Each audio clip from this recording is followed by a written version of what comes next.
A very good morning, ladies and gentlemen, and a hearty welcome to this 2-day international webinar, Cartographies of Unbelongingness from Roots to Roots. On behalf of the Department of English, Uluberia College, I welcome Dr. Debashish Pal, Principal, Uluberia College, and the Chief Patron of this webinar, Dr. Abin Chakraborty, Assistant Professor, Chandanagar Government College, our esteemed keynote speaker, all the participants, paper presenters, faculty members of various institutions, research scholars, students, my colleagues, and all other dignitaries.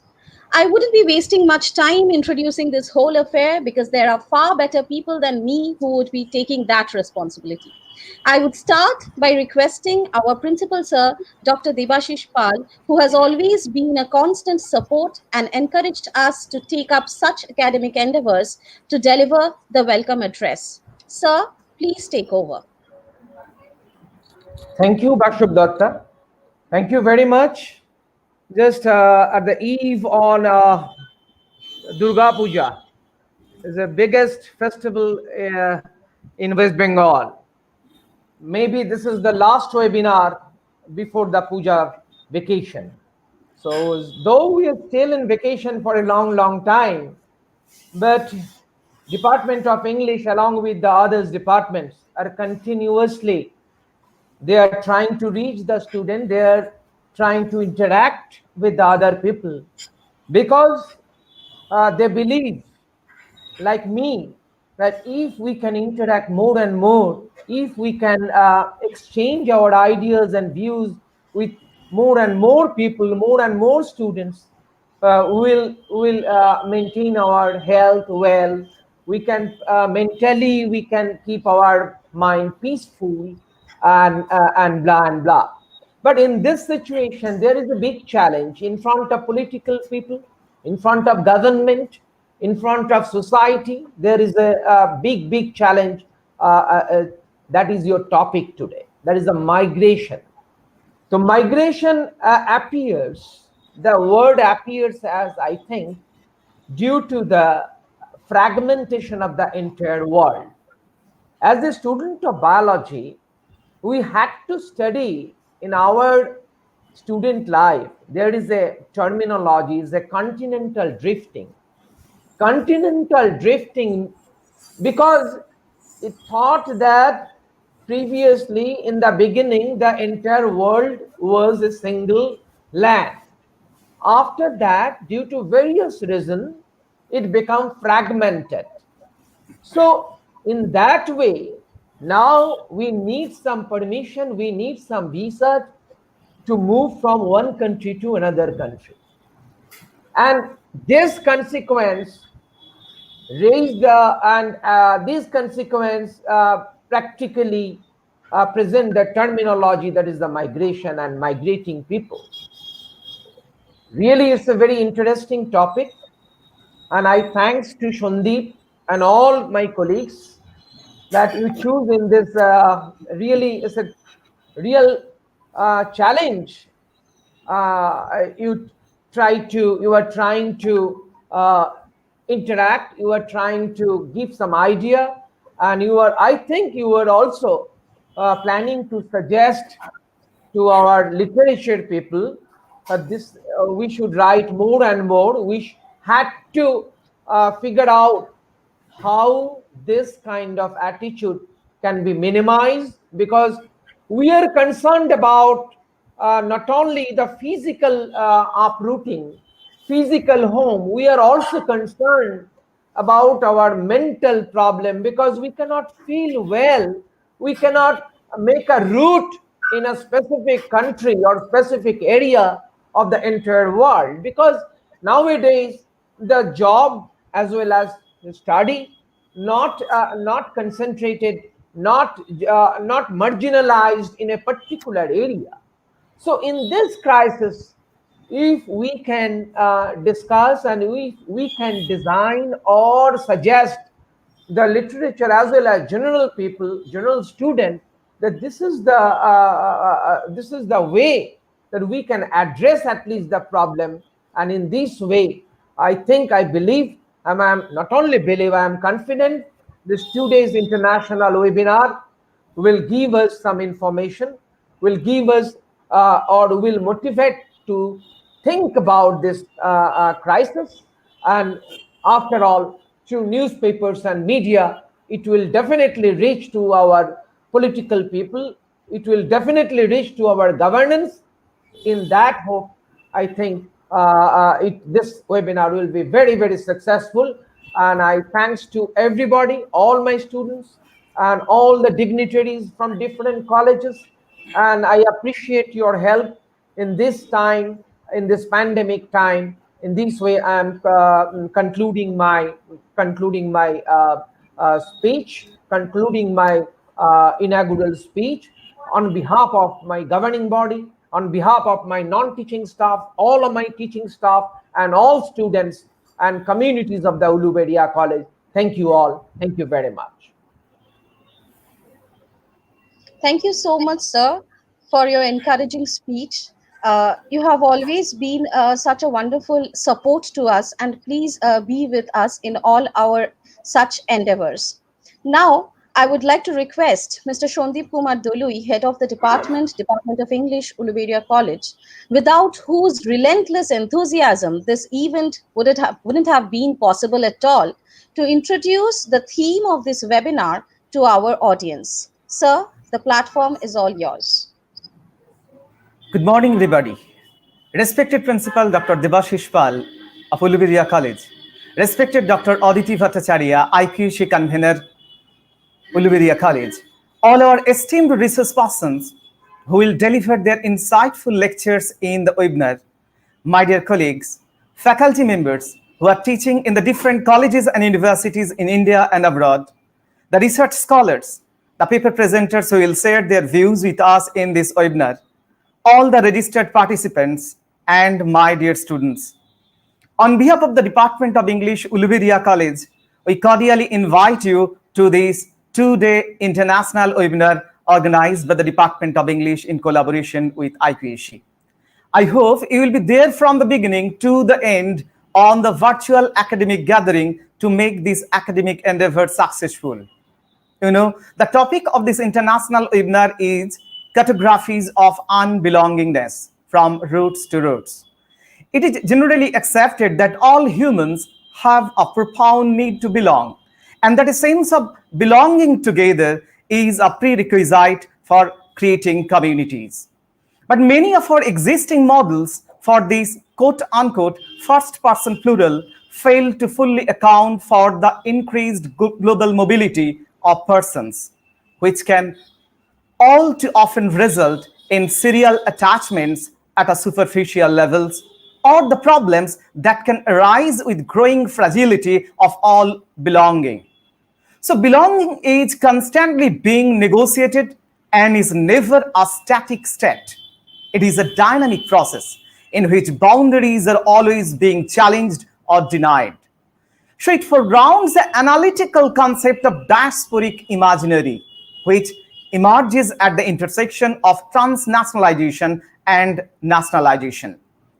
It is interconnected with and nourished by both the global imaginary as a consciousness of belonging to a global community and the national imaginary as a construction of shared ideas and ideologies within a nation. So this webinar will raise so many issues for critical discussions. How does a redefining the diaspora as an imaginary at the interface of cosmopolitan detachment and deterritorialized nationalism affect the analysis of culture, politics, subjectivity, identity, exploring the intersections of race, gender, class, sexuality, ethnicity, generation, etc. in different discourses, practices, and political contexts? Are multiple senses of belonging creating productive ambiguities or multi-layered meaning? Or are they producing conflicting perceptions and fractured perspectives?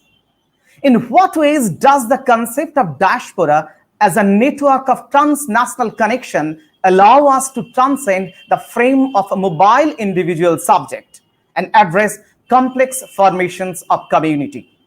Or to what extent do digital technologies that facilitate imaginary migrations in both space and time contribute to producing multiple belongings? So there are so many perspectives to be discussed on. Thank you. That's all. Your active participation is highly solicited. Once again, I cordially invite all to this webinar. Thank you. Over to ma'am. Thank you so much, sir, for your introduction. I hope our audience would be very much interested to listen to all our speakers and all the people presenters. Now, without further delay, I would introduce to our audience our keynote speaker of this webinar. Dr. Abin Chakraborty is an assistant professor at the Department of English, Chandanagar Government College, West Bengal. He is the author of a book entitled Popular Culture, published by Orient Black Swan in the year 2019. He has published several research papers in national and international journals and chapters in books. He is the co editor of the online journal Post-Colonial Interventions. Today, he would be delivering the keynote address and a lecture on diasporic longing and pluralist imaginings in the poetry of Aga Shahid Ali. It's an honor and privilege for us to have you amongst us, sir. Thank you for joining us. This is all from my side for the time being. Dr. Chakraborty, the stage is all yours. Thank you, ma'am. Good morning to one and all. I would like to begin by thanking the organizers for giving me this opportunity. It's a pleasure and a privilege, and I hope to do justice to the topic by exploring the poetry of Aga Shahid Ali. Before I delve into the poetry of Aga Shahid Ali, I would also give a brief introduction regarding the topic of diaspora and diasporic literature, because I believe that there are undergraduate students as well among the listeners and the viewers today. And so, for their benefit, I would begin with a brief introduction on the topic of diaspora and then gradually move into the discussion of the poetry of Aga Shahid Ali, which I hope will elucidate further aspects regarding diasporic literature. So I'll begin with the presentation, and I'll just take a minute to share the screen and project it to you.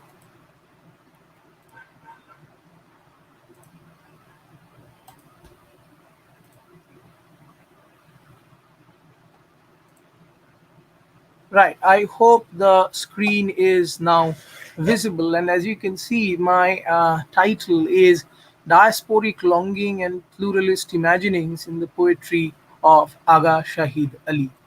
Now, what exactly is diaspora? From William Safran to Robin Cohen, different people have created different definitions of the term diaspora, and the definition itself has undergone several stages of evolution. It is also a term that is a site of a great deal of debate and contestation. But for the sake of our lecture and for the sake of convenience, we can simplify the definition of diaspora simply to a group of people who, despite originating from one country, live in another and retain a connection with their old country in terms of culture, language, religion, customs, conventions, and so on. And since the principal sir has already invoked the theme of Durga Puja, I'm sure all of you are well aware of the fact that across the world, whether in USA or UK or in various other parts of Europe or even in Australia and New Zealand, there are different Bengali associations which keep on organizing Durga Pujas. Yes, it's only a weekend affair, a much more curtailed event than we can imagine, but it is also something that allows Bengalis in those particular spaces to reconnect with each other and reinvigorate their own cultural roots. And it is this continuous oscillation between roots and roots which lies at the essence of diasporic identity, which we will be exploring further later on. Having said that, one also needs to understand that diasporic communities are also by default very heterogeneous spaces.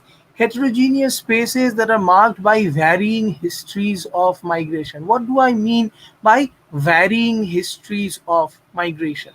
What I mean is that when we are looking at different diasporic communities, we should not imagine that all of them have experienced similar circumstances of migration. All of them have moved to other places and spaces in similar ways. No, instead, the opposite is true, and different groups have had very, very different histories. Think, for example, of the bonded laborers during the British Raj who were taken by ships to different plantation colonies across the world, whether in Africa or in the Caribbean islands or in different parts of South Asia and so on. Think also of the soldiers who had to fight for the British Empire in different parts of the world as part of the British Army. Those migrations were not voluntary migrations. Nowadays, we see, especially over the last 30, 40 years, we have seen hundreds and thousands of people traveling to UK, USA, Australia, Canada, and various such other places, also like Germany and France, for education, for jobs associated with the information technology sector. Those migrations are voluntary, whereas the migrations of the bonded laborers and the soldiers were, of course, involuntary. Then there are others who have to flee the countries of their origin on account of political persecution. Then there are others who have to flee on account of ethnic cleansings and genocides that are being carried out in their respective countries, such as the Rohingyas, such as the Syrians who have been migrating to Europe en masse over the last few years on account of the civil war and the continuous conflicts going on in their countries. So, all these factors have to be taken into account when one is trying to make sense of diasporic communities. Furthermore, the process of settlement and the process of integrating oneself into a host country is also something which is not the same for everyone. Think, for example, of a traveler, say a Bengali traveler going to Europe via a stopover on airports of Dubai or Doha. When you reach those spaces, when you reach those airports, much to your surprise, you realize that the only other people who are speaking your language are those who are cleaning the washrooms.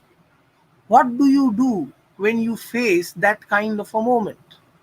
Because obviously, there is a great deal of difference in class that separates you from those menial laborers, either from India or from Bangladesh or from such other places, who have traveled for the sake of their jobs to those particular countries. However ignoble, however menial, however exploitative the circumstances of those jobs might be, can you really identify with them? Is your status the same, despite the fact that both of you are in different ways migrants? Of course not. Think also of the women who get married off to NRI grooms and travel to different Western countries on dependent visas, and despite whatever qualifications they may have, are not able to earn a living, become entirely dependent on their husbands, and in turn become subjected to different forms of subjugation based on the factor of gender. What happens then?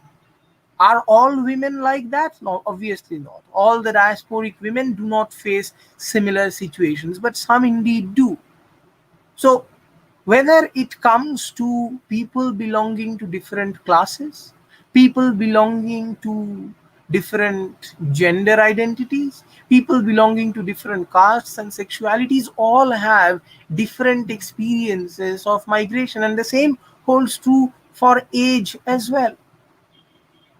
A young man or a woman who travels to a foreign country adjusts to life in that host country in a different way than a much older man or a woman who is forced to go to that host country against his own choice. And he or she would obviously find it much more difficult to adjust because they have obviously become set in their ways. What happens when you travel as a migrant to a country where your religion is subjected to constant vilification, particularly in the wake of 9/11 attacks and the subsequent Islamophobia across the Western world? What do you do when you find yourself in that kind of a situation? So, depending on all these circumstances, histories of migration and settlement are always very, very different for different individuals. And one needs to take that into account when one is trying to understand the diasporic condition. It is a contested space, it is a heterogeneous space. And diasporic literature offers us a window into all these intersecting complex issues by focusing both on the affects, that is, the emotional responses of the individuals in question, as well as the material circumstances in which they find themselves, which, as I said, also keep on differing from one situation to another. And it is this variegated structure of experiences and feelings that one needs to take into account. Of course, one of the major issues in relation to diasporic literature is the issue of identity. But what exactly do we mean by this issue of identity? For many of us, identities are often these little boxes of singular affiliation. That means that any person preeminently belongs, for all practical purposes, to one collectivity only, no more, no less. And this is the definition of singular affiliation that is put forward by Amartya Sen in his book Identity and Violence: The Illusion of Destiny. Now, this idea of a singular affiliation is very problematic because identities are indefatigably plural. We are all made up of all these multiple cultural, political, social nodes to which we simultaneously belong. A person, for example, may well be an atheist, he may well be a vegetarian, he may well be a lover of cricket or football, he may well be a fan of, say, Raj Kapoor's films, he may well have a fascination with modernist paintings, he may well be a fan of Jagjit Singh's ghazals, and so on and so forth. These are all different nodes which together constitute the matrix of identity. But simply saying that one is just a Hindu, or one is just a Muslim, or one is just a non-vegetarian, or one is just a music lover or an art lover, these are all very reductive frameworks through which identities are often constructed.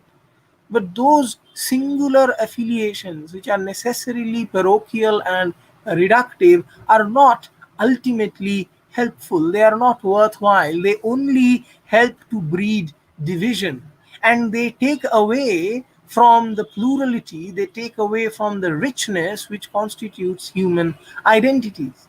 And this plurality, this hybridity, obviously becomes much more evident in case of diasporic identities which constantly oscillate between these singular and plural affiliations in their search for secure modes of belongingness, as they are buffeted by contradictory pulls from varied spaces, populations, and cultural currents. What exactly do I mean by the use of these terms? So, a black or a brown person in a predominantly white country would obviously be subjected to a certain amount of racial discrimination. That is more or less a given. At the same time, if that person happens to be a Hindu rather than a Muslim, the chances of integration are more, because Islamophobia makes a black or brown Muslim much more vulnerable. Now, if that person happens to be a woman, there are again various other kinds of adjustments that are expected from her, because a woman is not just somebody who reaches a foreign country and tries to adjust to that new society simply on her own terms, but she also has to carry the baggage of her community's culture, her family's values, and so on and so forth. So, both from the communities of one's own country of origin, as well as from the communities of one's host country, one can face various contradictory pulls, and as a result of that, finding a secure mode of belongingness often becomes extremely difficult. There is this term that was coined for non-resident Indians belonging to America, and the term was ABCD, American Born Confused Desi. Now, what exactly is the confusion about? The confusion is about identity. The confusion is about how exactly one is supposed to frame the contours of one's own identity. Does one simply uncritically try to belong to one's roots, or does one try to again uncritically assimilate everything that the foreign country has to offer? Is there a middle ground that one can find where one can enjoy a certain amount of balance? If one does try to find such a balance, would it mean that he or she would become immune from criticisms from both corners? Highly unlikely. People would still sneer, people would still scoff, people would still be judgmental. And the question is, how do you rise above such judgmental gazes and remarks and fashion your own identity? And people belonging to diasporic communities are often exposed to such identity based dilemmas, anxieties, and conflicts, as not only is migration often imposed by the exigencies of political, ethnic, and or sectarian violence, the host country itself may often become the site of such violence, which threatens the very survival of the migrant, or at the very least imposes on him or her a sense of isolation and marginality that thwarts the possibility of any integration. And Aga Shahid Ali's poetry has to be understood in terms of both the historical context of the diaspora and the multidimensional dialectics of identity which such communities essentially face. What sort of anxieties and agonies am I talking about? Let me give you a couple of examples of such migrant anxiety. One is from a poem called Pariah by Imtiaz Dharkar. Imtiaz Dharkar was born in a Lahori family settled in Glasgow, and the speaker is well aware of her former status as a colonized native, and therefore she experiences a great deal of awkwardness in this former imperial city which refuses to integrate her. And she therefore, the speaker therefore says, I make an untidy shape on their street, a scribble leaked out of a colonial notebook, somehow indiscreet. Now, the same sense of unbelongingness is rehearsed by Tabish Khair's poem Immigrant, where the speaker says, It hurts to walk on new legs. The curse of consonants, the wobble of vowels. Once I had a voice, now I have legs. Sometimes I wonder, was it fair trade? And the point is that when one is trying to adjust to life in a foreign community, one doesn't just have to assimilate their language, but one also has to adjust to the various laws, rules, regulations, customs, conventions that are there in those countries. And that kind of an adjustment obviously becomes often very difficult, both the linguistic as well as the socio-cultural aspect. And these poems, these excerpts from a couple of poems by diasporic authors, lays bare the kind of anxiety that such speakers, such individuals often experience. The problem is that these moments of unbelongingness that are generated on account of race, color, creed, ethnicity, religion, language, and such other markers of one's identity continue to force the migrants onto the margins of their host society, precisely by maintaining those dichotomies of us and them that either exclude the migrants from the dominant national imaginary or represents them only through a series of derogatory stereotypes that operate as recycled versions of older colonial vilifications. Just as Franz Fanon, the Martinique born doctor, had suddenly become aware of his identity as a Negro and became isolated from the rest of the French citizens, among which he counted himself, migrants too often become, as Salman Rushdie explains, wog, frog, kraut, dago, speak, yid, coon, nigger, RG, and such other racially discriminated groups. These are all slangs, by the way. These are all slangs that are used to identify different kinds of immigrant groups of populations. And as a result, the migrants become people who are in the nation but not of it. And this is probably most categorically demonstrated by the former British MP Enoch Powell's notorious Rivers of Blood speech.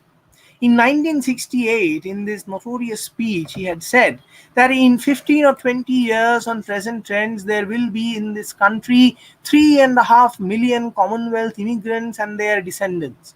We must be mad, literally mad as a nation, to be permitting the annual inflow of some 50,000 dependents. It is like watching a nation busily engaged in heaping up its own funeral pyre. So, so far as Enoch Powell is concerned, the influx of immigrants is almost the equivalent of a death sentence for a particular nation. And such is the kind of hostility that migrants had to face in the past, and to a certain extent, they still continue to face such responses in the present. And Powell was obviously not alone. A decade after Powell, Margaret Thatcher, who would go on to be the next British Prime Minister, also said that the British character has done so much for democracy, for law, and done so much throughout the world that if there is any fear that it might be swamped, people are going to react and be rather hostile to those coming in. Now, this is a statement from a would-be prime minister.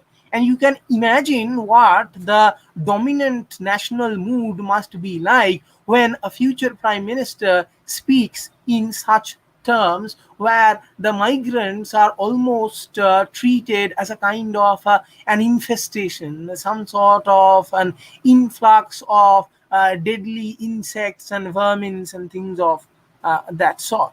And similar xenophobic arguments have taken center stage across much of the West, even now, in the wake of Brexit, the presidency of Donald Trump, the rise of far right political parties and neo Nazis across Europe, which have made migrant lives increasingly more vulnerable. One can, in fact, in this context, refer to the assassination of Srinivas Kuchibotla and such other NRIs to gauge the kind of increasing vulnerability that the migrants, the non-white migrants, are being exposed to.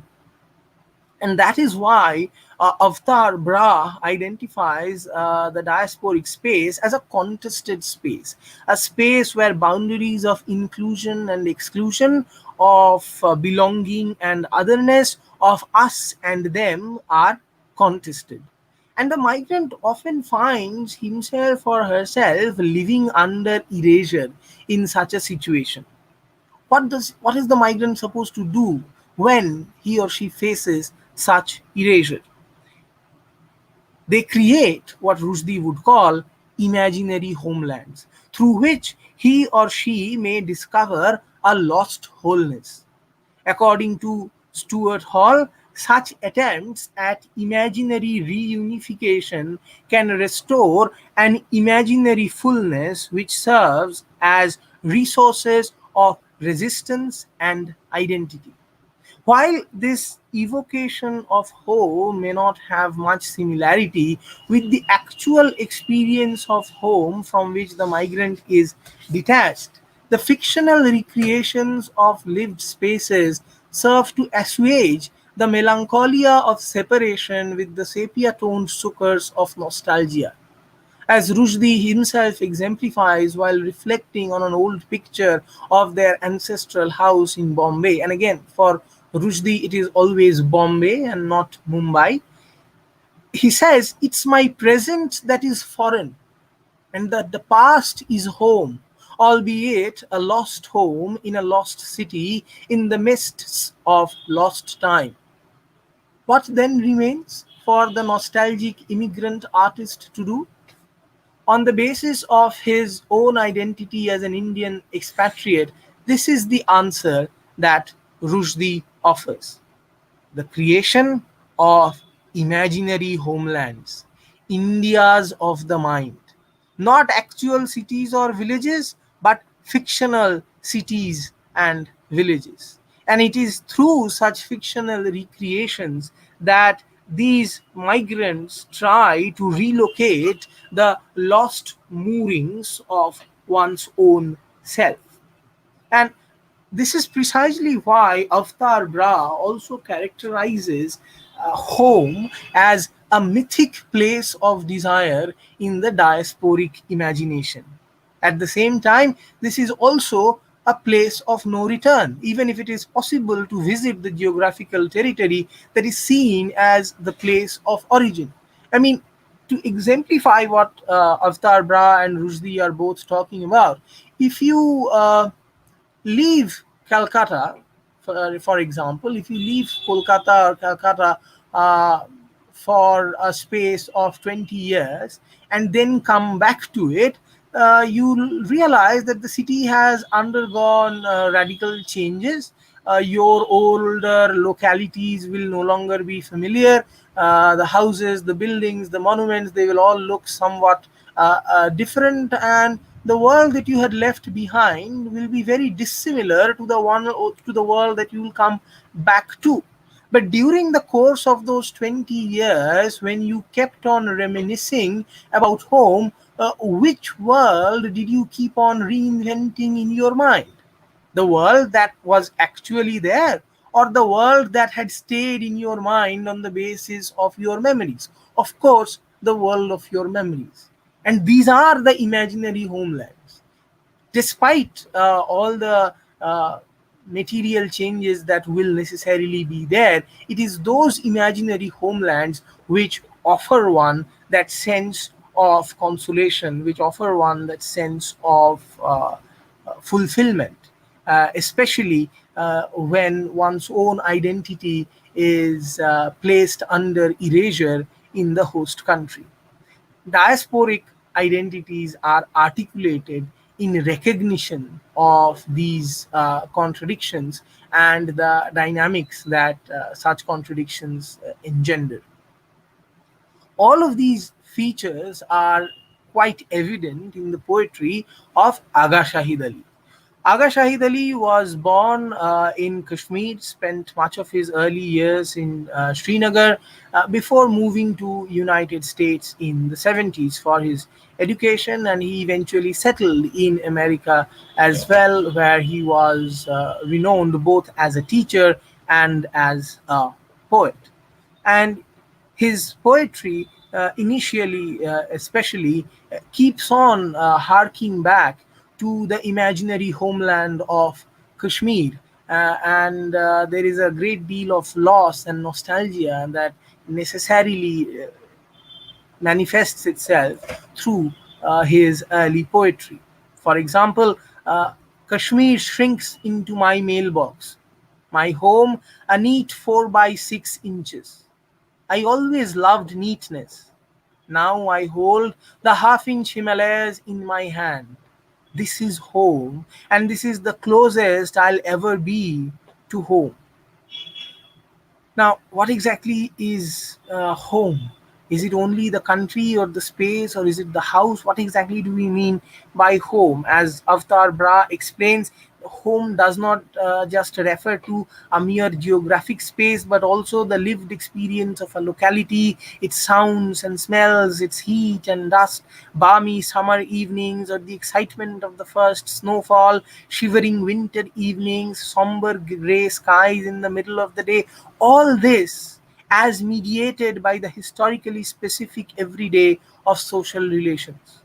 Now, to contrast this world of lived experiences with the shrunk two-dimensional space of the picture postcards that one receives from relatives and friends back home, obviously heightens one's sense of separation and loss. And the final two lines of this quoted excerpt, therefore, magnify this sense of melancholia and separation, which also keeps appearing in his other poems as well. And that is why he, at one point, says that I'm a dealer in words that mix cultures and leave me rootless. Or he talks about pictures of his parents and relatives who go into a house always faded in photographs in the family album. The faded house becomes a kind of a symbolic representation of the faded memories or the fading memories of one's own homeland with which one's ties are weakening. And therein lies the root of one's sense of loss. And the same drama of rootlessness is rehearsed by Agha Shahid Ali in other poems as well, where the search for one's roots takes the speaker into an examination of his own genealogy through the root of opaque memories and decaying or fading pictures, which further highlight the complications involved in such attempts. Even though he promises himself that he would ride into the spring on their melting shoulders, there referring to one's ancestors, the decaying portraits of his ancestors themselves undermine the validity of such endeavors. Instead, Ali writes, cobwebs cling to the soundless words of my ancestors. No one now comes from Kandahar, dear Ali, to pitch tents by the Jhilam under autumn maples and claim descent from the Holy Prophet. Your portrait is desolate in a creaking corridor. The desolate pictures in the creaking corridors become vivid signifiers of the fading bonds with the past and the gradual but irreversible separation from one's roots, which would eventually become as absent as the extinct Dhaka gauzes that Ali's grandmother so fondly remembered. And just as the speaker's grandmother longs for those muslins of yore as opposed to the creations of the present, the speaker too yearns for fulfilling emotional experiences of his native land as opposed to his chosen life in a foreign land. And even as he grapples with the fact of being 13,000 miles from home, he continues to envision, as he says, the cold full moon of Kashmir, which oxymoronically alludes to both the plenitude of home and the agony of separation. Now, one of the problems with this rhetoric of nostalgia is that it tends to generate a certain uncritical acceptance of a country's past. It tends to advocate a kind of uncritical acceptance of the traditions, customs, conventions associated with one's country or community, however regressive they might be.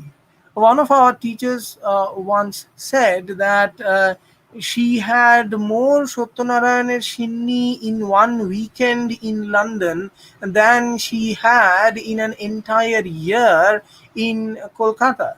Why exactly is that? It is because those non-resident Bengalis in London find in religion one of those routes, one of those platforms through which they feel a sense of connection with their country of origin, with their community.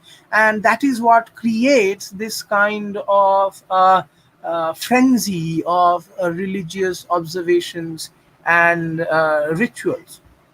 This kind of religiosity can also give rise to communal fantasies, and it can give rise to various sectarian and fundamentalist imaginings as well. It is a fact that various fundamentalist religious organizations, Hindu, Muslim, Sikh, or otherwise, keep getting a lot of donations from foreign countries. And much of that financial support only contributes to the festering of hatred. Do the people who are donating such large sums of money not know what purpose their donations are serving? Some do, some don't. And yet those cycles of donation, those currents of monetary assistance keep on flowing, because again, those migrants continue to believe that such organizations provide them with a necessary link with their home country, with the culture of their forefathers, and therefore there is that kind of an uncritical acceptance. One of the most important aspects of Aga Shahid Ali's poetry is the avoidance of such atavistic tendencies and such essentialist uh, politics of identity. Despite the references to Kandahar, which is more familiar to us as a Taliban stronghold after the US invasion of Afghanistan, or the reference to the descent from the Holy Prophet, the varied selves which Ali manages to project through his poetry are far from being exclusively Islamist.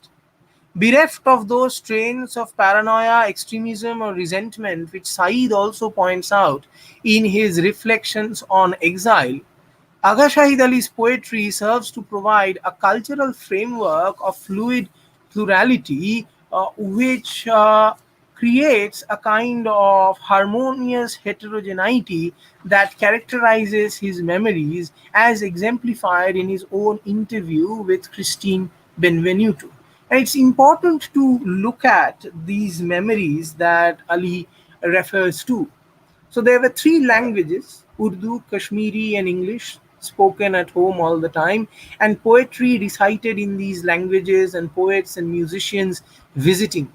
And I would say it was a very culturally rich atmosphere. He also talks about his Irish Catholic school, and how, when he was a kid, he wanted to build a little Hindu temple in my room, and his parents permitted that. He then wanted to build a Catholic chapel with pictures of Jesus, and that was allowed too. And his parents brought him statues of Jesus, Krishna, and they said, "Build your temple." It was a wonderful atmosphere, he says, full of possibilities of self expression. And it is precisely because of such upbringing that he himself has always resisted those labels that critics and scholars keep attributing to different authors. And this same cultural melange, this same syncretic vision of identity also becomes evident from his poetry as well. In one of them, for example, the speaker writes, "The monsoon, when Krishna's flute is heard on the shores of the Jamuna, she played old records." She referring to the speaker's mother. She played old records of the Benares Thumri singers, Siddheshwari and Rasulan, their voices longing when the clouds gather for that invisible blue god. Note the names of the two Thumri singers, obviously belonging to two different religious communities. And Aga Shahid Ali himself is an English educated diasporic Muslim poet whose imagination smoothly assimilates Radha Krishna's mutual longing with the resonance of Thumri songs enjoyed by the speaker's mother, which were previously associated with the Tawaifs of Nawabi Lucknow. And within the context of the same poem, these associations merge again with the legends of Heer and Ranjha's forbidden love. And these are the enmeshed pluralities which characterize his memories. And this is evident again when he recalls his own grandfather and his own father and their lives. Grandfather, a handsome boy, sauntered towards madness into Srinagar's interior. In a dim lit shop, he smoked hashish, reciting verses of Sufi mystics. My father went to bring him home.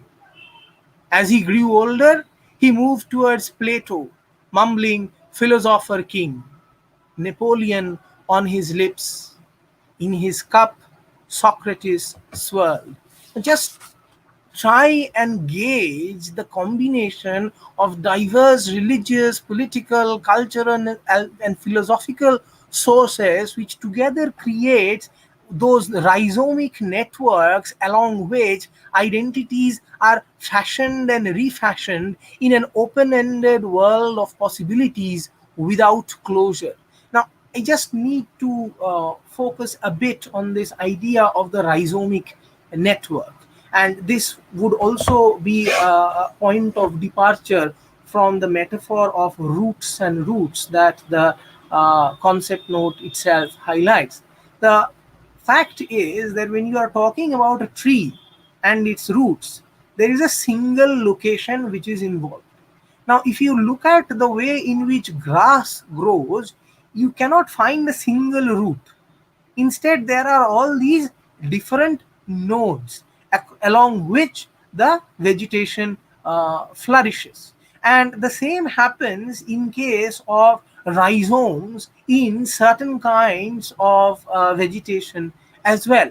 And identities are compared to such rhizomic nodes because whatever the point of one's origin, it is not the origin that actually becomes important, but it is these nodes along which identities are structured and reformulated and reconfigured, which becomes important. And it is this reconfiguration, this rhizomic reconfiguration, which becomes such an important aspect of Aga Shahid Ali's poetry as well. And it is because of such confluence of pluralities that one can find in Ali's poetry repeated references to the musical genius of Begum Akhtar, whose effortless mastery of both ghazals and ragas made her a celebrated emblem of those syncretic cultural forms that continue to defy the dictates of theological purists of one kind or another. Some of you may be aware of the fact that very recently a museum was renamed, and the association of Mughals with the name of that museum was wiped off. But the point is that the Mughals and various strands of Islamic culture are very much a part of Indian cultural fabric. And Aga Shahid Ali's poetry repeatedly testifies to this plural confluence of hybridities which categorizes the construction of Indian identity and Indian culture in his poetic universe. The fact is that the vision of home that emerges in the process is one that is marked by this relished multiculturality associated with the imagined nation space of both Kashmir and India. And while talking about Kashmir, he in fact talks about an image of the lake in which the arms of temples and mosques are locked in each other's reflections. And that intermingling of the reflections of temples and mosques is yet another image that testifies to the intermingling of diverse religious currents within the poetry of Agha Shahid Ali. This convergence of pluralities is, of course, also a part of that culture of Kashmiriyat within which Ali had grown up. The famous historian Shuranjan Das explains that interactions between Kashmiri, Vedic, and Buddhist traditions gave birth to a syncretic school of philosophy in Kashmir, the two best exponents of which were Vasugupta and Abhinav Gupta. Subsequently, Kashmir accepted Islam, although not as a negation, but as a culmination of a proud spiritual heritage. Islam in Kashmir has accordingly an autonomy of its own, retaining many pre Islamic practices. Unfortunately, due to the rise of insurgency, years of political neglect, and uh,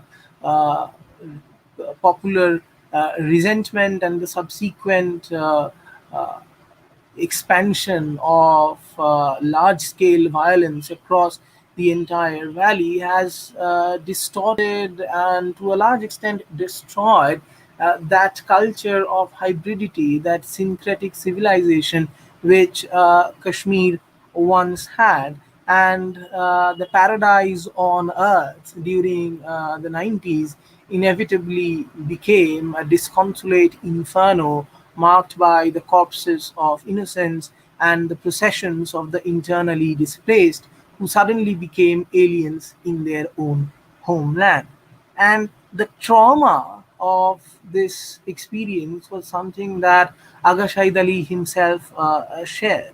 And so when we look at his poetry, we see that while there is a great deal of nostalgia that seeps into the anthologies of Half Inch Himalayas and the Nostalgist's Map of America, in his subsequent poetry, that sense of nostalgia is also supplemented by a great deal of mourning, a great deal of lamentation for the fate of Kashmir.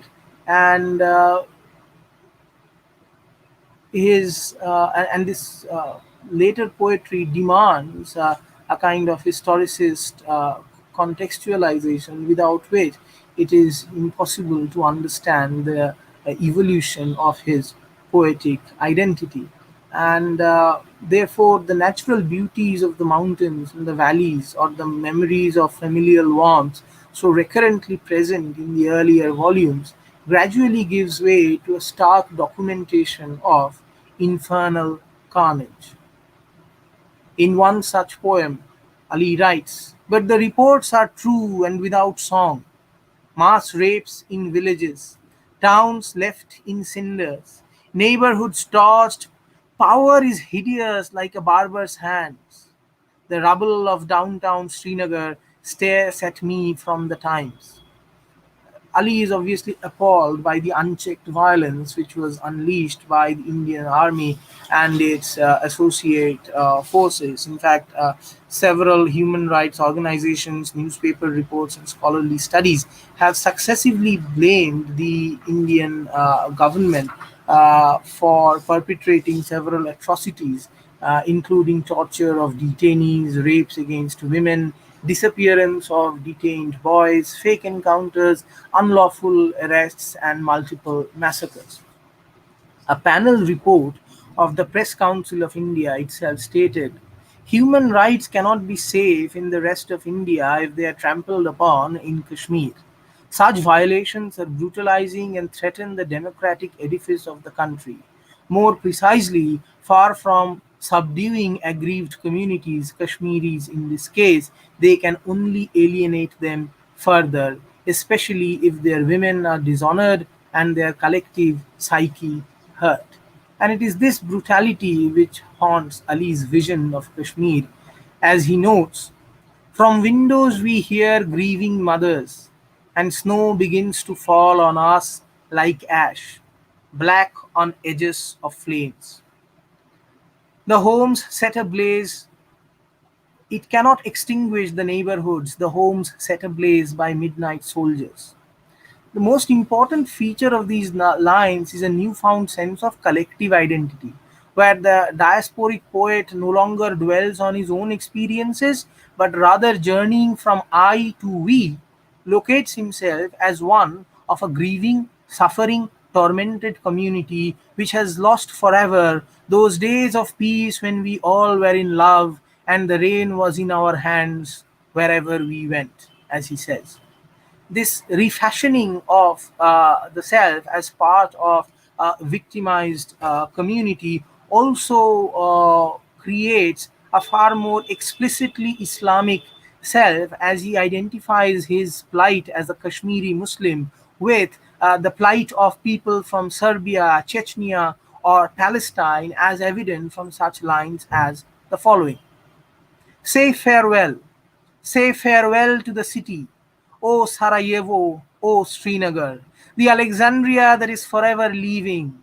I am running towards a barbed wire fence, and someone is running after me."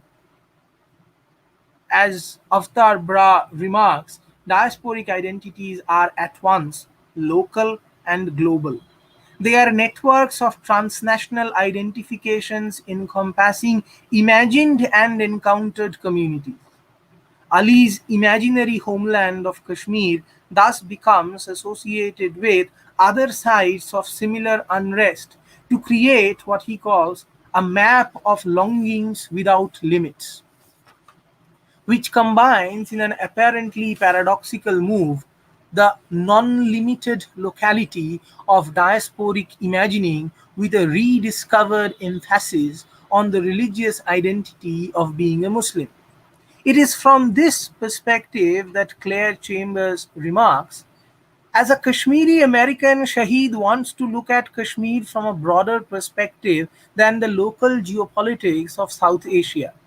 He achieves this by drawing comparisons which conflicts elsewhere in the world, Bosnia, Chechnya, and Palestine, in an approach that is humanist but also alert to the sufferings of Muslim peoples in recent history." Such an assessment, however, falls short of acknowledging the play of ceaseless pluralities which continues to mark the dynamics of Ali's poetry at all stages. Despite acknowledging the suffering of various Muslim communities, Ali neither absolves the crimes of the terrorists themselves nor seeks to confine himself only within a religious identity. Instead, his persistent humanist rhetoric takes us to a world where the very categories of believer and infidel, which act as the fulcrum of fundamentalist terrorist violence, cease to operate, as evident from the following lament for Hans Christian Ostro, a Norwegian hostage assassinated by the terrorists. "Bruised by trust, O heart bare amidst fire, arms turquoise with veins, from love's smoke mines. Blessed infidel who wants your surrender, I cannot protect you. These are my hands. And draped in train of the last monsoon storm, a beggar, ears pressed to that metal cry, will keep waiting on a ghost platform, holding back his tears, waving every train goodbye and goodbye. Such oxymoronic appellations like blessed infidel are only born out of a sensibility that rejects outright the very discursive structure which makes possible the identification of some as infidel, and again moves us towards those horizons of plenitude where none of us are imprisoned in closed, parochial, monolithic boxes of identity.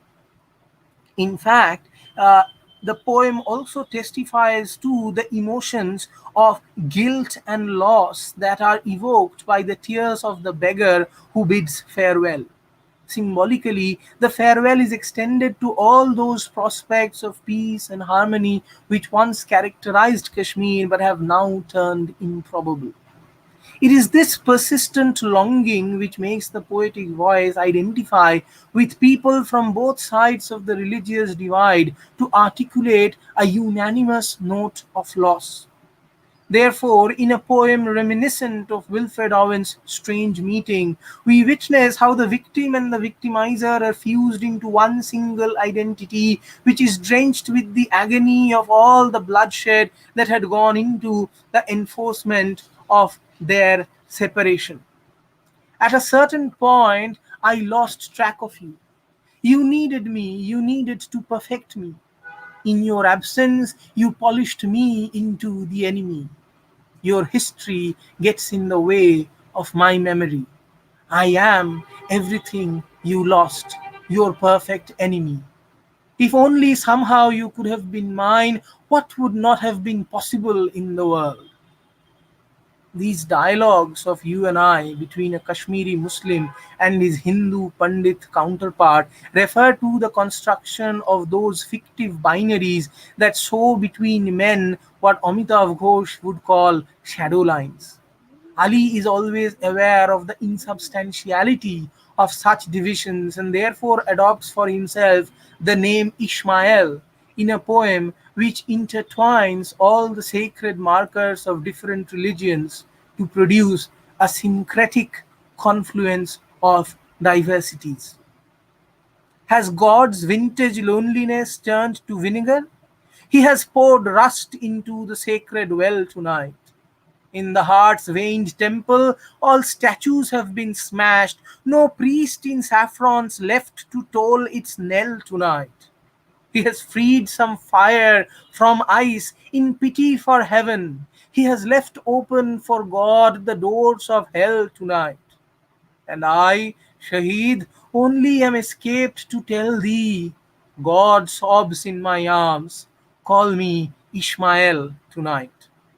According to Jehan Ramazani, the name Ishmael serves here as an intercultural node in which Judaism, Christianity, and Islam intersect, as they have in the poem's formal junctures and syncretic layerings.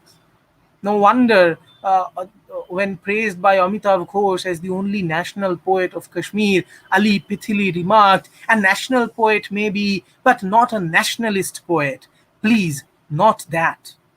Reluctant to embrace all constricting isms or the homogeneity nations at times compulsively enforce, Ali revelled in what Bill Ashcroft would elsewhere call the rhizomic interplay of traveling subjects within and between the nations. And it is this rhizomic interplay, however fantastic it may be, which continues to resonate even in his final poems, where Ali talks about a beautiful stranger and asks, where isn't he from? He has brought the sky from Vail, Colorado, and the Ganges from Varanasi in a clay urn. His heart measures like the sea. He has brought the desert too. What hasn't he planned? For music, Debussy, then a song from New Orleans in the Crescent's time, nearing Penn Station. All kinds of geographical and cultural routes thus merge in Ali's poetry to fabricate visions of selfhood that refuse to be bound by any of those limits that identities based on singular affiliations insist on. Instead, as one who and as one whose sustained emotional engagement with his troubled homeland has taught him all too well, acceptance of plurality is something which is essential, and it is this essential plurality that repeatedly resonates in his poetry. And those syncretic visions which he had nursed from his childhood, which he protected even amidst the violence in Kashmir, gave birth to conglomerates that hover beyond the pale of binaries, boxes, and boundaries. And it is because of such a sensibility that he would be able to assert, by the Hudson lies Kashmir, brought from Palestine.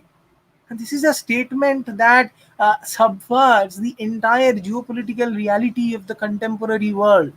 The same USA, which is responsible for arming Israel and for prolonging the crisis in Palestine, is also home to Ali, and therefore, by the Hudson, a river in America, by the Hudson lies Kashmir, Ali's homeland, brought from Palestine. Three continents entwined together in one poetic line. And this is the kind of interplay of traveling subjects which Ali is able to create in his poetry. In another poem called The Previous Occupant, he also imagines the previous occupant of his rented room from Chile to be an inalienable friend. This is a friend whom he has never seen. This is a person whom he has never seen. And yet he is able to imagine a sense of solidarity.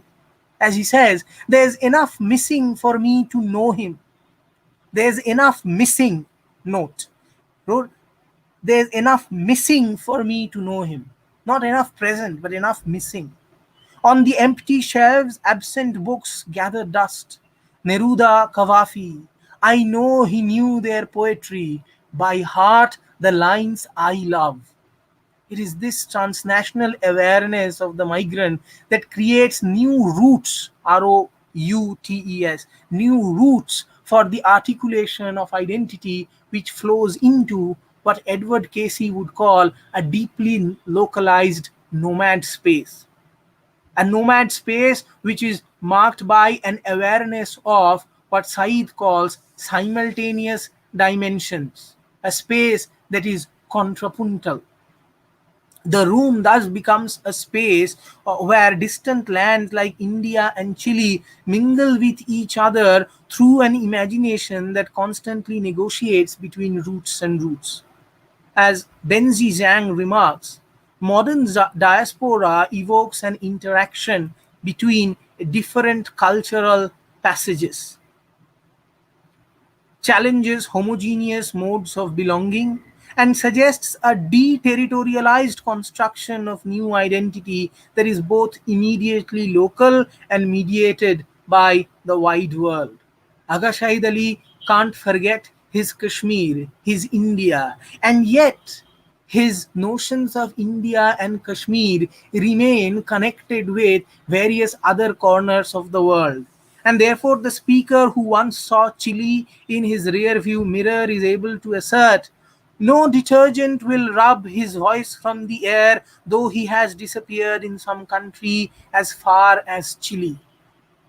Chile at that point was also subjected to dictatorial rule, and Aga Shahid Ali knows as an inhabitant of Kashmir what living under a dictatorship or living under a dictatorial regime feels like, and hence the solidarity. Such visions open the space of the text for the forging of many such ties across borders and beyond essentialist constructs, which are as much important for post colonial nation states like India and its own concerns regarding minorities and separatism as they are for the framing of contested diaspora identities. And in complete disregard of global politics, Ali can therefore claim, as I have already said, by the Hudson lies Kashmir, brought from Palestine. And in that same vein, he also asks, what is separation's geography? Everything is just that mystery. Everything is this roar that deafens. This stream has branched off from the Indus in Little Tibet just to find itself where porous miles down, there it will join the Jhelum, lost to the Greeks. It will become in Pakistan the Indus again. The trajectory of the river, which moves across both historical ages and fabricated borders, creates those maps of the heart that refuse to abide by international borders and lines of control. Instead, it creates a new cartography of its own, which not only harks back to the original unity of the subcontinent, but also seems to suggest that just as the same river is known by different names, the supposed differences which we so privilege to assert our unique identities, at times violently, only distract us from those original bonds of shared humanity which we cannot deny. For Ali, the source of this poetics of plurality lies in his multiple memories, rooted in separate geographic locales scattered across national boundaries. And therefore, he says, memory no longer confused, now is a homeland. And it is in this context that one is reminded of Bill Ashcroft's statements on transnationality. And Ashcroft says that memory is the smooth space that flows through and around the striated space of history, the space of the nation state, and all structures of fixed identity. Ironically, memory, through the medium of literature, becomes the vehicle of potentiality rather than stasis. This space of transformation, this space of literature is the smooth space of transnation. Agha Shahid Ali's poetry, which progresses towards what he would call the ghat of the only world, creates an utopian vision of just such a smooth space of the transnation. And such imaginings are as important for nation states in the so called West as they are in post colonial states like India in this era of Trump, Brexit, NRC, CAA, jingoistic nationalisms of various colors, and much more.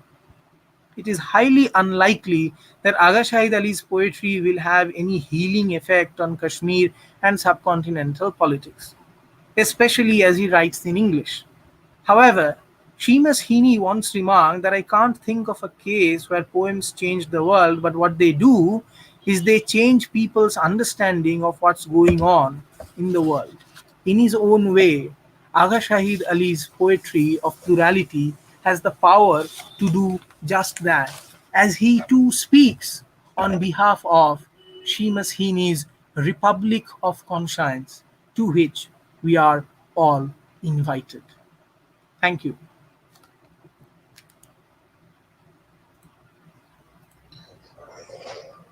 Thank you so much, sir, for your detailed and befitting keynote speech, which has set the stage perfectly for the academic discussions we are going to have in this coming 2 days. Thank you for explaining the concepts of diaspora, identity, migrant anxiety, and immigrant issues from the scratch, keeping in mind the interest of the UG students as well. Thank you, sir, for throwing light on the Kashmir issue, which is very relevant in this time as we are going through these testing times, where this concept of this idea of Aga Shahid Ali, how he is imagining Kashmir by the Bay of Hudson, and he's actually making the world his home, and the concept of home and identity and the crisis of identity, how you explained it. Thank you very much for this keynote speech, sir. We would like to take up some questions which are there from our Yes, audience. sure. The first question is from Himanshu Patro. He is asking, uh, in this digitalized era, when people are more connected through internet and other platforms, how has the diasporic tension changed slash evolved over the years? Well, the internet does offer us more ways of remaining connected, and there is no doubt about that. But at the same time, the virtual cannot always replace the real. And that everyday experience of the home, mediated by historic specificity, is not something that can be readily captured by the virtual world of various social media, emails, and so on and so forth. So that element of longing will remain. What is also important to note is that because of the digital modes of connection, it becomes even more possible for an individual located away from his own country to become aware of the perils of that country. And therefore, the idea that while I am nestled safely elsewhere, whereas my relatives and friends and family members are exposed to these kinds of conflicts, tensions, challenges, etc., enhances that sense of guilt, that sense of loss even further. So, despite the digital modes of connection, I think the issues and the effects at the core of the diasporic sensibility remain more or less the same. Thank you, sir. Thank you very much. Then we have our next question. It is from Chirodeep Dash, who is asking how to mobilize diaspora to contribute to development of their ancestral places. Several such attempts are going on. The Indian government has various initiatives to connect with the NRIs, and they keep on making these visits, call for investments, and so on and so forth. So, those attempts are ongoing, and there is also the scheme of granting NRIs dual citizenship, which would ensure ease of access and ease of connection, and also ease of investment, which is necessary for development.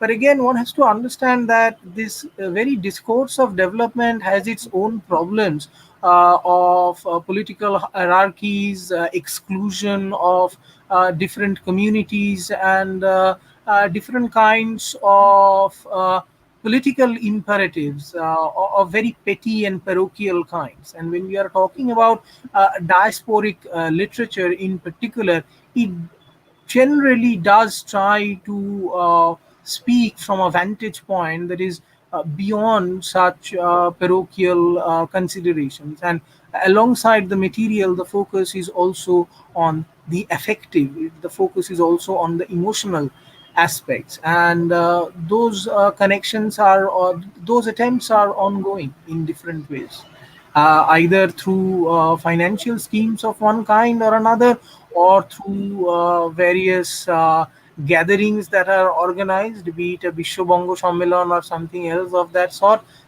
These attempts to reconnect with the diasporic communities and bring in their resources for the developments of their former homelands. These attempts are being conducted by all kinds of governments as and non-governmental organizations as well.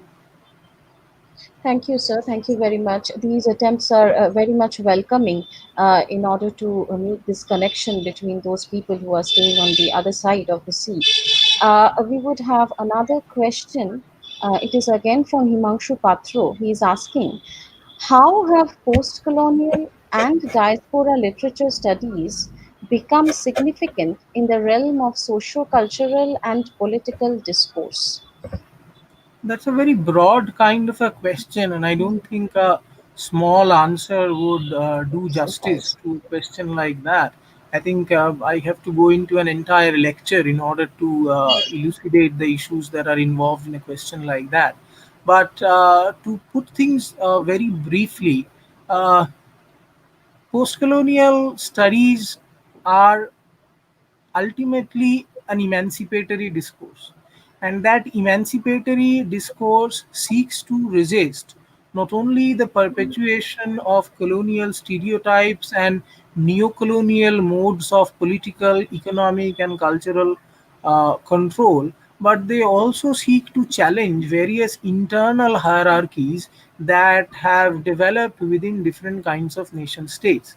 And in that sense, post-colonial studies are extremely important so far as contemporary socio-cultural and political discourses are concerned. And again, diasporic literature as a part of the realm of post-colonial literature itself is obviously equally concerned with those emancipatory horizons, and the kind of pluralities that I have just discussed with respect to the poetry of Aga Shahid Ali are more urgently relevant now than ever before, because the very idea of India and the very idea of such other nation states are consistently being threatened by fundamentalist parochial forces of various kinds. And the more we can cultivate the kind of pluralist imaginings that Aga Shahid Ali and such other diasporic authors have privileged, the more chances we have of overcoming these threats to our own secular pluralist fabric. Thank you, sir. Thank you very much. This question actually could give birth to a complete course relating post colonial and diasporic studies and socio cultural aspect and political discourse, which is very much needed in this time, keeping in mind the political issues. We move on to the next question, which is from Vidney Angel. She is asking, is there space for diasporic concerns like the impact of returnness? Returnees, I think. Returnness, yeah, yeah, sorry, sorry.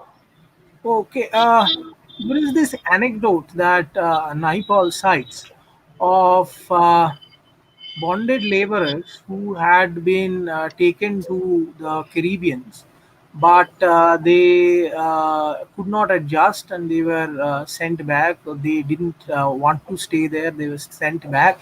But when the ship docked in Kolkata harbor, they found themselves to be castaways. That is, their own people refused to accept them because they had crossed the Kalapani and they had supposedly lost their caste and they were therefore no longer welcome. So again, the impact of returnees is something, and the complications associated with such returns is again something that diasporic literature repeatedly deals with. I'm reminded also of Inheritance of Loss by Kiran Desai, where again there is an episode involving that kind of a return and the kind of harrowing impact that kind of a return causes. So yes, there is obviously space for the impact of returnees, positive, negative, and the kind of challenges that returnees themselves face because of the kind of stereotyping that they are subjected to. Thank you, sir. We move on to the next question, which is from Shahina Khatun. She's asking, what is the difference between diaspora and transnationalism? Well, the idea of the transnation, as articulated by Bill Ashcroft, refers basically to a space of identity that moves beyond the binaries and the striations. And even if you are talking about diaspora, the very idea of a diaspora automatically implies a binary between the natives and the diasporans. Right? The idea of the transnation basically foregrounds a space where such binaries do not exist. To give you just one example of one diaspora theorist herself, Avtar Bra. Avtar Bra's family originated from the province of Sindh in undivided India. They then settled in Uganda, and there was a very substantial Indian population in Uganda at that point in time during the first part of the 20th century. Afterwards, when Idi Amin came to power, Indians were forcibly expelled from Uganda. And Avtar Bra herself did her PhD and higher studies from America and eventually settled as an academic in England. So here is one individual who embodies within herself cultures and national identities associated with four continents. How does one articulate or categorize her identity? How many hyphens do we put into an identity of that kind? And that is precisely the kind of identity, that is precisely the kind of subjectivity that flows in and around the striated structures of nation and goes beyond them. And therein lies the space of the transnation. It is utopian, and that Thank you. utopian impulse is also a very important part of post-colonial studies. Thank you, sir. Thank you very much. We have our last question, and it is a very interesting question. It is from Ipshita Mitro, who is saying, sir, in our country, the LGBTQ community is often treated as immigrants in their own country because people wrongfully say that their origin comes from the Western world. So, can we say that they suffer from diasporic tension in their own country? I wouldn't say diasporic tension, but I do understand the perspective from which the question comes. I'm reminded of this character called Ranjit in Mahesh Dattani's play On a Muggy Night in Mumbai, where the character says that it seems that I can't be both Indian and gay at the same time. So yes, that problem is obviously there, and a lot of individuals have migrated to other countries from India on account of the kind of sexual subjugation that they have faced, on account of the kind of marginalization that they have been subjected to. They have sought political asylum precisely on the grounds of the criminalization of homosexuality, which used to exist, the social ostracization that people belonging to LGBTQI communities face, and so on and so forth. So, yes, there is a great deal of otherization, there is a great deal of marginalization that such individuals do suffer from, and that has led to migrations. But I don't think that it's fair to say that these people suffer from diasporic tension in their own country. Instead, what I would use is a term popularized by Suparna Bhaskaran called sexual subalterns. So I would characterize them more as sexual subalterns rather than people suffering from diasporic tension. Thank you, sir. Thank you very much. So we have come to the end of this keynote session. Thank you, sir, for giving our keynote speech and giving the answer to our questions very patiently and explaining each and every answer. Now we would move on to our first technical session, first paper presentation session, and I would request you, sir, to chair that session and be with us for one more hour. We have three paper presenters in this session. Each presenter will be provided with 15 minutes to present a paper, and after the three scheduled presentations, we will have a combined question answer session.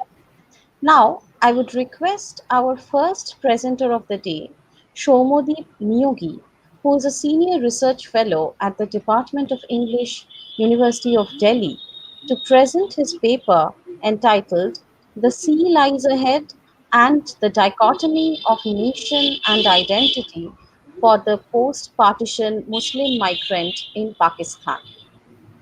Mr. Niyogi, please. Uh, can everyone hear me? Can you hear Yes. me? Yes, you're audible. Please go ahead. Good morning, everyone. So my topic is titled "The Sea Lies Ahead and the Dichotomy of the of Nation and Identity for the Post-Partition Muslim Migrant in Pakistan." So as we know, after the partition of India, so many people, millions of people, had been displaced, were to leave their hometowns and migrate to their new homeland. Shomodeep, sorry to interrupt. Can you please take the mic closer to your mouth? The voice is breaking a bit. We- Uh, It would be Can, better if you can be just a bit louder. can you hear me now, sir? Yes, we can hear you. Okay. Is the volume maximum? Yes, sir. Okay. Okay. Can Am I audible now? Yes, you're audible. Please go ahead. Oh, okay. So after the partition of India, as we all know, that millions of people had been displaced who had to leave their hometowns and migrate to their new homelands, the new nation states of India and Pakistan. So while millions of Hindus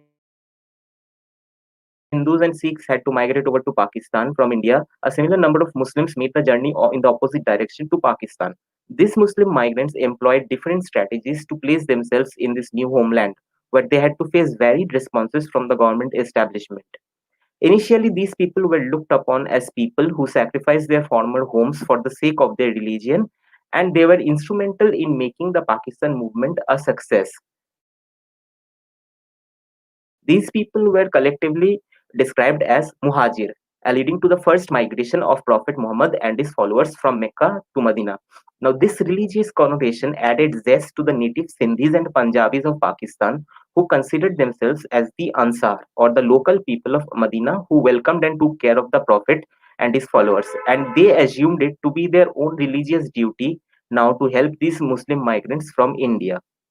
Now, what happened was that while the Punjabi Muslim migrants settled in the Pakistani part of Punjab, the Urdu speaking migrants from Uttar Pradesh and central Indian provinces were forced to go to Sindh, where most of them settled in and around the city of Karachi. However, when the number of migrants in Karachi started to increase, the attitude of the native Sindhis started changing.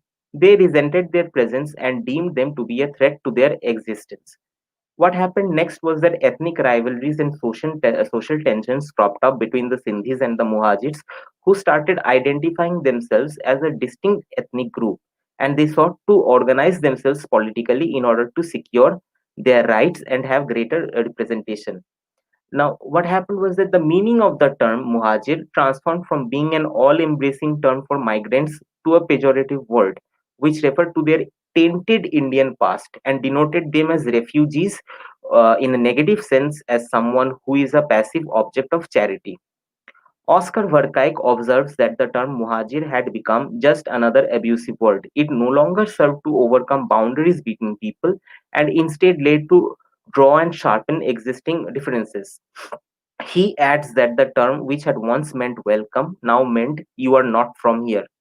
The term Muhajir now signified that the migrants were essentially foreigners who were taking undue advantage of the resources of Pakistan, and they were placed as outsiders.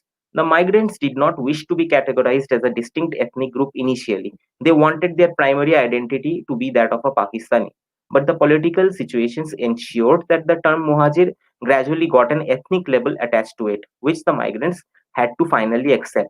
Now, what this does is it raises critical questions about the act of migration from act of migration vis-a-vis the vis-a-vis the notions of homeland, the consequences of uprootment and displacement of people, and how one's identity can get affected by the place of one's residence. This paper seeks to address these concerns and interrogate the evolution of the Muhajir migrants' relationship with their new homeland, Pakistan, from the immediate aftermath of partition in 1947 to up to the decade of the 90s. And we will be analyzing Intizar Hussein's portrayal of these incidents in his novel The Sea Lies Ahead. What this paper will illustrate is that a strong diasporic consciousness was evident in the first generation of the Muhajirs who had felt out of place in Pakistan, which and this diasporic consciousness forced them to create their own ethnic identity in the new homeland.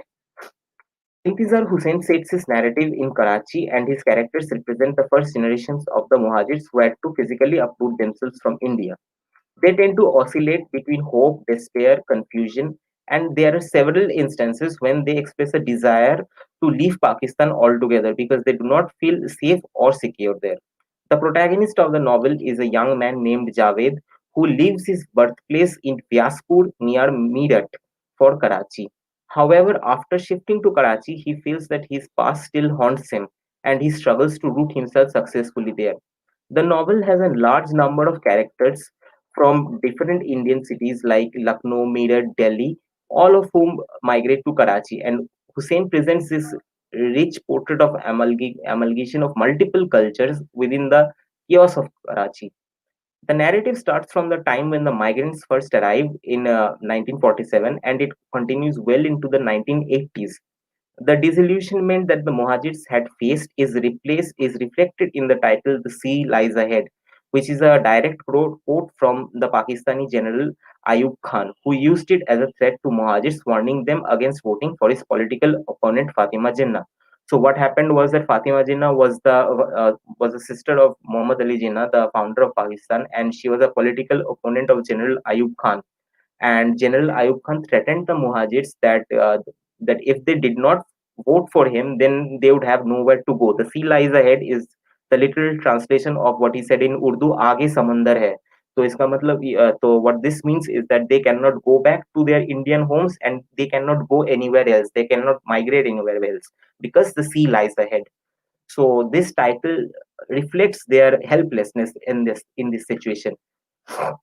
Hussein juxtaposes the political upheaval in post-partition Karachi with the lives of the Muhajirs and reflects upon the lawlessness that thrived because of ethno-political tensions, which complicated the ideals of democracy, equality through corruption and religious hooliganism. The situation completely subverted the utopian notion of Pakistan which the migrants had when they left India. In Pakistan, they found the situation to be unbearable and untenable. Javed's friend Manju Bhai has cynical advice for Javed to cope with this violence. Either leave this city, or if you wish to live here, then do not think about what is happening. Hussein observes the sense of alienation and separation which these Muhajirs felt in Pakistan because of their dislocation. There are multiple times in the novel when the first generation migrants lapse into moments of nostalgia, reflecting on how everything was wonderful in their old homes and how everything appears to be different here in Pakistan. The sense of an all pervasive loss and displacement can be acutely felt in Javed. The wounds of his migration have not healed even after decades of migration, and the memories of India still haunt him. The other characters also struggle to deal with this sense of loss in various ways. Fresh wounds are further added when Karachi is plagued by ethnic violence and descends into disorder. The attempt of the Muhajirs to anchor themselves firmly in Karachi is futile, and this is reflected through Javed's constant references to trees. He says, and I quote, once I get started on trees, all other subjects get left behind. Trees symbolize rootedness, being firmly rooted in the ground and in complete harmony with the surroundings, exactly what Javed is unable to do. He notes that the palm tree, which was planted by the Emir of Cordoba, had lived for more than 100 years with many other trees growing around it. Javed infers that the tree was taken away from its original home in the sands of Arabia, but it had successfully taken root and flourished in Andalusia. So he is basically alluding to Islamic history when the emir when the Muslim rulers from Arabia went and conquered Spain, and the emir had taken his favorite tree from Arabia and he had planted that same tree in Andalusia. Andalusia refers to Spain, and the tree had successfully taken root there. This is exactly opposite to what is the condition of the Muhajirs. They cannot root themselves in Karachi. So this contrasts the precarious position of the Muhajirs in Pakistan, who are uprooted like the tree, but they are not still yet able to successfully reroot themselves and flourish in their new surroundings. Javed realizes that the lives of the Muhajirs had changed overnight after migration. He says, "My family, my home had become my past. What was left behind was the past. It had to be cut off."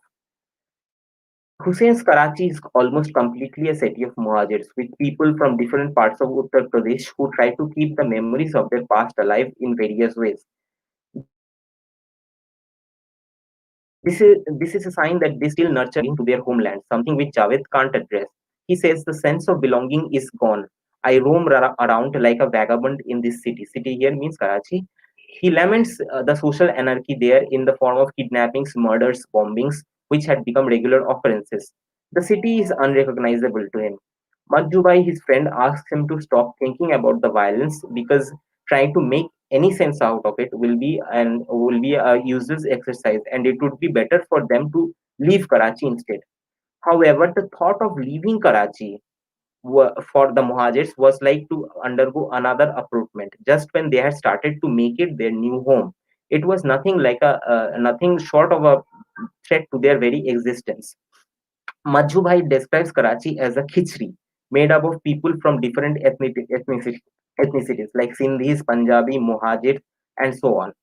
And the fact that the Muhajirs were not a homogeneous lot because they come from different parts of India, uh, seems like different rivers are all going towards the sea. However, he specifies that in case of the Muhajirs, all of them want to assert themselves over the other.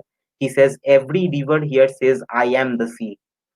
The Muhajirs constantly compete among themselves. We see characters from Lucknow displaying their vanity, Khariboli speakers from Meerut, Amrohi poets from Amroha, and people from Meerut discuss the fairs of Nauchandi and the food, and all are vying to show off their distinct cultural refinement and show that they come from a better background, better cultural background. The way these characters try to hold on to their memories and try to recreate some aspects of their past lives in Pakistan through culinary practices and through poetry recitals reflect a diasporic consciousness among the first generation Muhajirs. It reveals both their attachment with their former homes and also their efforts to make Karachi their new home. Hence, the thought of another uprootment from Karachi is a scary one. The character of Tausif, who is a second generation Muhajir, feels that everyone needs to carve out their own philosophy in order to survive in Karachi. For the elderly, making sense of the turmoil in Karachi was not easy. A character called Syed Akha Hassan compares how in Lucknow people would stand up against any form of crimes, but people in Karachi seemed indifferent. The social conditions of the Muhajirs gave rise to migrant centric political parties like the MQM, which is reflected when Majjubai asked, who should we go for justice? What do these people know about the sorrows that we have faced? What lies ahead? To which Majju again replies, the sea lies ahead, again signifying their helplessness. For Hussein, Karachi will always be an alien land. The Muhajirs adopt different strategies, as Tausif suggested, to deal with their life, while some of them engaged in Kawa Paratha parties, others engaged in mushairas, and some chose to ignore everything.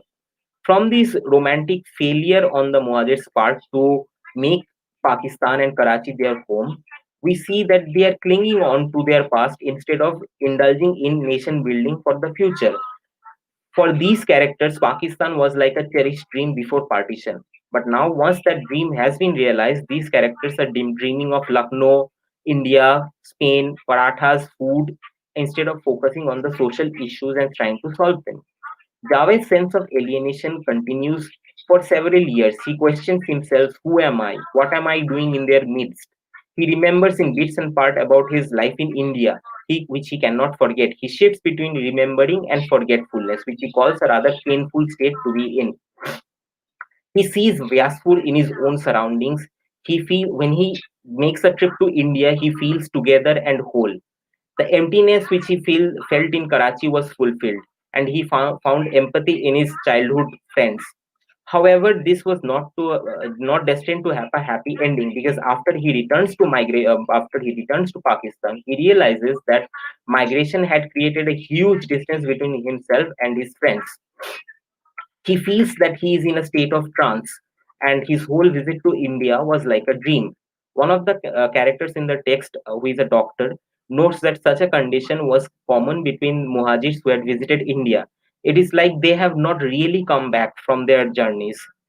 However, what happens is that the ethnic riots of Karachi prevent these characters from finally able to settle down in Karachi and make the city their home. Crimes, gang rapes, abductions become commonplace in Karachi, and the city seems like a strange place where they cannot find peace, solace, or security. Majju Bhai says that the youth of Karachi has only two pastimes: firing and recitals. So one will either get hit by either a bullet or a ghazal. Javed becomes a victim of this violence when he gets shot by unknown miscreants. So to conclude, I'd say that the Muhajirs are not able to carve out a place for themselves in Pakistan because they still have affect towards India. They do not feel what Lawrence Boyle calls place connectedness. Why Foot One in his essay, Intimate Experiences of Place, says that place gets transformed into a space gets transformed into place when it acquires definition in meaning and becomes expanded to more permanent objects.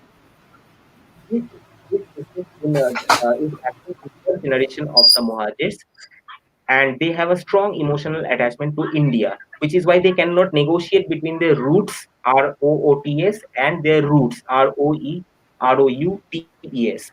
But all attempts to recreate their Indian life back in Pakistan is failing. Aisha Khan in her essay, Aisha Khan in her essay writes a passage states that people who migrate memorializes displacement in everyday discourse. For them, diaspora is a historical experience where a particular consciousness about the experience of migration is kept alive, and this is strongly felt in the sea lies ahead. While dissecting the reasons that make an ordinary space an intimate space, we see that the place of nurture, the nurture that they received in India, is absent in Pakistan for these muhajirs. So this is how I, because we do not have a lot of time, so Please conclude, please. I'd like to end this by saying that this is only half of the problem that Hussein shows. The answer we can find this in is in another novel by Kamila Shamsi called Cartography, where we see how the subsequent generations of Muhajirs finally are able to place themselves in Pakistan by getting over this diasporic consciousness to to create what I call a national consciousness. So this is how I'd like to conclude. Thank you. Thank you. Can we now move on to the next speaker? Yes, sir. Our next speaker is Ipshita Chakraborty, who is currently pursuing MPhil at Vidyasagar University. Her paper is on forced marginality and identity crisis of ABBA, the educated Dalit in the victim.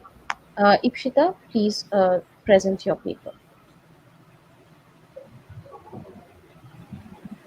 Am I audible? Yes, you're audible. Please go ahead. You have 15 minutes. Yes, sir. Just let me share the screen.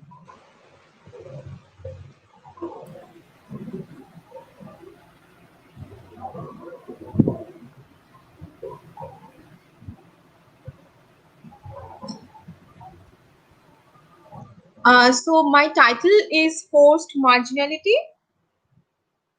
So my title is Forced Marginality and Identity Crisis of ABBA, the Educated Dalit in the Victim.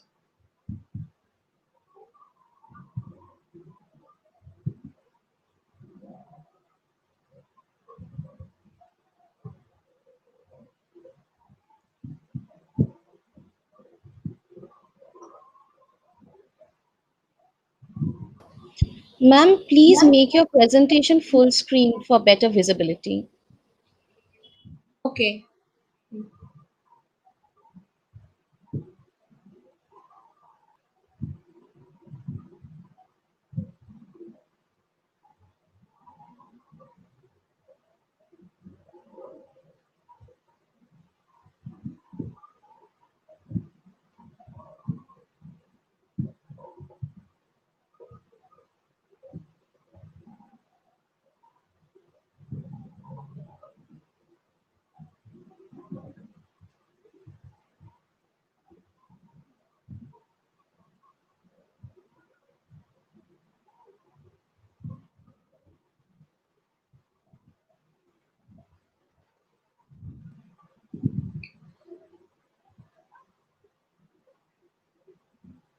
The presentation is somehow stuck. I cannot just move to the next slide.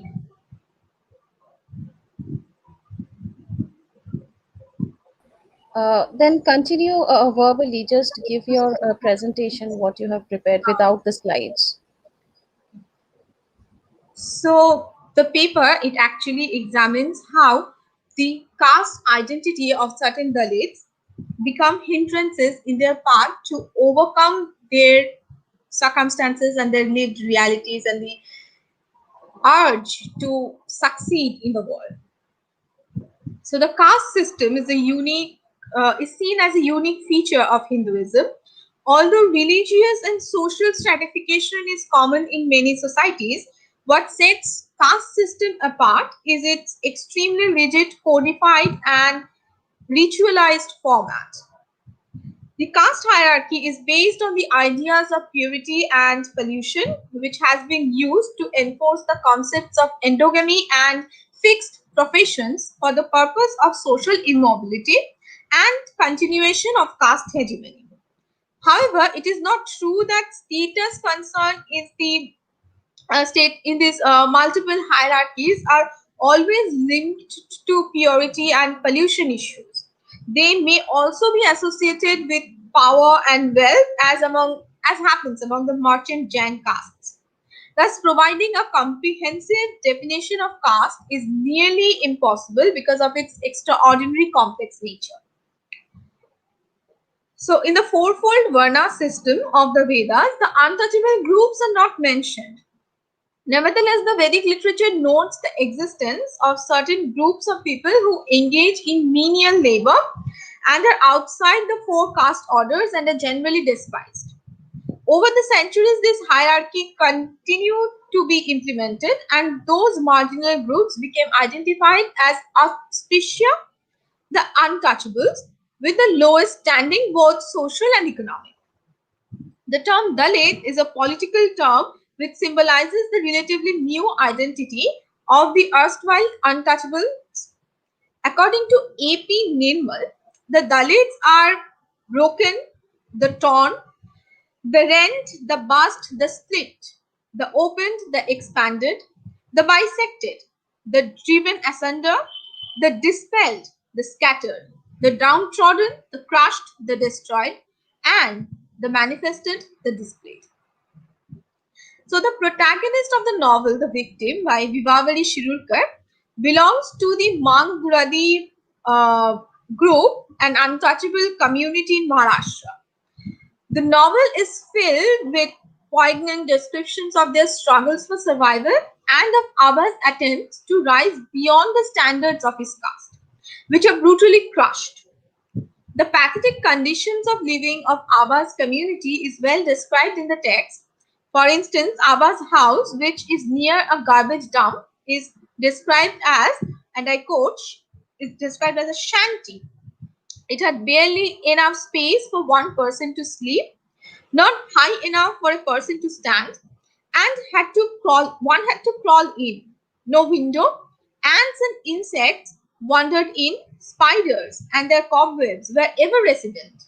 Dirty water in the coverless clay pot, stale, discarded scraps of food spread on dirty rags. This is also reminds us of the novel Untouchable by Mulkraj Anand. And I quote this passage from Anand. The outcasts colony was a group of mud-walled houses that clustered together in two rows, under the shadow both of the town and the cantonment, but outside their boundaries and separate from them. There lived the scavengers, the leather workers, the washermen, the barbers, the water carriers, the grass cutters, and other outcasts from Hindu society. A brook ran near the lane, once with crystal clear water, now soiled by the dirt and filth of the public latrines situated about it. The ugliness, the squalor, and the misery which lay within it made it an uncongenial place to live in. So the Manggarudi tribe was one of the criminal tribes. The criminal tribes were mainly forest dwellers and nomadic tribes who rebelled against the commercial exploitation of the forests by the colonizers. It was keeping in view the propensity of these indigenous tribes to revolt, and that too with weapons, that the Criminal Tribes Act of 1871 was enacted. Just as the zamindari system was imposed on the Indian feudal structure by the British, the indigenous communities were sought to be appended to the caste system at its lowliest bottom. Its main architect and member of the Law and Order Commission, T.V. Stephens, propounded the thesis that as the caste system was a special feature of Indian society with which trade linked to a caste, crime is also endemic to certain communities. The aforementioned theory of T.V. Stephens had paved the way for excessive exploitation of the tribes branded as criminal tribes. We encounter numerous instances in the novel where Abba and his creed are referred to as the Chorja. He, despite being educated, is offered a sweeping job and is denied other employment opportunities because of his caste identity. Your father, and I quote from the novel, your father sweeps, your entire jat sweeps. So can you. You should not be ashamed to work. But Sahib, for what did I learn? Just to sweep? Are those, as long as we have the stamp of the chore basti, no one will give us work. Just let them find out you are Mang Garudi. They will fling you away like garbage. Then again, after he manages to secure a teaching job, he gets unjustly accused of being a thief. These communities were left at the mercy of the law enforcement officials and were randomly picked up, tortured, maimed, or even killed during the colonial regime. The British government had set up industrial and agricultural settlements for these communities and made daily reporting to the police or Hajri compulsory for those who were accused of any crime, even if it was something as minor as larceny.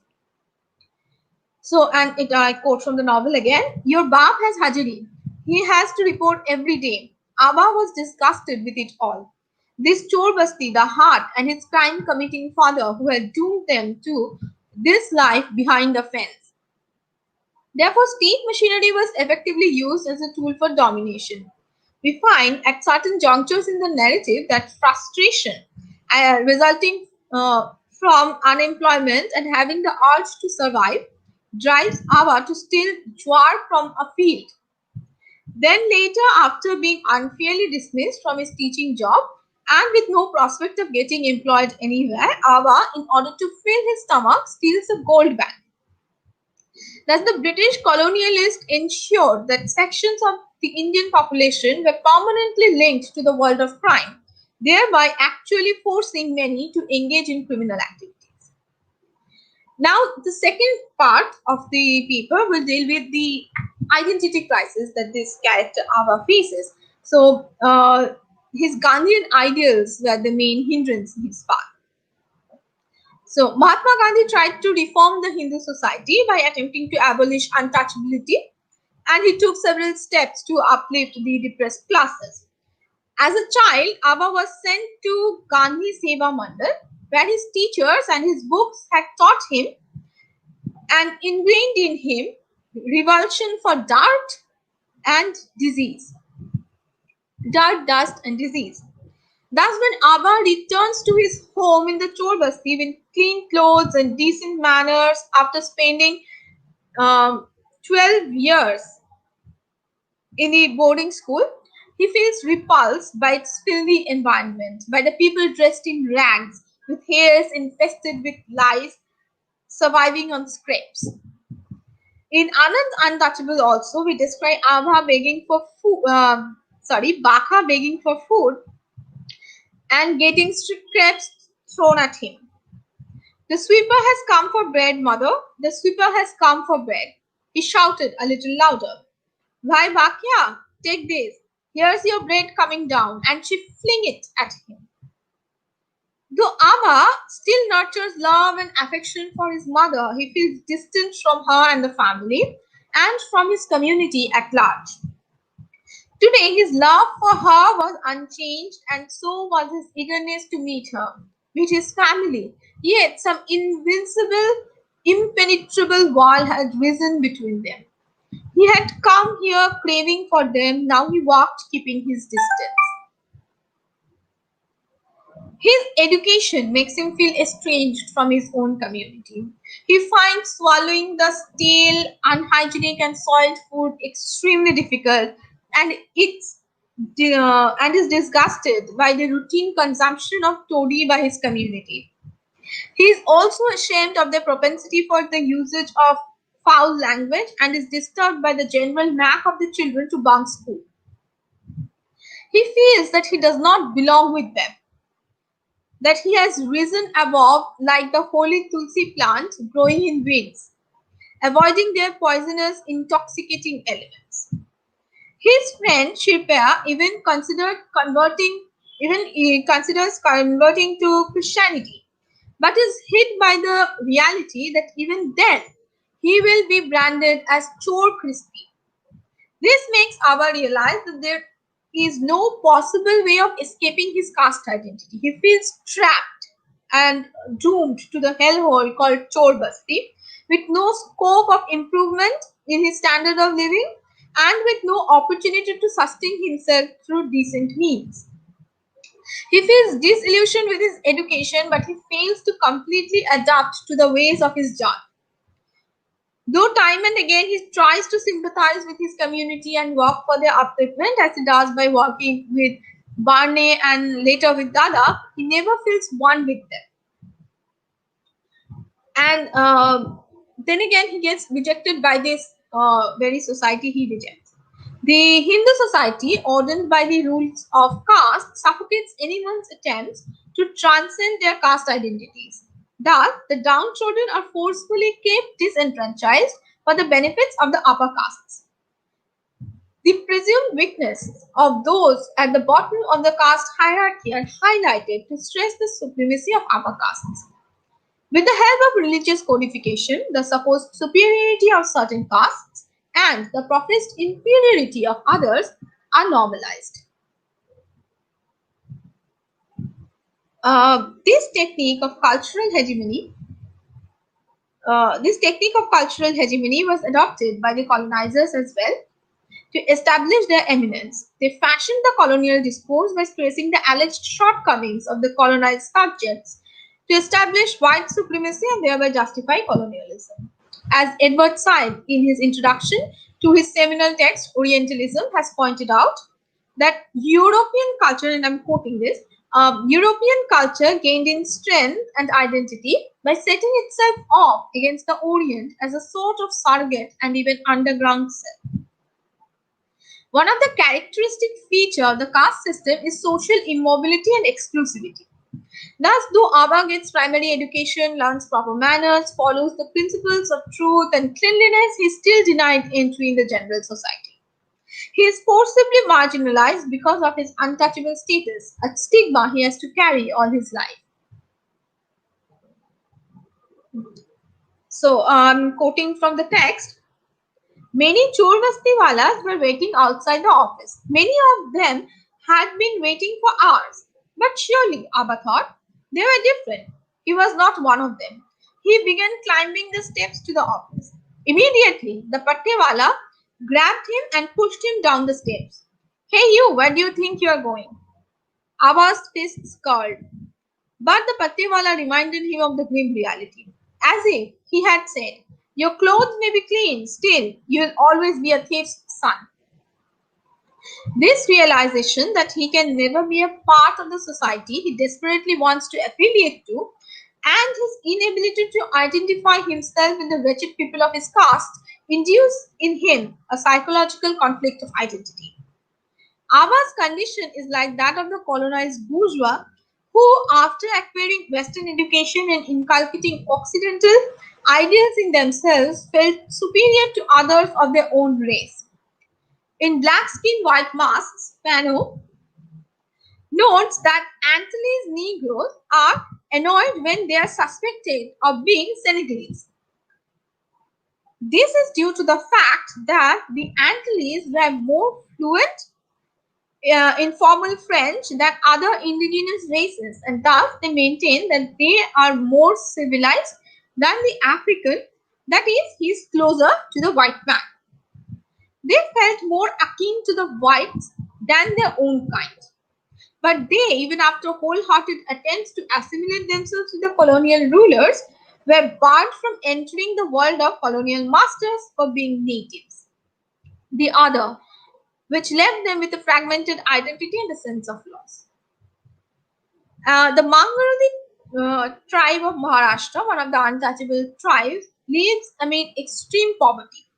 Their penury has hardened them and has stripped them of the ideals of honesty, truth, cleanliness, and other such idealistic values. They fail to perceive the value of education. Their only motto is that they would do anything to survive the harsh world that tries to crush them incessantly. Hence, when Abba, who learns the value of education from the boarding school, tries to convince the people of his tribe to educate their children, he is met with opposition and his idea is shot down because they feel instead of going to school, children should walk to earn extra money. Then, during the British colonial rule, this Mangarudi tribe was branded as a criminal tribe. They had to suffer the stigma of being thieves in addition to the disgrace of being untouchables. After independence, when Congress came into power, they abolished untouchability and revoked the Criminal Tribes Act and enacted a new law to deal with proven criminals. In the novel, after Indian independence, Abba gets his teaching job back and other Chor Bastiwalas feel hopeful for a better future. Many even get employed as contract laborers for the construction of new roads. However, the wages, though higher than what they were previously paid under the colonial regime, are still considerably low. And due to inflation, sustenance remains tremendously hard for these disempowered groups. In utter despair, a group of Mangarudi men hatch a plan for robbery. But when Abba comes to know about it, he tries to stop them by speaking of abstract concepts of honesty and truth. But his attempt proves to be futile and therefore he threatens to report them. Though the gang promises to abandon their malicious plan, in reality they were determined to follow through with their scheme. They only see Abba, his ideals, which to them are foreign and impractical, as a mere hindrance. Hence, they murder him with him the idealistic values that despite many sufferings and going wayward a few times, never actually abandoned. Thus, Abba's ultimate rejection comes from the community once he himself had rejected. And I'm concluding it since there is not much time left. The nation's independence was supposed to usher a new era free from exploitation. And although numerous laws to uplift the unprivileged and protecting their interests were framed by the government, there were and still are major gaps in their execution. After independence, the Indian elites replaced the British masters and they continued with the caste hegemony, colonial power structures, and systematic oppression of the marginal groups. Therefore, even after years of Indian independence and the implementation of the various uplifting laws, the prejudices against the lower castes have continued. The lack of proper opportunities to surpass the caste identity and the accompanied social reality frustrate the young, educated Dalit individuals. They do not feel any essential connection with the illiterate members of their caste. They assume themselves to be superior to others of their community and endeavor to assimilate themselves with the supposed higher races, but face rejection and suffer from identity crisis with nowhere to belong, a condition similar to the one experienced by the indigenous educated middle class who tried and failed to acculture and integrate completely with the colonial masters, which led to psychological confusions and fragmentation of identity. Thank you. Thank you very much, ma'am. We have our next presenter. She is Shukriti Sharma. She is an assistant professor of English at the Government Degree College, Aknoor, Jammu and Kashmir. She will be presenting her paper entitled Orphanhood as Identity, Rootlessness and the Child Protagonist. Ma'am, please present your paper.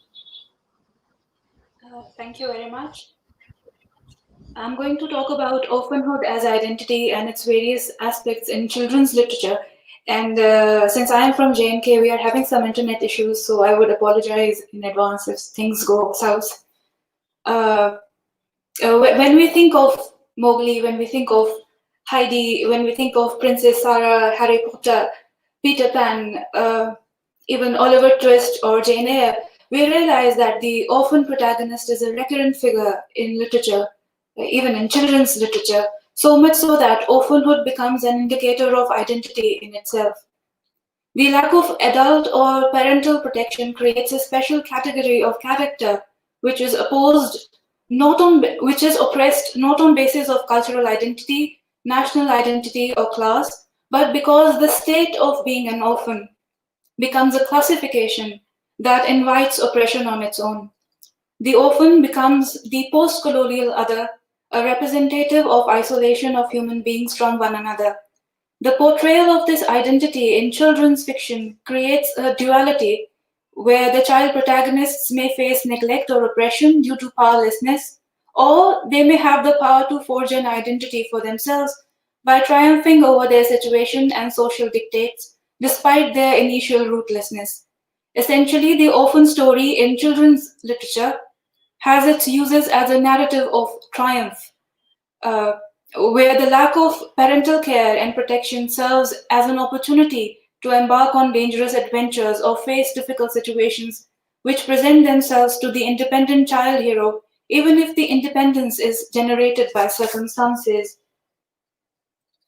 The story may also serve as a wish-fulfilling fantasy for the child reader who relishes the prospect of reading about the lifestyle of a character that does not fall under the parental supervision and scrutiny, especially with the safety of knowing that the child hero will not meet a bad end. The orphan as a narrative unit has certain pre-programmed indices and functions, indices being character traits. She is the ambassador of emerging victorious against all odds with a healthy dosage of qualities or indices akin to courage and kindness, which is Cinderella's motto in the 2015 Walt Disney film as well. There is a certain goodness attached to this particular character, whose functions include navigating a corrupt world, facing danger, and making friends. A character that can go beyond the constraints of a plot structure involving a happy family, where a child is living under care of parents who can actually monitor them and ensure their safety. Thus, the rootlessness of the orphan, the rootless orphan, is often marked by increasing independence and the capacity to make decisions in the absence of a guiding hand, especially at a crucial moment, which leads to some sort of maturity or understanding. A repetition also makes the orphan child an archetype or a recurrent motif. The child archetype is a symbol of both dread and hope. The loss of parents is a common cause of anxiety and stress in children. We fear loneliness and rejection even as adults. The orphan also fits in the quest archetype, where she is looking for acceptance and belonging in a narrative where she is marked as different due to lack of a familial structure to shelter her from a harsh world. This is where the rootlessness of the orphan stems from. There is grief and pain and strife, but there is an archetypal reward where the quest is completed and home is found. Home might be acceptance, love, camaraderie, friendship, family, or a simple recognition of self-worth. Developing the symbol further, Melanie Kimball calls the orphan a manifestation of people's isolation from fellow human beings and from society. To her, they represent solitude. They, being the outcasts of society without the protection of social institutions like family, she dubs them as the eternal other.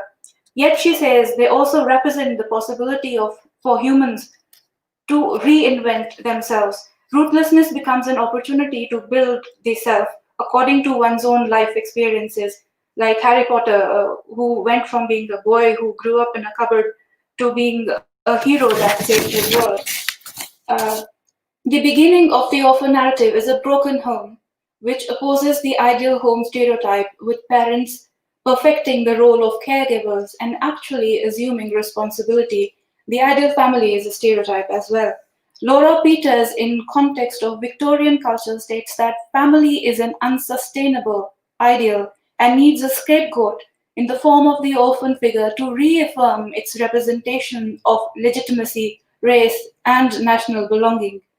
In the modern family, we may not see race or even national identity as something that is uniform for all the members. The orphan is often othered by virtue of being an orphan. She may not be illegitimate in order to be a scapegoat. When the king's son asks Ashinpatal, which is this German Cinderella story. Aschenputtel's father, if he had a third daughter, he replies in the negative. No, said the man. There is still a little stunted kitchen wench which my late wife left behind her, but she cannot possibly be the bride. You know the Cinderella story. In this case, the father does not connect to the daughter after the mother of the child is no more. She is not worth being married off to somebody or worthy of finding shelter in another family. He still acknowledges the children of his second wife and is apparently blind to Aschenputtel's or Cinderella's abuse at their hands. Nina Orbach, in continuation with the theme of rootlessness, sees the orphan as the primary metaphor of the dispossessed, detached self. She further attributes her with the following characteristics. Of orphan is a faintly disreputable and possibly bastardized offspring of uncertain parentage, always threatening to lose focus and definition, but with resilience of the natural victim, always managing to survive. Somebody like Oliver Twist, for example. This uncertainty and loss of definition points towards the potential of the orphan mytheme that continues to be recycled in various narratives. The orphan state of abandonment or orphanhood is a ready launchpad from where a narrative can go in many directions, be they positive or negative. On a positive note, the hero within, Carol S. Pearson identifies hope as an important component of the orphanhood narrative. She insists that the orphans have to be cared for. Further, she holds that the stories then that the culture has evolved for the orphan are rags to riches plots and very conventional love stories. The sub-theme of these plots is that suffering will be redemptive and will bring back the absent parent. In Charles Dickens' novels, for example, an orphan suffers poverty and mistreatment until finally it is discovered that he is the long-lost heir to a huge fortune and that he will be cared for forever. The narrative of redemption is especially important in children's literature. The suffering child who does not receive redemption or comfort is in for a dark future. It is in the plots without care, where the orphan continues to suffer, that the negativity comes into play. The victim may turn bitter and angry and decide to victimize the world in turn. To illustrate, consider Tom Riddle from J.K. Rowling's much talked about Harry Potter series. Tom is not acknowledged by his father and is left at an orphanage during childbirth by his mother with nothing but a name to identify the baby. It is understood that Mirope, Tom's mother, could have saved herself as she has magical powers. But she is heartbroken at her husband's abandonment and chooses death over living for her child. This double abandonment shapes Tom's character as he craves absolute power and control so that he's not victimized again. Tom grows up unloved in an orphanage with scarce resources and an uncaring staff. His own magical powers make him stand out and he is shunned by other children. Also, he develops a cruel attitude which does not help his case. But there is no one to teach him otherwise, and he grows incapable of bonding with other human beings. His dark side comes into play, and he remains a selfish being incapable of loving others or feeling remorse for causing her to harm. He develops a fear of death, unable to accept his mother's choice to die when she could have saved herself. Also, he discovers later that his father has been living in luxury while he himself has been growing up in poverty. His response is to kill his father when he acquires the capability to do so. His revenge does not end there. He wants to enslave the whole world that has overlooked him and tried to subdue him when he was a helpless orphan. In his analysis of the child motive in Psychology of the Child Archetype, Carl Jung speaks of individuation, which is a process through which one's personality matures after one learns to understand one's inner self. Apart from being a link to the past, the child is also a symbol of future potential. She is the site of personal development, which is accelerated due to conditions like orphanhood and self-reliance. Jung identifies futurity, which harks changes in personality as an essential feature of child motive. These changes help along individuation with synthesis of conscious and unconscious elements in the personality. This synthesis, in turn, makes the child a symbol that unites the opposites. The child is a bringer of healing, that is, one who makes whole. This is especially true in case of the orphan hero, whose future must bring wholeness and healing, and suffering and opposition is conquered and maturity is achieved. Even if the orphan cannot undo a hurtful past, she learns that pain may be a part of her, that that is not all that she is. This development is not present in the case of Tom Riddle, who learns to cope by causing pain in others instead of finding personal healing that is denied to him in his story verse. The evolution process of the child is supported by abandonment, which is the cause of rootlessness, which Jung calls a necessary condition if a child is to achieve independence. He points out the inherent paradox of the helpless child motive that even if the child is pitted against dangerous enemies and is constantly threatened by extinction, the child hero has special powers and would emerge victorious against all odds. Coming back to a positive note, healing is a major part of the individuation process in Roald Dahl's James and the Giant Peach, where James Henry Trotter is saved from becoming another Tom Riddle using the fateful Deus Ex Machina of the mysterious old man bearing a magical gift. Here, family is not the unsustainable ideal of Laura Peters, but a lost ideal. It is the kind of ideal that may be promoted in a children's book. Here's a brief description. Up until this time, he had a happy life, living peacefully with his mother and father in a beautiful house beside the sea. There were always plenty of other children for him to play with, and there was the sandy beach for him to run about on, and the ocean to paddle in. It was the perfect life for a small boy. James knows the warmth of a happy and loving environment, and the sudden loss of parents puts his life with his cruel aunts under stark relief. In an unapologetically absurd manner, the narrative declares that James' parents got eaten by an enormous angry rhinoceros that had escaped the London Zoo. The caregivers are thus successfully out of the way, and the story can continue when the lovely house by the sea is sold. The orphan is physically removed from the site of comfort as James' home fails as a shelter in the absence of his parents. However, James was still alive even if the parents are no more, and all alone in an unfriendly world, and if death has ended all his parents' troubles, his were just about to begin. The young reader is not sheltered from the horrors that life can offer to a helpless child. In here, the awfulness is absolutely blatant, horrifyingly glaring, and heartbreaking.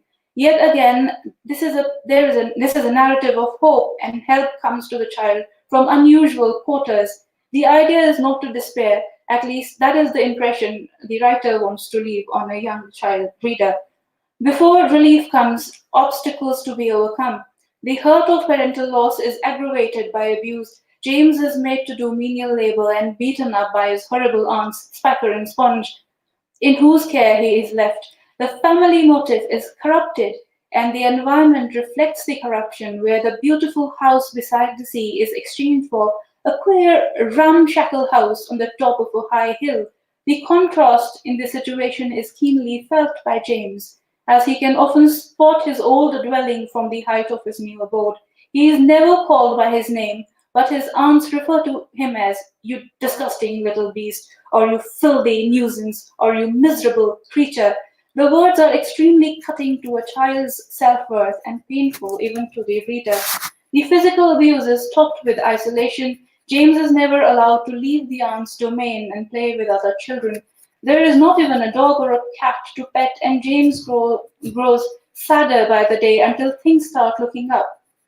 Through Deus Ex Machina, some magical crocodile tongues delivered by a mysterious old man mentioned earlier are accidentally dropped by James near an old peach tree.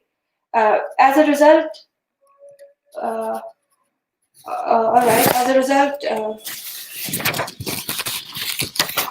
what happens is James ends up escaping in a giant peach, and the villains of the story are taken care of very earlier in the narrative because the giant peach squishes them to death, which is sort of horrifying to read about. But Dahl writes about it in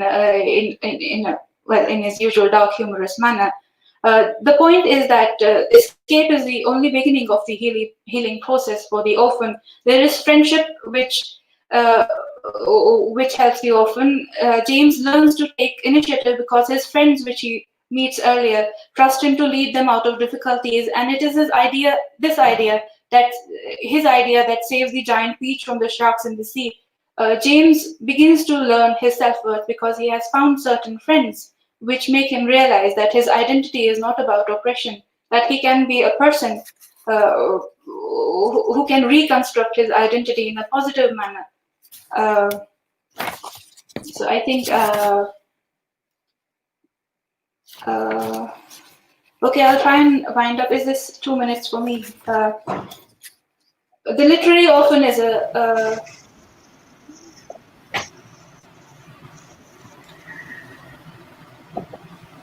time.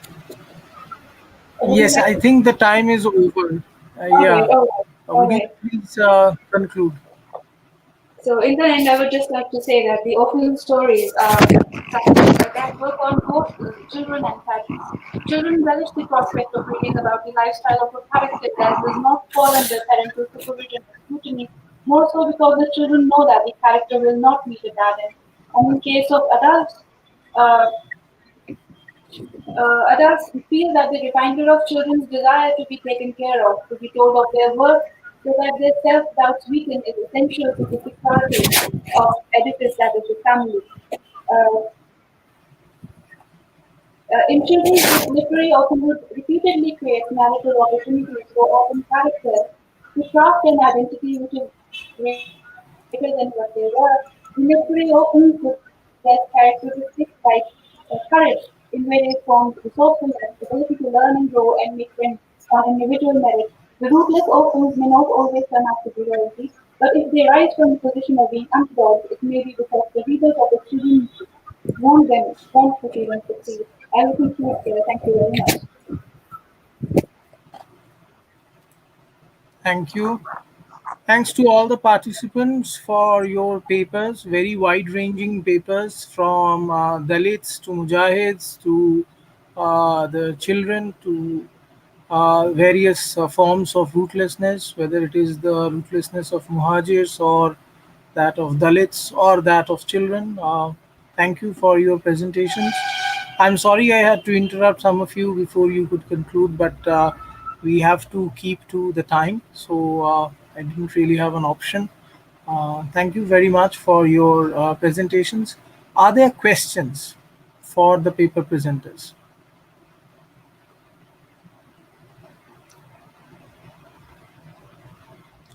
I'm sorry, ma'am. I think you have to unmute yourself. Sorry, sir. We have one question for Ipshita Chakraborty. It is from Devobroto Odhikari. It reads, does the position of the educated Dalit in the society somewhat resembles to that of the educated native in the colonial context, and yet not because the educated native in many cases tried to supplant the colonizer, but the educated Dalit felt it incumbent on him to educate the Dalit community but failed in many cases. I would just repeat the question, reshow it. Here is the question. Yes. Am I audible? Yes, I would also request the presenters to turn on their cameras. Um, Yes. So yes, this very question, as I have already stated in the paper, that this condition of these educated Dalits are very much similar to those of the mimic men. Now, the question that asks that if it is similar because not because they want to supplant the colonizers, but if the Dalit felt it incumbent on him to educate the Dalit community, but failed in many cases. So yes, even mimic men in the colonial context try to actually uplift their communities. Somehow they wanted to work for their communities but failed because firstly they were not recognized by the whites as equals. Secondly, many people from their own community didn't even actually comprehended the very need of the hour to surpass their, let us say, the position that they were in, the societal positions that they were in. Similarly, in these Dalit scenario, what happens is that creating awareness that you need education is very important, and many fail to create this awareness. They go and preach that you have to educate yourself, you have to become more independent, you cannot depend on the state, you cannot depend on the higher castes for survival. However, when you have this worry that what I will eat for the next meal, when you cannot feed two square meals to your family, education becomes secondary. So these things that happen are very much similar both in the colonial context and for the Dalits, for this caste, in this context of caste as well. So I think it is a relevant question, and yes, they are similar in this sense also, that they fail to educate and uplift their communities, not only because they lack their efforts, but also because their communities reject them. I hope I've answered the question to his satisfaction.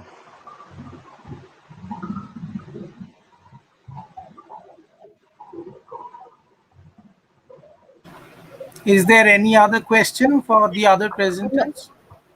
no, sir, we don't have any other questions. So Right. we would So request you to sum up the session. right. So, as I was saying, a wide range of papers. There is obviously no doubt that the Dalits continue to experience a great deal of ruthlessness, and it is whether it is the death of Rohit Vemula or whether it is various other tortures that keep being inflicted on Dalits in different parts of the country, whether it is different kinds of khap panchayats that dole out these judgments for various kinds of executions or punishments against Dalits. The crisis continues. The crisis of a typically Manuvadi society continues to ravage India, and obviously, more and more literary texts would keep on exploring such ruthlessness and the contradictions, the fissures, the cracks that are inevitably generated by such hierarchies and discriminations. A completely different kind of ruthlessness was explored by Shomudip Niyogi in his paper related to the Muhajirs. And I think, so far as most of the Indians are concerned, the term Muhajir only has a resonance in the context of Sarfarosh and not beyond that. So I think this paper would be an illuminating one for many of the viewers and the listeners who might not be familiar with these particular issues. So thank you, Shomudi, for that. And finally, the paper by Shruti Sharma referring to ruthlessness associated with orphanhood. Right, this is not something that is more concerned with traveling, migration, or spaces of that sort, but this is more a kind of a psychological rootness and the various pressures that inevitably impinge on children as they confront orphanhood and as they try to belong, and the kind of threats to society that are inevitably generated when that attempt to belong is thwarted, is nullified by different kinds of discriminatory forces and explosive bursts of hatred that such unbelongingness might generate. So, again, very diverse papers, all exploring different forms of ruthlessness and the consequences, psychological, social, cultural, of such ruthlessness. So, thank you for all the papers. Thank you to the presenters, and also thank you to Uluveria College and the organizers once again for allowing me to chair this session and listen to such insightful presentations. Thank you. Thank you, sir. With this, we have come to the end of the first technical session. I would like to convey my gratefulness on behalf of our entire department to Dr. Abin Chakraborty for his enlightening keynote lecture, which has surely enriched our audience. Thank you so much, sir, for giving your valuable time. to make this endeavor a great success. I would also like to thank our paper presenters who have joined us from distant parts of India and enhanced the academic quality of this webinar by presenting their thoughtful papers. Thank you all. And I would also like to thank our wonderful audience who have actively taken part in this discussion. Well, we have just finished one brainstorming session, but hold on, we have more to come. Now we will take a short break of 10 minutes and we will get back at sharp 1 p.m. with our first plenary session with Professor Sipra Mukherjee. So stay tuned. See you on the other side of this short break. Thank you for now.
Good afternoon, one and all present here.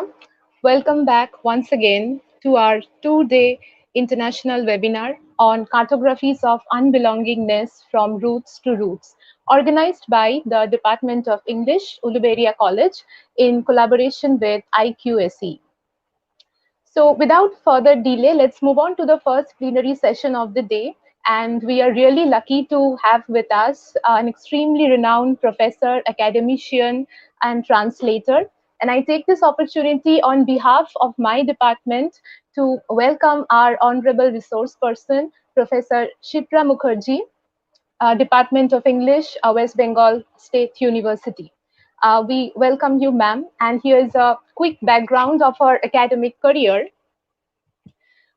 She has completed her master's, MPhil, and PhD from Jadavpur University and has worked as a research fellow at the same university from 1993 to 1996.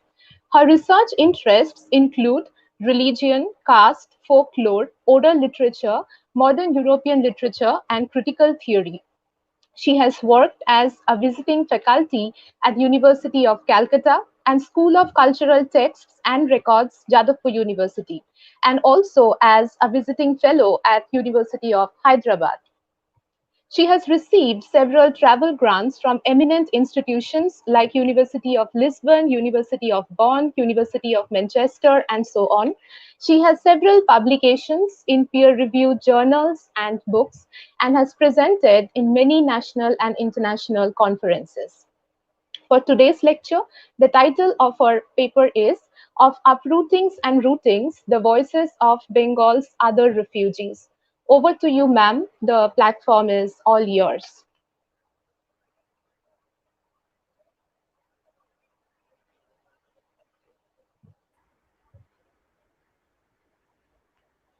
Can you hear me now? Am I audible? Yes, ma'am. Yes, ma'am, you're audible. Thank you, Anurna, for that very generous introduction. I thank the college authorities of Uluberia College for organizing this extremely relevant webinar. Particular thanks to the Department of English, to Professor Shonduk Dolui, and to Dr. or Professor Sipra Chakraborty, who invited me today to give a talk on a subject which I hold very dear to my heart. I have entitled my paper Uprooting and Routing, that is rootings is how we pronounce it, the vision, the voices of Bengal's other refugees. What I want to discuss today is the sense of belonging or unbelonging that spaces give us. Now, the space that I will be discussing will be discussed in all its multidimensional aspects.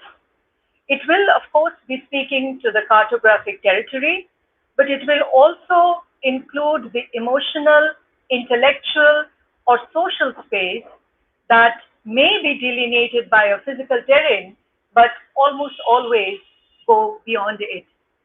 As your concept note points out, the concept of belongingness involves the territorialization of the human subject.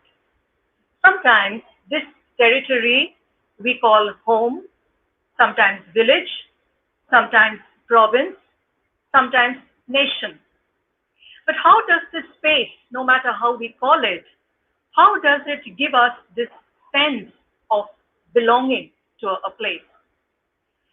In talking of Bengal's other voices, other refugee voices, I will today be revisiting partition, but my sources will be largely outside the mainstream, narratives from a section of the Nomushudra refugees who crossed the border not in 1947, but later in the early 1950s.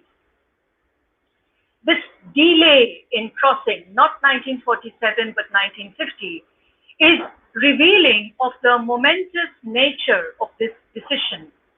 It highlights the doubts, the hesitations, the indecisions, the misgivings. In short, this delay highlights the pause that the community had to make before it took such a huge, momentous decision. It was a significant pause because it heralded a movement from one identity to another. The community was, therefore, for some time, stationed at the interstices between two identities, Indian, Pakistani, trying to choose, or perhaps being compelled to choose, one over the other. Now, the question may very well be asked that why, though, take a community on the margins to discuss nation and belonging or to a nation? Isn't the nation, after all, a concept that reminds us more of the center than of the periphery? I take up this community on the margins of the nation because it is at the margins that the experience of an identity is at its keenest. The other identity on the other side of the border or the margin is within reach. And it is when the other is too close for comfort that the understanding of myself identity is the most acute. As Martin Heidegger says, the boundaries are not that at which something stops, but as the Greeks recognized, the boundary is that from which something begins its presencing. Homi Bhabha, who uses this quotation in his Location of Culture book, writing at the border of one century that was soon to move on to another, the 21st century, writes of how we were increasingly, or we are increasingly, moving away from the concept of the border or the boundary as delineating end of one and beginning of another. This is what he writes. The move away from the singularities of class or gender as primary conceptual and organizational categories has resulted in an awareness of the subject position of race, gender, generation, institutional location, geopolitical locale, sexual orientation that inhabit any claim to identity in the modern world. What is theoretically innovative and therefore politically crucial is the need to think beyond narratives of originating and initial subjectivities and to focus on those moments of process or processes that are produced in the articulation of an identity.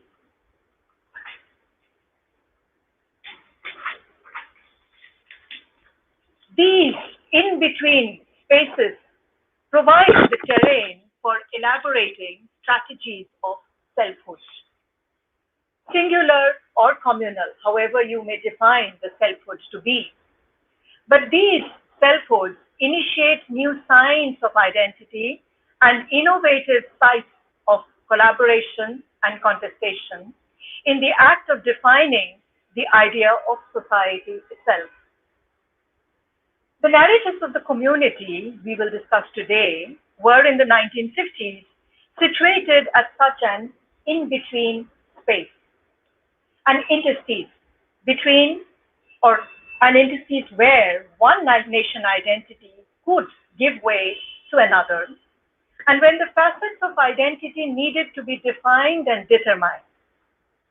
Faced with the imminent presence of another, the citizen of one nation negotiates with her or his experiences and memories to arrive at strategies of selfhood crystallized out of the remembered past and projected into the envisioned future. A large section of the community of the Normal Shudros had already moved across the border following P.R. Thakur, who had moved closer to the Congress after a meeting with Gandhi.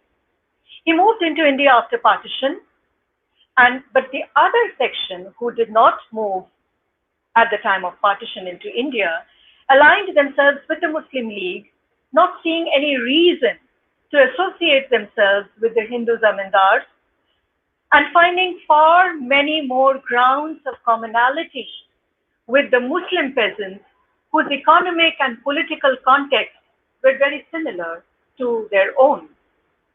This group was led by Jogendranath Mondal, one of the 1669 founding members of the Constituent Assembly of Pakistan. He was also the first law and labor minister of the new Pakistan. But when partition became imminent in 1947, Jogen Mondal rejected Jinnah's two-nation theory that was founded on religion and decided to remain in East Pakistan because he felt the class identity that the Dalits shared with the Muslim peasant was a far stronger one than the religious identity. Post-partition, however, the fear of violence and rioting convinced this group of Namoshudros to cross the border and enter India. The bitter disappointment that Jogen Mondal felt is voiced in the letter which he wrote to the then Prime Minister, Liaquat Ali Khan. By this time, of course, Jinnah had already passed away. At this moment of history, a large section of the Namoshudro were in a near unique position in history. They had to choose their nationality. For human beings across the globe, this decision is not taken by the individual. It is taken for them by their geographical position.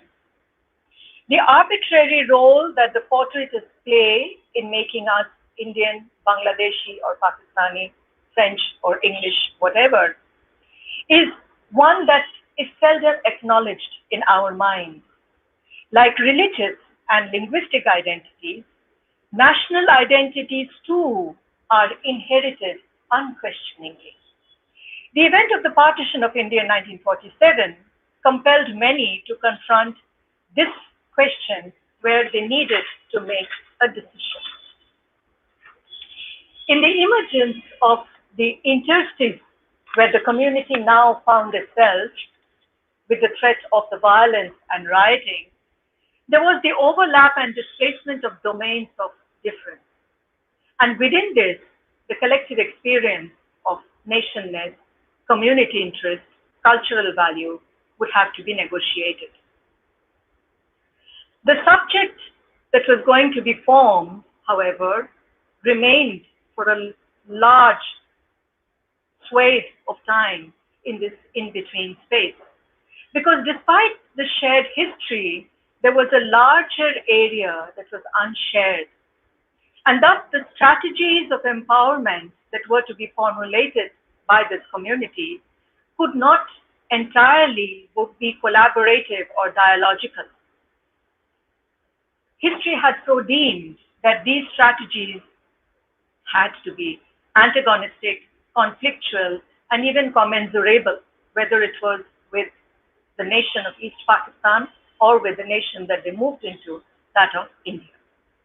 The post-1947 history of the more vulnerable communities is an area that has been largely neglected by both partition studies and by the Dalit scholars.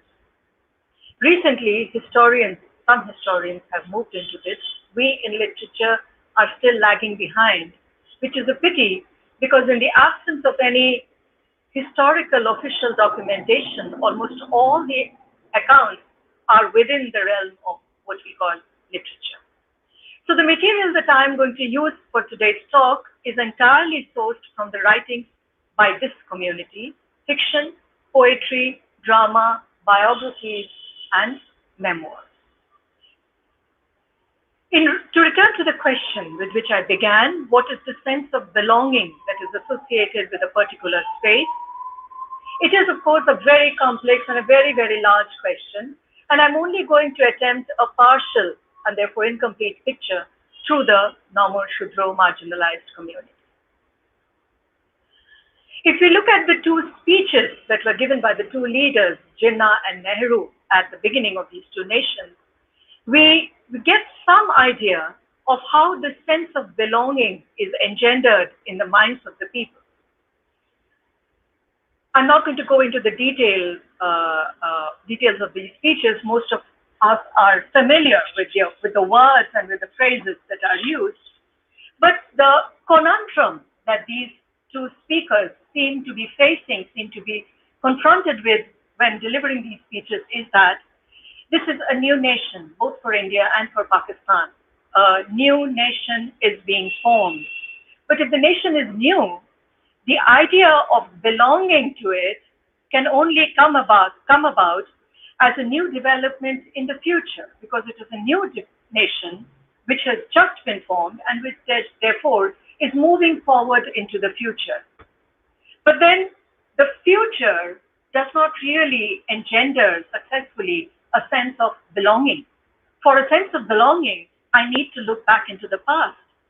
And therefore, both the speeches rely heavily on a past where the idea of the nation had been imagined. If you look through the speeches, even a cursory reading will tell you that both Nehru and Jinnah are using words, despite the fact that both these leaders were leaders who were famous or infamous for their secular outlook. They are both using words which draw their power from the non-secular space, from the mystic, divine, religious, abstract kind of a space.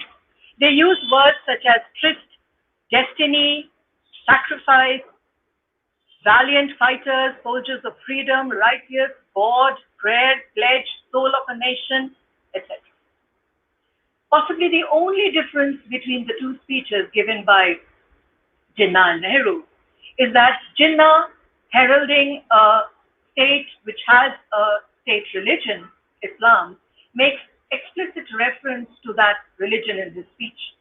Nehru, heralding a state which is going to be secular, does a curious kind of a combination of the secular and the non-secular.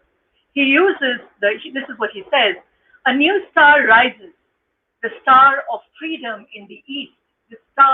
The new star rising, with all its religious associations and the concept of freedom, the star of freedom, a word which is drawn from the liberal, democratic, modern discourse, thus combining the religious and the secular together to bring up, to herald the formation of our country, India.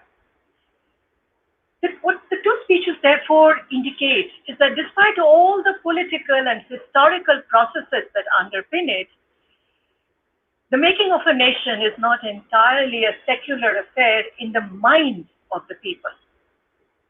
In reality, as we go about making the nation, there may be many material, palpable aspects, careful delineation of the borders, mapping out of the geographical terrain, creation or surveying the census for the census of the population, enumerating categories within which this population can be classified, but this does not constitute the whole story. There are other aspects which are impalpable, elusive, which are connected with the process of nation making.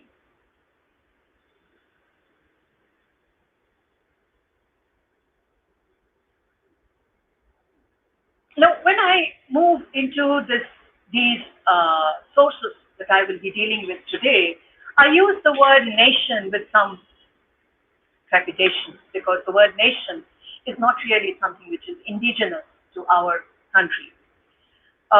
Nation, nationalism are infamously are terms that we have taken from Western sources, and they have not gone down as well as we would have wished to in the processes of our nation making to this day. Possibly the word that we would be using would be the word Desh. In fact, when Benedict Anderson writes about the imagined community, Roger Fry writes back with the book Felt Community, speaking of the very different way in which the South Asian concept of nation or feeling of nation was engendered in this space. There is another word which is possibly means the same or is used for the same meaning, that is Bhite Mati, which is a far more real, far more locatable word, speaking as it does of the ancestral home and hearth. বংশানুক্রমে বাস করা হয় এমন বাস্তুভূমি, ঘরের ভিত বা পোতা। Desh, the other concept, the other word that we repeatedly use or repeatedly find when we go through the partition memoirs, is of course a vernacular word. But if we look at its origins in Sanskrit, we find it has the more neutral meaning of land or place.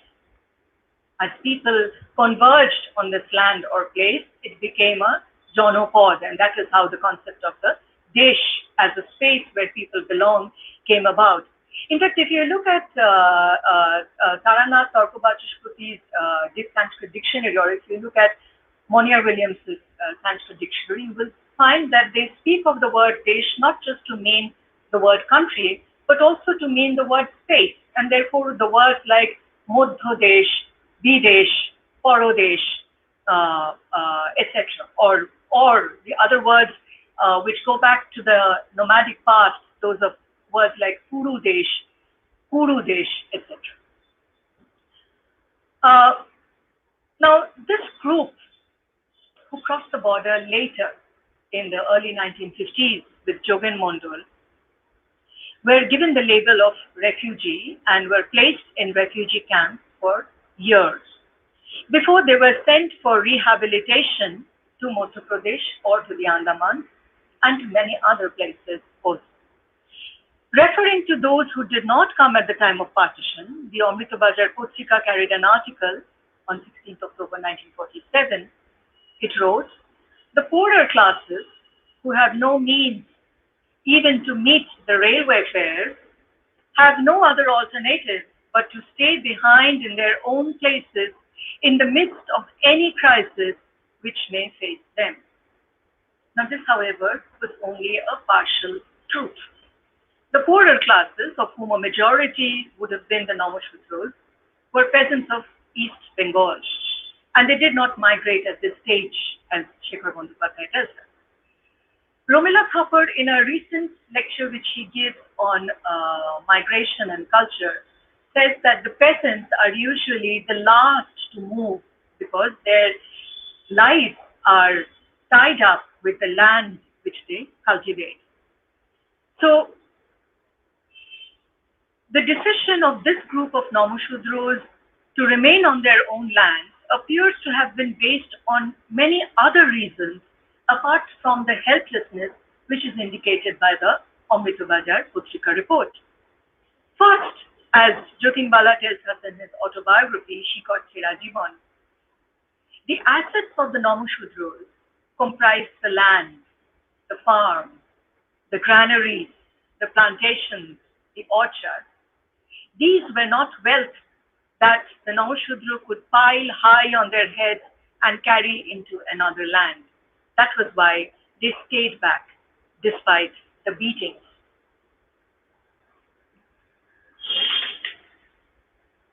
If this was the first reason, the second would be the strength that the Namoshudra community drew from their collective presence.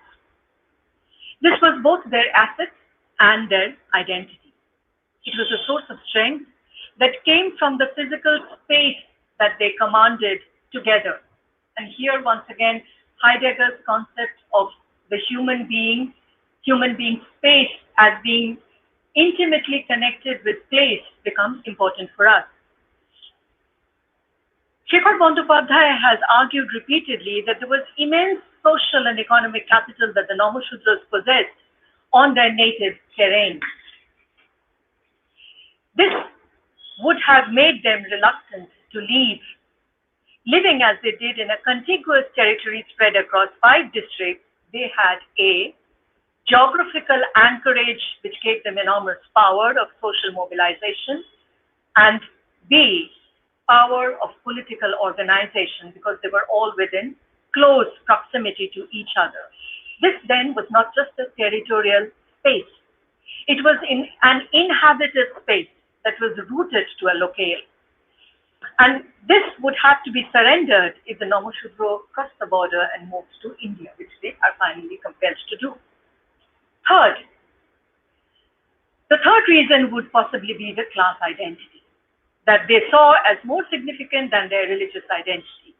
Though later compelled to leave their lands and cross the border into India because of the violence, contemporary literature conveys a continuity in the fellow feeling between the Nomoshudros and the Muslim peasants. If we look at Monoranjan Bapari's autobiography, Itivrite Chandal Jibon, he speaks of the anger and the resentment that was provoked by the humiliating treatment meted out to them by the caste Hindus. I'm reading the Bangla over here because I suspect much of the audience today will understand Bangla. প্রথম দিকে যারা সংখ্যায় ছিল কম এবং সামাজিক দিক থেকে দুর্বল, বর্তমান সময়ে রাজনৈতিক ঘটনাক্রম এবং অন্যান্য মুসলমান ভাইদের সাহস ও সহযোগিতায় তারা এই সময়ে ভীষণ রকম বলবান। তারা যে কোনোদিন হিন্দু ধর্মের অতীত অন্যায় অবিচারের প্রতিশোধ নিতে ক্রুদ্ধ হায়নার মতো ঝাঁপিয়ে পড়তে পারে। যুগ যুগান্তের সঞ্চিত ক্রোধের যদি একবার বিস্ফোরণ ঘটে, তাহলে সে যে কতখানি নির্মম আর বিভৎস হতে পারে তারই বোধহয় প্রকৃষ্ট উদাহরণ হলো মুলাদির রায়।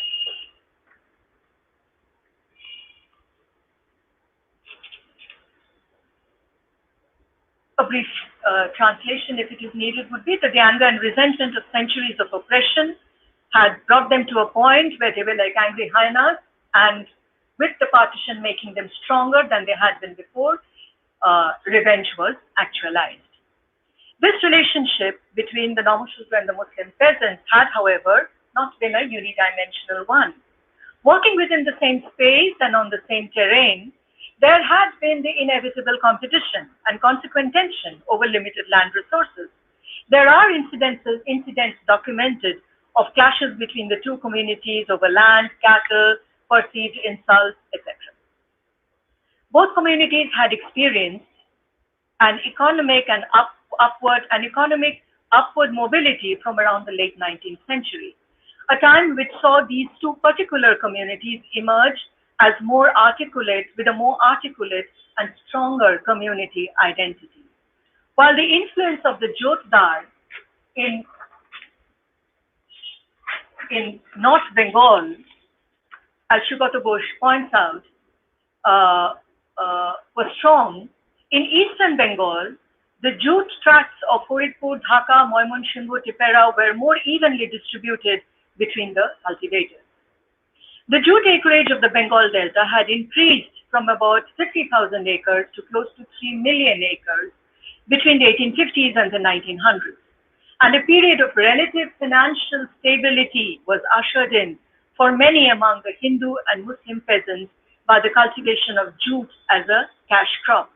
Gopalganj, where about a fifth of the total Nomoshudra population in Bengal lived, was located on an important riverine trade route linking East Bengal jute exporting areas through Khulna to Calcutta. This is referred to in the hagiography of Guruchand Charitamrita.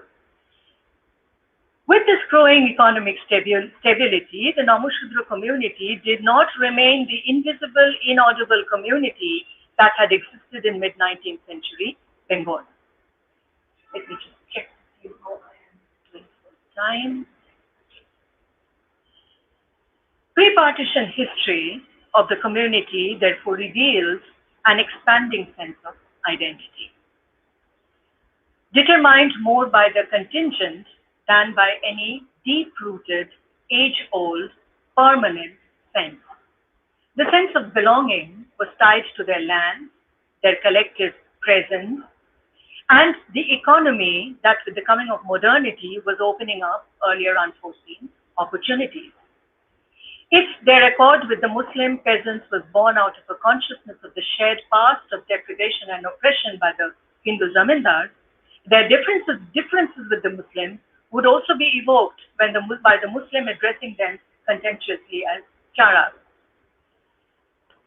Given the Nomoshudra pride in their caste identity, there could also have existed a feeling of superiority over the Muslims. It is possible that, unlike many other parts of India, the work of the Chandals, the later the Namushudros of Bengal, was not restricted to the disposal of corpses. They were fishermen, boatmen, carpenters, and then, as they began to move from the marshy lands of the Far East into the settled community spaces, agricultural laborers, cultivators, roof thatchers, roof weavers, egg vegetable sellers.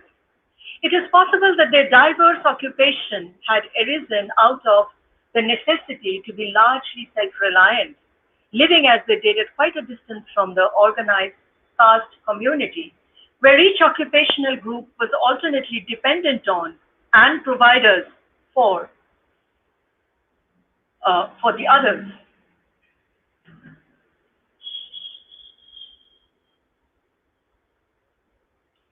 The community's spirit of independence and dignity was perhaps moreover nurtured by the mutual fate of descent, which was begun by the leader Hurichand, enabling the community to move up the economic ladder through its secular ethic of work. Though education had been forbidden to their lowly caste community, the Namushudras began to move towards literacy in the 19th century with their leader Hurichand and Guruchand's persistent reiteration of the need for education.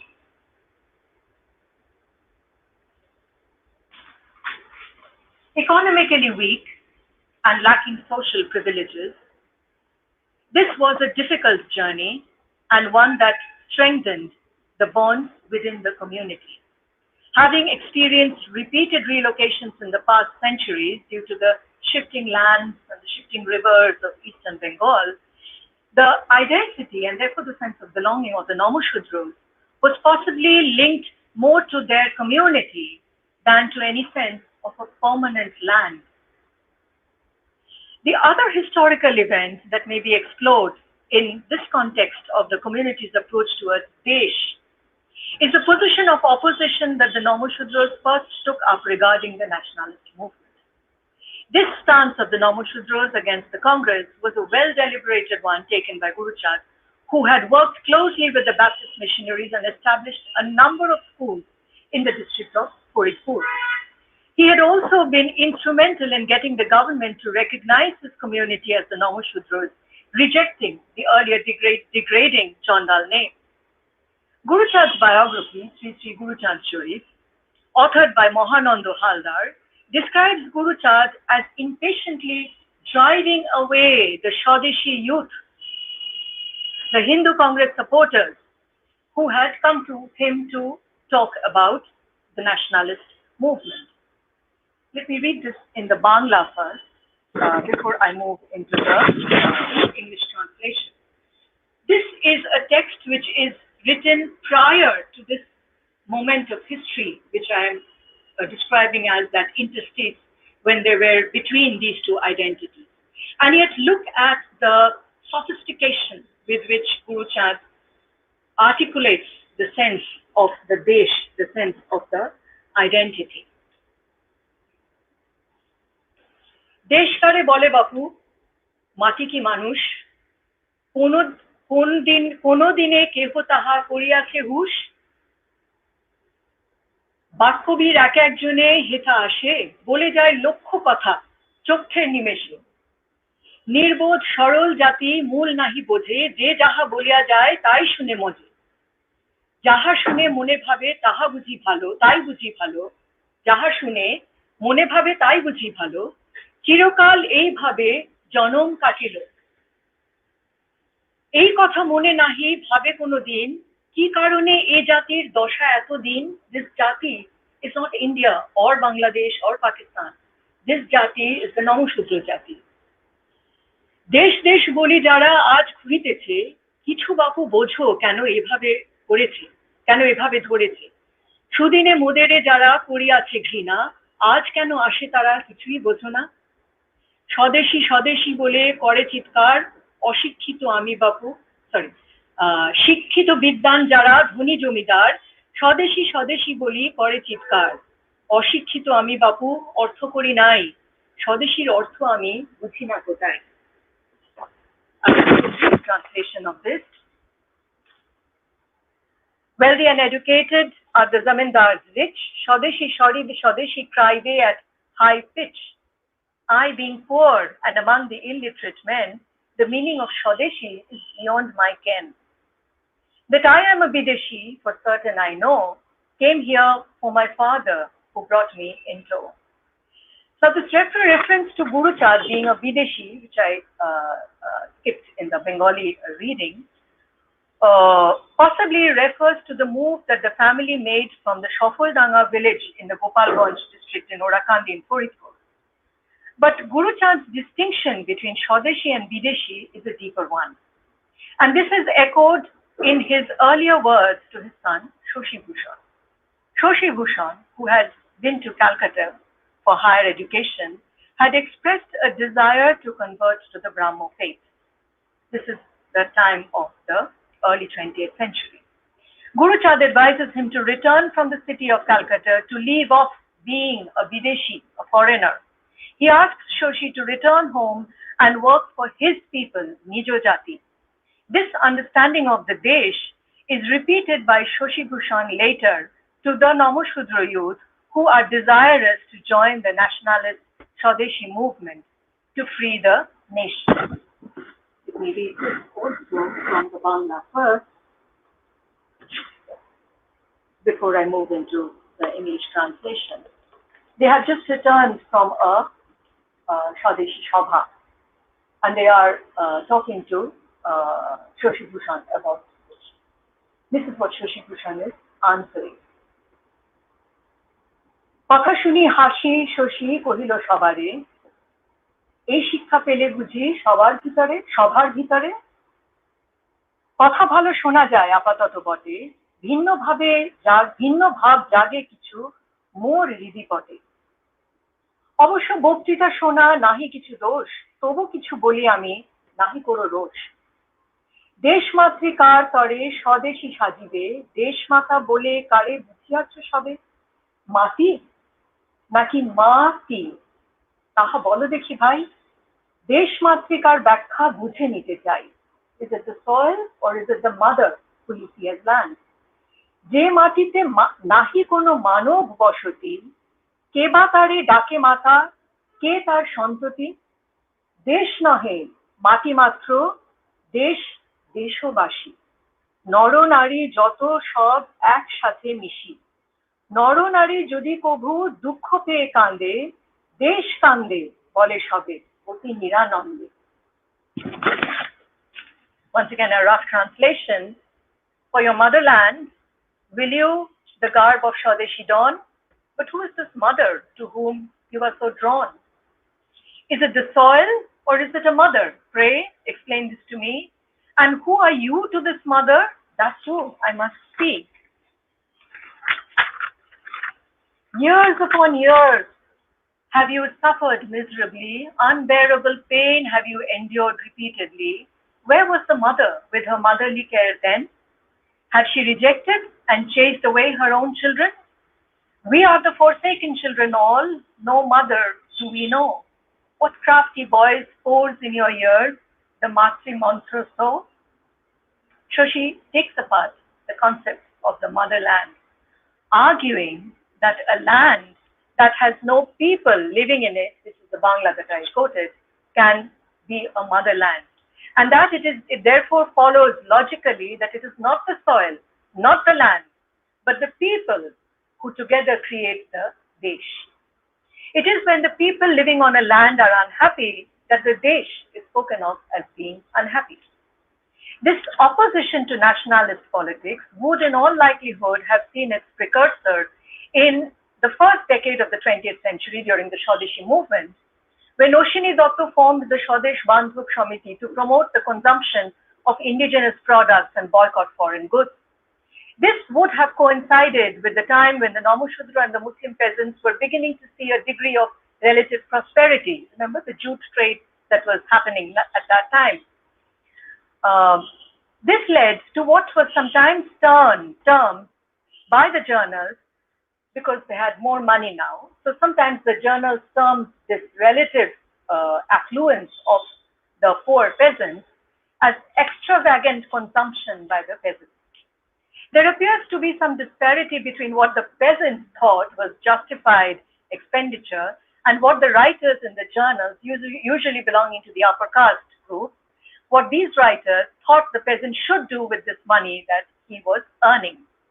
19th century colonial officials and the Bengali Bhadralok noted the increasing numbers of possessions the cultivators now had and spoke of the notoriously improvident peasant, his frivolous expenses, and useless litigations. Frivolous, useless are of course judgmental terms which are being used by the writers, upper caste writers.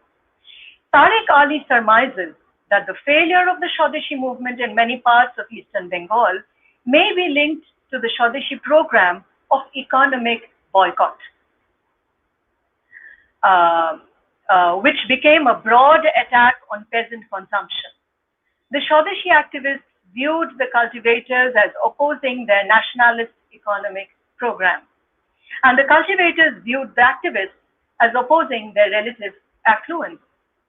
It is not surprising then that Swadeshi activism proved unpopular in the jute tracts.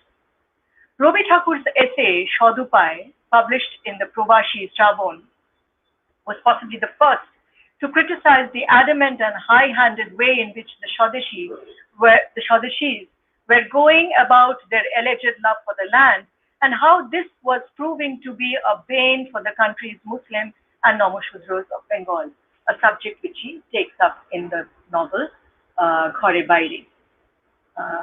Let me read the original over here. Rabindranath Shodupai.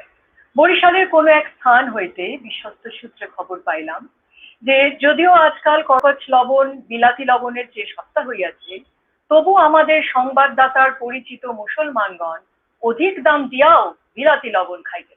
তিনি বলেন যে সেখানকার মুসলমানগণ আজকাল সুবিধা বিচার করিয়া বিলাতি কাপড় বা লবণ ব্যবহার করে না, তাহারা নিতান্তই জেদ করিয়া করে। অনেক স্থলে নমশূদ্রদের মধ্যেও এইরূপ ঘটনার সংবাদ পাওয়া যাইতেছে। I'm skipping a bit. আমরা বয়কট ব্যাপারটাকে এত একমাত্র কর্তব্য বলিয়া ধরিয়া লইয়াছিলাম যে যে কোনো প্রকারেই হোক বয়কটকে জয়ী করিয়া তোলাতেই আমাদের সমস্ত জেদ এত বেশি মাত্রায় চড়িয়া গিয়াছিল যে বঙ্গ বিভাগে যে পরিণাম আশঙ্কা করিয়া পার্টিশনকে আমরা বিভীষিকা বলিয়া জানিয়াছিলাম, সেই পরিণামকেই অগ্রসর হইতে আমরা সহায়তা করিলাম।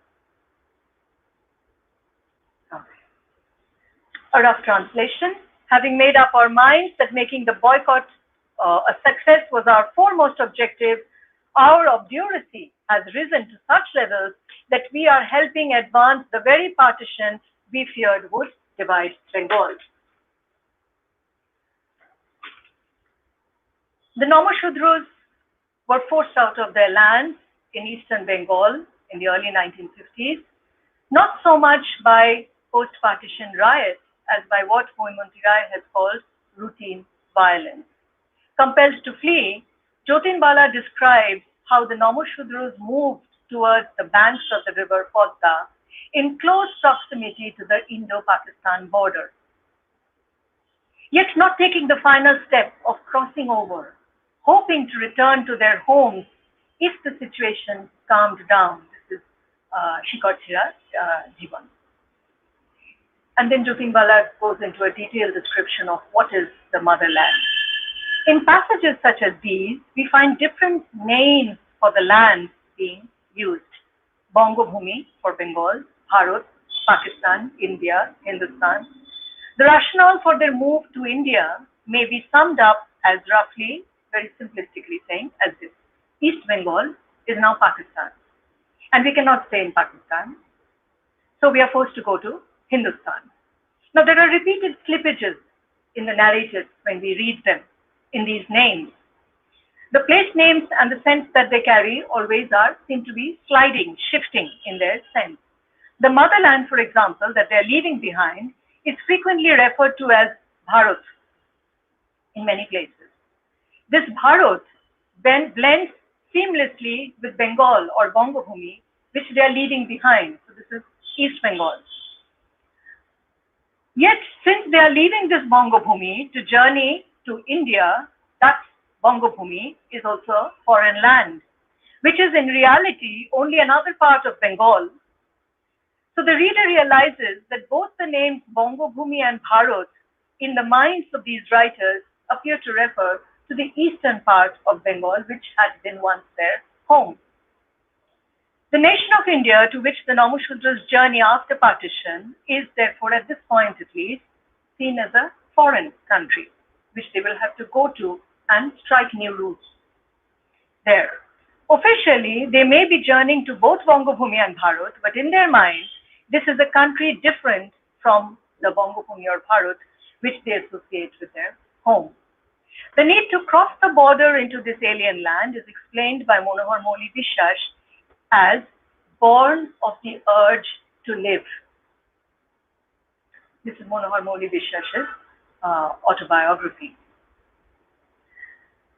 Despite its Videshiness, the foreignness therefore, this new Bharat is a land of which there are expectations and hopes in the Namushudra mind. This is the land where they will be able to live. In the poem Shatek Shatabdi Dhore, for about 100 centuries, which Manohar Moli Vishwas writes, a title that he takes from Rabindranath's writing, this is what he writes. Someone comes knocking on the door of this 20th century. Knocks on the door, knocks. Give him something. Give him something if you can. Give a piece of land, a corner of green grass, a sliver of a courtyard, because he could build no home with a roof overhead. He's been living in the forest. He's been deprived for long.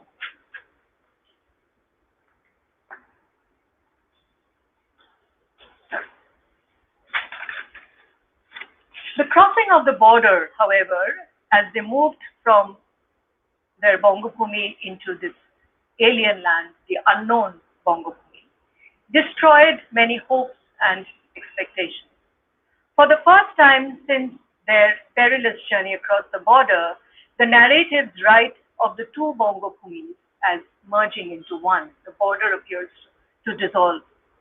The traumatic experience of fleeing one country to escape the violence into another country where the hope to live dissolves the distinguishing line between the two nations, as the latter home also appears hostile and foreign. A number of the stories and poems narrating this experience question the meaning of the border.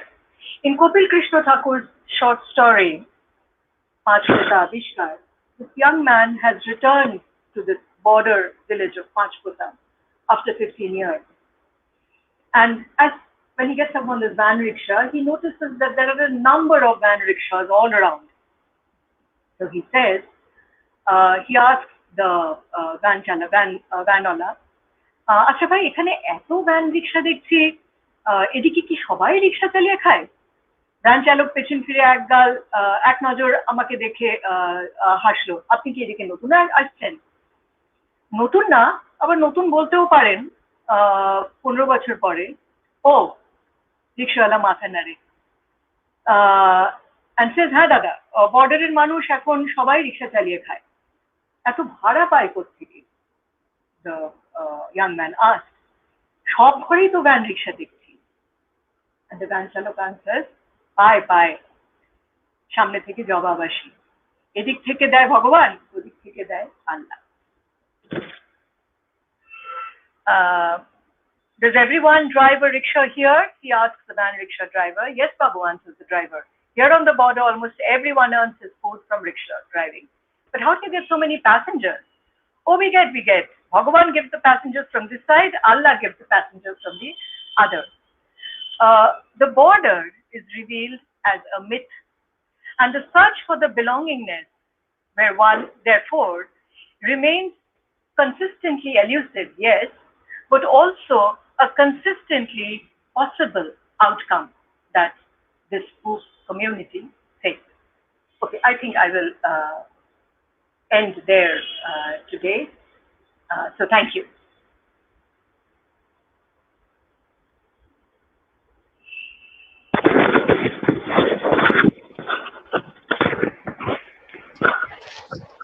Thank you so much, ma'am, for your enriching lecture. And I'm sure we could have gone on and on with this. It was so enlightening and it was opening up newer areas for us, something we were not so much aware of.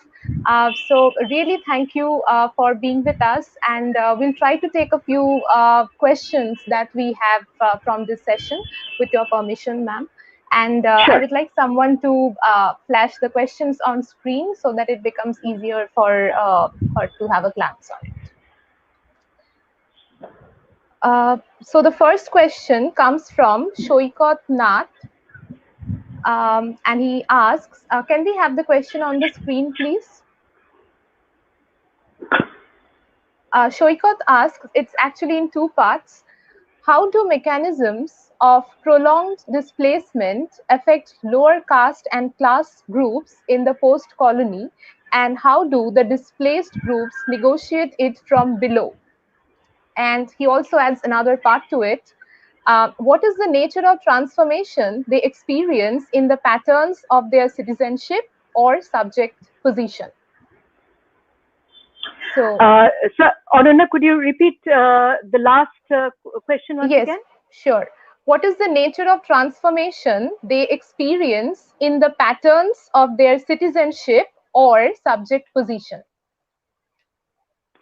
Okay. Thank you, Shoikot, for your question. A very broad question and one which can be discussed from various angles, various aspects. But I thought your question was very interestingly framed because the answer lies within the question. You speak of prolonged displacement, and therefore this concept that the mainstream communities have of being rooted, of being located in a certain place, this permanence that we associate with an idea of home, with a certain identity, is something that is very often absent in the experience of the marginal groups. We saw that very recently in the experiences that the migrant workers had to go through, this constant movement that they are compelled to face because of the precarity of their lives makes it difficult for any permanent sense of home, a permanent sense of rooting, to be part of a number of marginalized groups.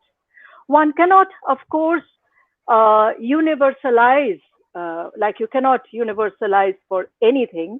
One cannot, of course, universalize and say that this is a condition that is faced by all marginalized groups. But for the larger section of marginalized groups whose writings have today become known to the mainstream, and therefore marginalized groups which are to some degree at least in proximity with the mainstream idea of the nation and the ideas of citizenship, nationalism, nationhood, etc. This constant movement has become a given in their lives. And therefore this negotiation for their citizenhood or citizenship, as you say, is something that is an ongoing affair which needs to be consistently worked upon, consistently balanced with the parameters of the reality that are thrown up to them. It is not something, therefore, for which one can delineate parameters and speak of these parameters remaining permanent in their negotiation of nationhood. Rather, as they try to strike up a certain negotiation with the powers that be, with the hegemony which is outside their circumference, outside their boundary, they are constantly having to respond or react to what is happening in the hegemonic center.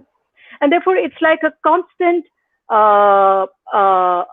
tightrope walking, sidestepping areas that may prove dangerous, moving into areas where they see advantages. It is so what the precarity, therefore, of these, as long as you continue to denote a community as marginal, the precarity of their lives continues, and this continuous negotiation continues. It is when they reach a certain understanding with the center and are capable of making a certain place for themselves, that the precarity or this consistent negotiation perhaps can be pushed to the background. But by that time, then, this group will no longer be called a marginal group. Something which happened with the Mahishya community, which moved into the mainstream. And it is only then that the strategies of negotiation can be, for some time at least, relaxed. Thank you so much, ma'am, for the explanation. We move on to the next question. This is from Debobroto Odhikari. And the question is, was the experience of all the Namashudra community similar after they moved to India after partition, or they differed, leading to a general heterogeneity of retaining and adopting something new? Thank you, Debobroto. Valuable question, and it was definitely not a homogeneous experience. It was not, and therefore the Namashudra community is not a monolithic community. There are huge differences in class, in culture, in educational levels, which we find in this community. But despite the differences, the intra-differences that we find within the community, however, I think it would be correct to say that a certain bonding still exists within the community. And this possibly becomes visible when you go to the Baruni Mala, where you find people of different classes coming together to celebrate this identity. In fact, one of the reasons possibly why this bonding remained within the community is possibly the fact that after they crossed the border and came into West Bengal, India, their relationship or their experience of the West Bengal government and the Indian government was not a very, not persistently cooperated, shall I say, which is saying it in quite an euphemistic vein. In fact, yes, if you look at this book by Jyotinbala, Jiban Juddher Zamana, the second part of his autobiography, he talks about how, let me see if I can find that line. অবশেষে আমাকে Balagarh refugee camp ছাড়তে হলো, না ছেড়ে আমার উপায়ও ছিল না।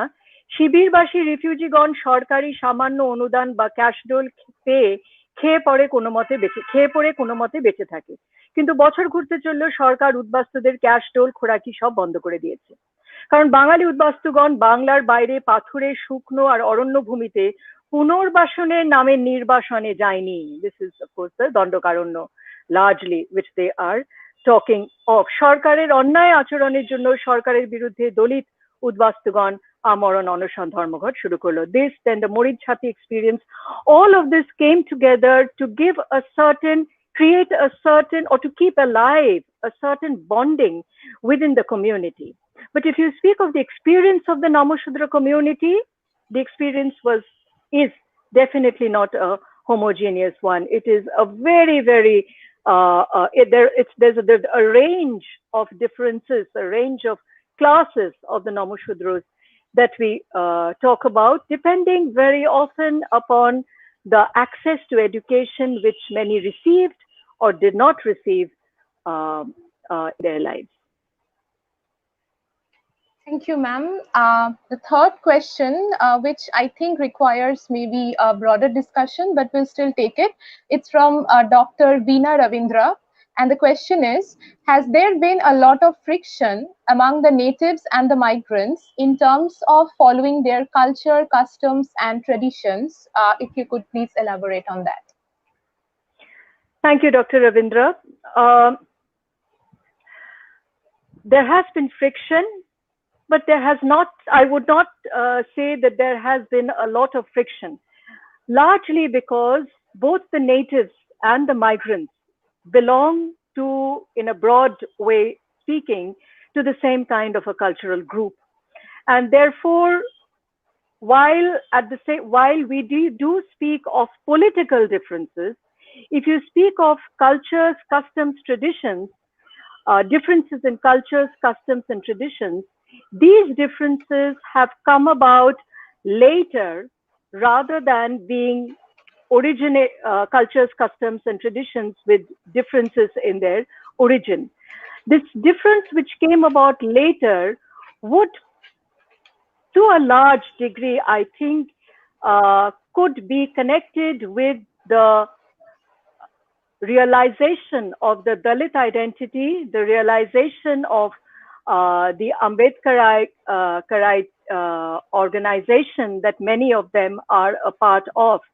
And therefore, there has been a conscious cultivation, construction of this Ambedkarite Dalit identity, a moving away from Brahminical Hinduism and a construction of an identity which sees them as people, which sees this community especially as people who are opposed or who have been oppressed by the upper caste Hindus. Much of these draw also from the Motua faith that has been part of the Namashudra community from the 19th century and has really come to fruition in the 20th century. Interestingly, the culture of the Motua faith, which began as largely a Vaishnava culture, and therefore I say that friction has not been very present. There are similarities.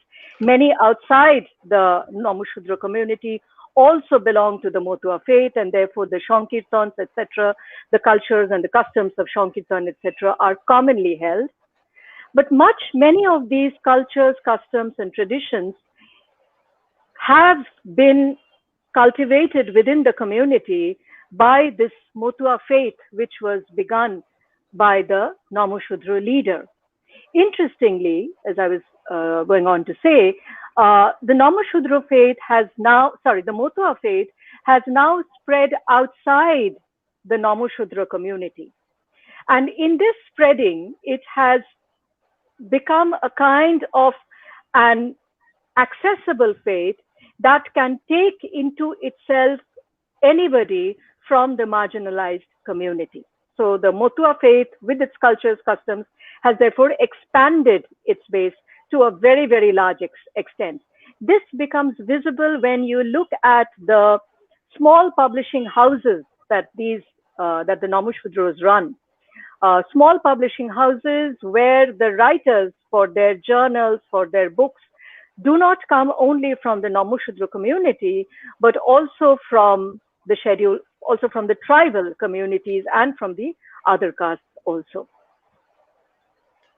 Okay, thank you so much, ma'am. And we just have one last question. This is from Pritesh Chakraborty, and the question is, what is the strategy for selecting democracy as a Western discourse and rejecting nationalism vis-a-vis our social subject positions?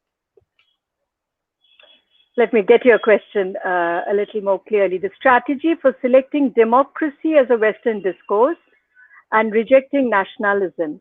Okay, so I think, Pritesh, you are talking about the recent developments that are taking place within South Asia, possibly. Nationalism is a discourse which we did take up, derivative or otherwise, but which we did take up and fashion in accordance with our indigenous understanding, as Partha Chatterjee describes in his book. And this understanding of nationalism is not entirely following the Western discourse. This understanding of nationalism has been made indigenous to certain aspects that are necessary for our South Asian nation. Despite that, however, it is true, and that I think is what you are indicating in your question, that the concept or the discourse of nationalism has proved more troublesome than helpful to us. Selecting democracy, when we select democracy as a discourse, or when we choose democracy as a discourse, we are looking to democracy as providing for us the fundamentals of the liberal discourse of egalitarianism. This discourse of democracy then does not draw from the discourse of the nation, discourse of nationalism. It draws more from the discourse of equality, more from the liberal discourse of egalitarianism. And this discourse of egalitarianism is a concept, or rather this concept of egalitarianism is something which we have had in our South Asian context in varying aspects in different kinds of other discourses, not taken from the Western concept, Western discourse of democracy. The language of democracy, therefore, perhaps becomes easier for us to use and to cultivate in our society than the language of nationalism, which we are, to an extent, I think only, not entirely, trying to reject. In fact, if you look at the political happenings recently, we are not very successfully being able to reject the discourse of nationalism. The discourse of nationalism seems, in fact, to be taking a very, very strong hold upon our way of thinking and in the way in which the nation is increasingly seen as a homogeneous, monolithic whole. When Rabindranath speaks against nationalism and when Rabindranath warns Bharatvarshis against nationalism, because nationalism once again would bring us before an altar to which we would have to pay obeisance blindly, and this would be a goddess or a god, because we often speak of nationalism in terms of the fatherland, which would be speaking of a homogeneous nation and therefore is intrinsically unsuited to our nation. This is the fear that Rabindranath had been indicating, and that fear seems to have come true to some extent, at least in some discourses that are flourishing now in our country, discourses which see the Indian nation in terms of the Hindutva, in terms of a homogeneous monolithic whole, just as the European one nation would have seen itself. And that is why some discourse makers, perhaps we could call them, are attempting to selectively reject the discourse of nationalism as much as is possible and to while enabling the discourse of democracy to retain. I hope I've answered your question. Thank you. Good question. Thank you so much, ma'am, once again for being with us today, and also heartfelt gratitude for your patience, the detailed way in which you handled all the questions. Thank you so much. And we would really love to have you sometime again after this pandemic gets over. Probably we'll have a bigger discussion on this topic because it's really interesting. And I'm sure the number of questions that we have received kind of prove the point. So thank you, ma'am, once again from my department and from Uluberia College. Thank you so much. Thank you. Thank you so much. So we will move on to the second technical session of the day. And I hope that the participants have already joined. But before that, I would like to introduce our honorable chairperson, Mr. Shobut Sarkar. Yes, welcome, sir. It's nice to meet you again. And I say again because he was Yeah, here with us just a welcome. few Good weeks afternoon. ago. Good afternoon, sir. And Yes, yes, he was yes. with Good us in the afternoon. web lecture series where he spoke on Eliot and modernism. So it's really nice to have him back once again. Before we move on to the technical Thank you so session, much. I will just have a quick background about Professor. Um, Shobut Sarkar is an assistant professor of English, University of Gaur-Bongo. He has been teaching since 2009. He has presented papers in a considerable number of national and international level seminars. His areas of interest are folk studies, cultural studies, and green studies. He also writes poems in English and Bengali. His edited volume of Bengali poems, Jolo Dorchi, has been published in 2020. He is the founding editor of Meghodombor, a literary magazine on folk issues, and he is recently working on an anthology of English poems called Olos. Welcome, sir, once again, and thank you for giving us your precious time. So we have Thank three you. participants with us, the three presenters. I'll introduce our Yes, first yes. paper presenter, Dr. Shiv Kumar, who is the assistant professor of Okay. Banaras Hindu University. And his paper is titled Rootedness or Rootlessness and a Sense of Belonging in Sujata Gitla's Ants Among the Elephants. I shall leave the platform to you, Professor Shiv Kumar, and you can present your paper. Yeah, thank you so much. Can you hear me? Sure, sure. Thank you. Hi. Welcome, Good afternoon. Professor Dr. Shiv Kumar. Thank you so much, sir. Good Thank you. afternoon. Thank you. Am I audible? Yes, yes, you are very much audible. And thank you so much for giving Yes, this yes. opportunity. So, Uh, yeah, yeah. so as this, just a minute before you start, sir, as the session was scheduled to be held between 1:45 to 2:45 p.m. today. So we are distributing the time for the three participants for 15 minutes each.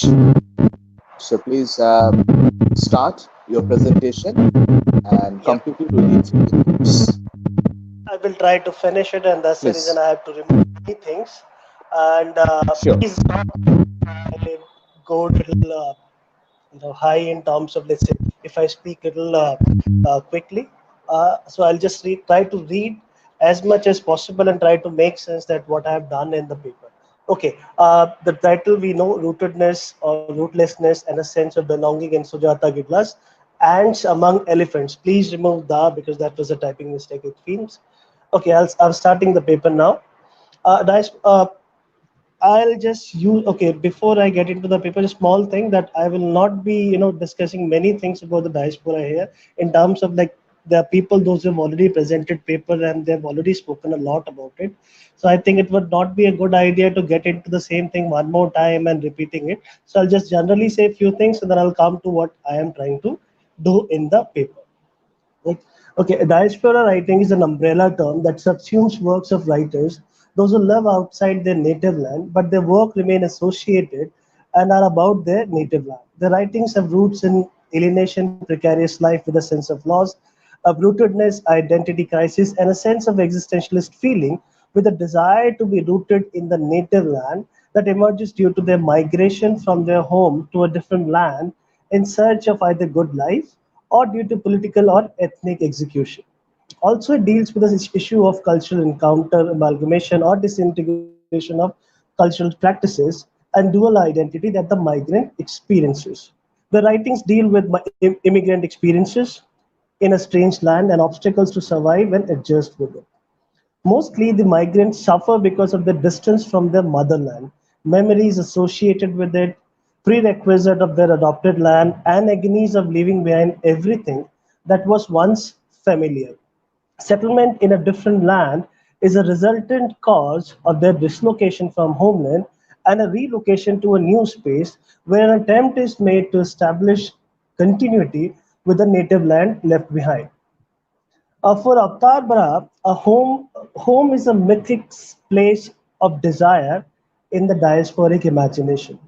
In this context, it refers to a desire to return to the home which seems to be not materializable into reality as it remains at the level of imaginative desire only. He further asserts that the notion of going away from home refers to a movement from home to a foreign land, from center to a marginalized space, where the migrated body experiences in terms of identities. Diaspora term also means dispersion from home, motherland, that embodies a notion of center from where the dispersion takes place.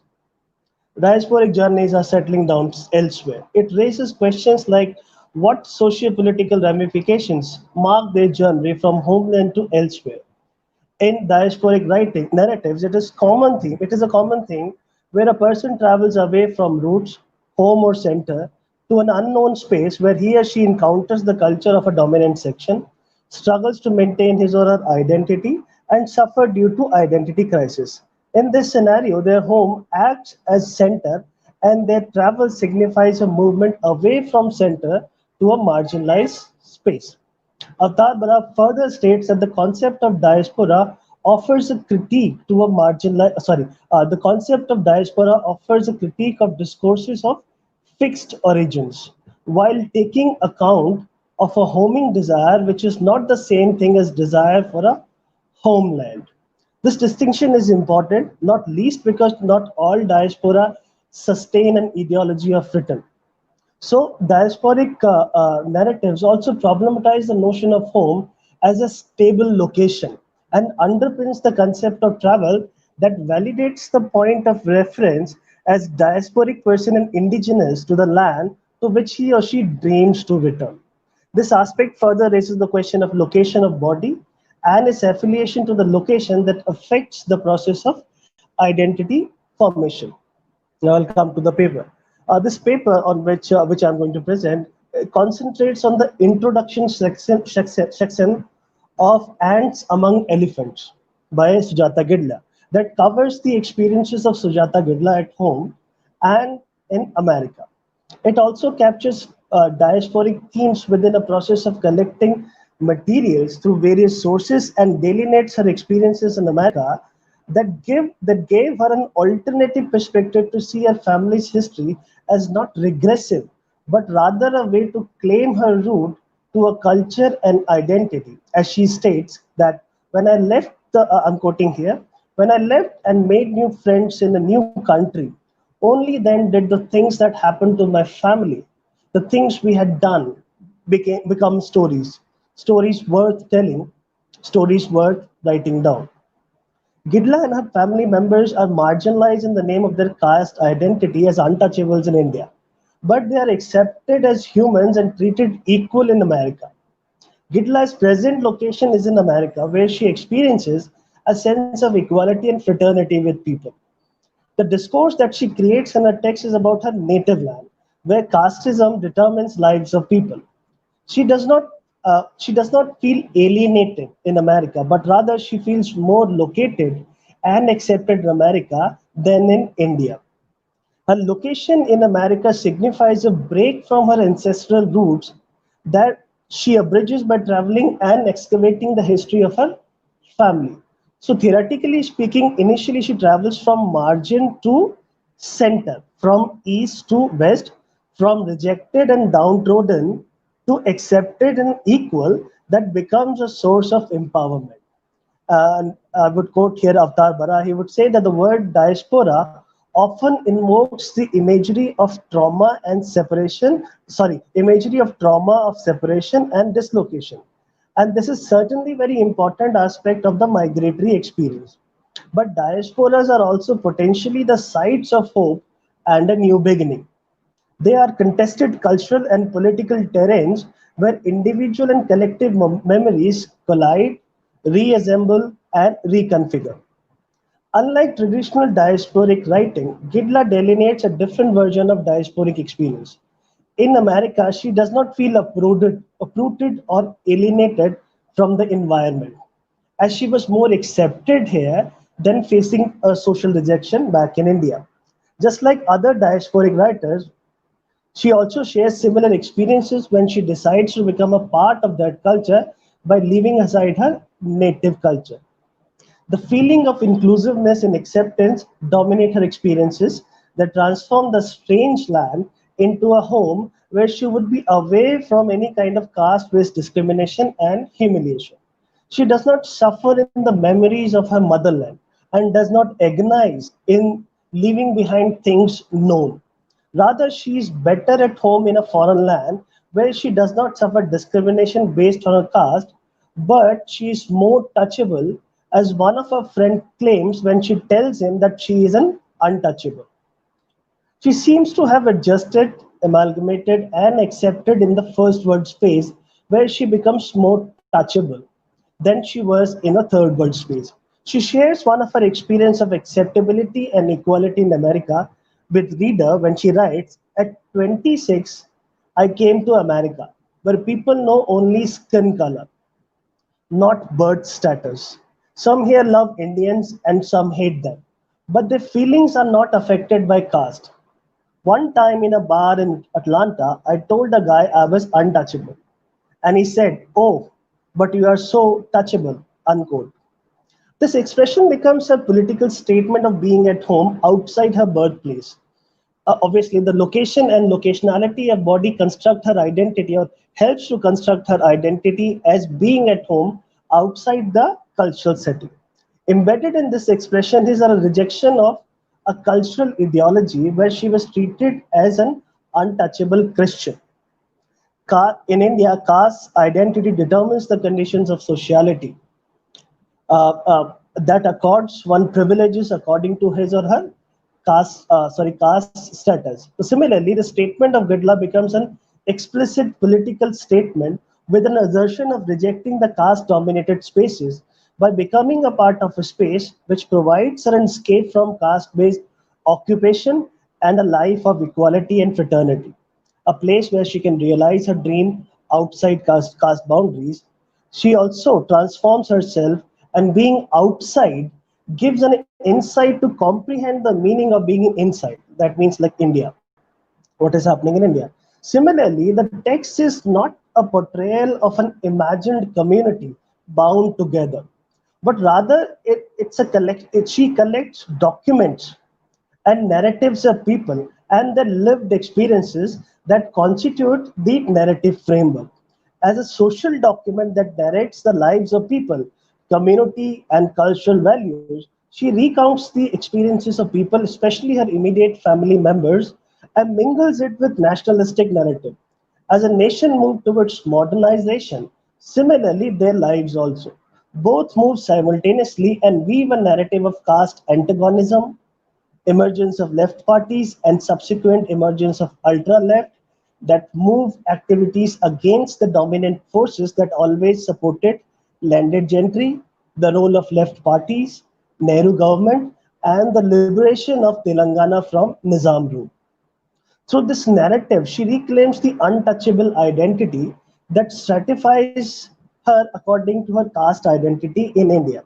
She writes, "I was born an untouchable. When people in this country ask me what it means to be an untouchable, I explain that caste is like racism against black hair. But then they ask, how does anyone know what your caste is? They know caste isn't visible, like skin color." So movement away from this native space should not be seen as a kind, I mean, like on the other hand, when we analyze it further, so movement away from this native space should not be seen as a rejection of aborigine space, but rather it can be seen as reclaiming a space with which she negotiates in political sense, with which she weaves a narrative of empowerment that destabilizes stereotypical identity imposed on lower caste community through writing. So her narrative creates a sense of belongingness by reclaiming the stigmatized, as Professor Pandian says, the need to reclaim what has been stigmatized is essential because that alone may end the self-hate that the Indian modern has produced in the lower caste. So what she does not reclaim the discriminatory or unheroic history of a family, but rather she reclaims the unwritten and unacknowledged political history of family, where they did not act as a passive recipient of humiliation, but rather they formed collective forces and joined Maoists to fight against the dominant and discrimination against downtrodden. Similarly, when you talk about affiliation, is another aspect that becomes evident if the return remains at the level of imagination only. In some sense, expatriates living abroad transform themselves and do not find any reason of affiliation with their motherland. Some, although become a part of the Western space, but experience a split of identity with a dilemma of identification with either West or their homeland. Some attempt to give shape to their longing through literary representations of lost home, and attempt to maintain an indigenous identity or culture by remaining in West. Some feel drawn towards their homeland but prefer to live outside their homeland due to socio-economic reasons. In the case of Gitla, her text validates her desire to remain associated with her untouchable Indian identity, and she proves this stand by reclaiming the untouchable identity, reclaiming the heroic and vibrant history of family and their struggle, and the writing in terms of writing about caste issue in India itself signifies her affiliation with downtrodden and dehumanized section. Uh, Expatriate writers portray a feeling of uprootedness, cultural displacement, the crisis of social acceptance by the dominant culture, the loneliness that defines their presence as an land. She claims her affiliation and subject position with America. These aspects point towards her desire to identify with a lost root, but she prefers to stay put in America for better future prospect outside caste boundaries. This identification is a confirmation of awakening of Dalit consciousness. Okay, 2 more minutes. 2 minutes. Uh, that identifies with the Professor case Kumar, of, you have 2 minutes. 2 minutes. yes, 2 minutes. By writing this text, she places the issue of casteism in front of international audience and places the question of caste and marginality at a global scale. Similarly, the minority discourse connects the diasporic figure to a native land and structure that provides a narrative, a political framework. Okay, I'll skip a little bit. So she travels to India to search the history of her family, and the result is this text. The text is not an outcome of imaginative recounting and reconstruction of lost history, but rather it is based on documents and facts provided by the characters that accord the narrative voice and authenticity. And the return to native land is to chart their history does not refer to a permanent return to native land. Rather, the first world space still provides economic security and a refuge from explicit caste-based experiences that seems to be impossible even in current Indian scenario. Okay, I'll stop here. I think these are the major points. But yes, I think I'll stop here. Thank you so much, because there are a few more points, and Thank you. Thank you so much. I mean, if there is a question, I Thank can. you so much, Professor Dr. Shiv Kumar, for being in time. Yes. Yes. I would So just I like would to like say to know there from is the a organizer side, should sound. we ask for questions right now? No, we will keep the questions after all the presentations of this session will be over. So we'll have a combined interactive session for that. Okay. So we'll just move on to the Okay. second speaker, Sure. Preeti Sure. Das, Sure. and she is the assistant professor of Krishnath College. The title of her paper is The Crisis of Female Identity in Charlotte Smith's The Young Philosopher. Preeti, over to you. Yes, yes. Thank you, organizers, and also Okay, thank you, Professor sir. Preeti Das. Without wasting any time, I think it is right Welcome. time to start the paper. Okay. Yes, yes, Uh, should I start now? yes. And 15 minutes you have. Yes, yes. Yes, please Uh, start. yes, I'm starting. The title of my paper is The Crisis of Female Identity in Charlotte Smith's The Young Philosopher. There was very little space for female writers in the male-centric realm of 18th century literary circle for expressing their radical views on socio-political matters. Critics consistently denounced women writers for disregarding their domestic duties, and the more polemical the writing, the more likely the writer would be accused of neglecting the necessities of her family. If a woman were to write, she was expected to concentrate on sentimental writings, lauding the virtues of domesticity. Against such a social background, Charlotte Smith manages to construct an authoritative persona that assists her to intercede between the conventional expectations of a woman and those of a writer. Her works elicit various issues of the 18th century England. Her treatment of gender and space in her works reflect her own liminal status as a woman writer, attempting to reconcile her own political views with those of her readership. Throughout Smith's novels, much more so than her poetry, we see that her female characters have noticeably more challenging time establishing their identity despite special placement. While discussing about the translocation of the marginalized, Karen Kaplan remarks, I quote, "Women have a history of reading and writing in the interstices of masculine culture," unquote.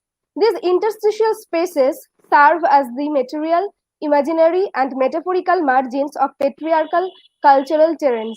Spaces such as house, garden, and seashore, repeatedly depicted in Smith's works, bring out the idea of women's permeability.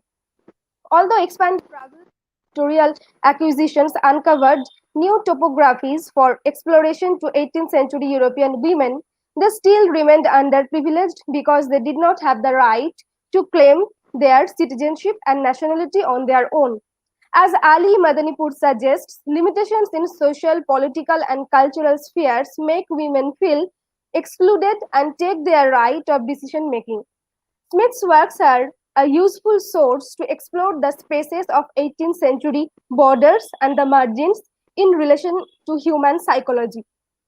During this period, coastlines were considered to be important demarcations of national territories, such as between warring Britain and France. But Smith used the ocean's coastlines in her poems as well as her novels as the interstitial dwelling as well as the metaphoric representation of the interstices in which women marginalized from society take refuge. This paper seeks to examine the idea in respect to Charlotte Smith's The Young Philosopher. In the novel, it can be observed how Smith imagines the coasts as spaces of opportunity where may exist chances of freedom from oppression, a suitable and fertile site for shaping the 18th century feminine identity. But at the same time, they become also places of misery, violence, and mental breakdown.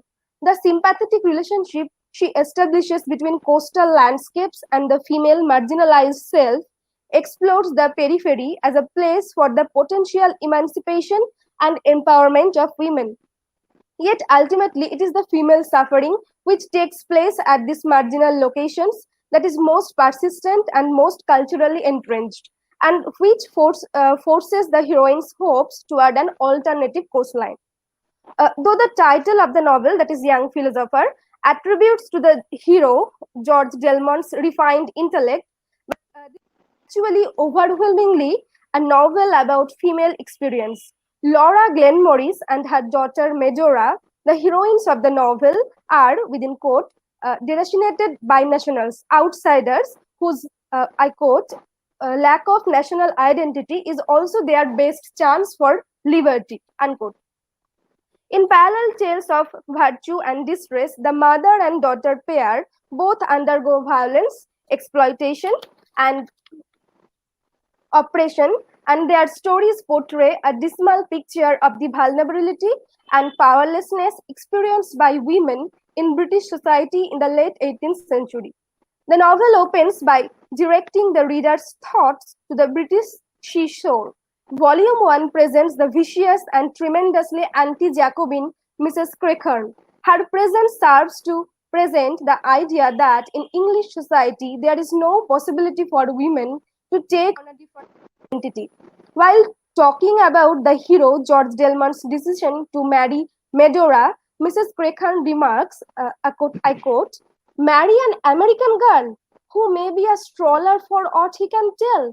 Here, in the very face of his family, and next door almost to me and to his sisters, here, on the very spot where his family, inferior to none in England, have been the very first people since the conquest." Unquote. It reveals her seeming contempt for cross-cultural union, which to her not only damages Gelman's identity and reputation, but rather England's as a whole. But the most sarcastic matter of this passage lies in the fact that Delmont's family is actually French in origin. Delmont's identity is not questioned because Smith is producing a larger commentary on the implications of gender and identity. Perhaps it is because Delmont is seen as masculine, which seemingly stratifies his perceived English identity, at least as viewed by Mrs. Crechan. The second volume of The Young Philosopher is devoted to Laura's story of her youth and traces her movement from coast of England to the coast of Scotland and details the way in which the journey between shorelines sees one from a form of violence and oppression being exchanged for another. Laura recounts the childhood she spent in Sandweight and the Lancashire estate under an overbearing and acutely socially conscious mother, Lady Mary. This place of confinement and surveillance is the first of her many prisons within the narrative. Her consignment to Sandweight, formerly the principal seat of her family, associates her with the family's past and its detritus, in contrast to her sister, who enjoys a life in urban civilized society. The operation of Laura within this locale is not presented in straightforward terms as a result of a repressive patriarchal authority. Rather, it is the result of her mother's ascendancy over her submissive husband, which Smith ironically presents as a reflection of abhorrent qualities of patriarchy. This Sandweight coast is significant in physical and conceptual terms because Laura's emotional and psychological state is carefully associated with the coast.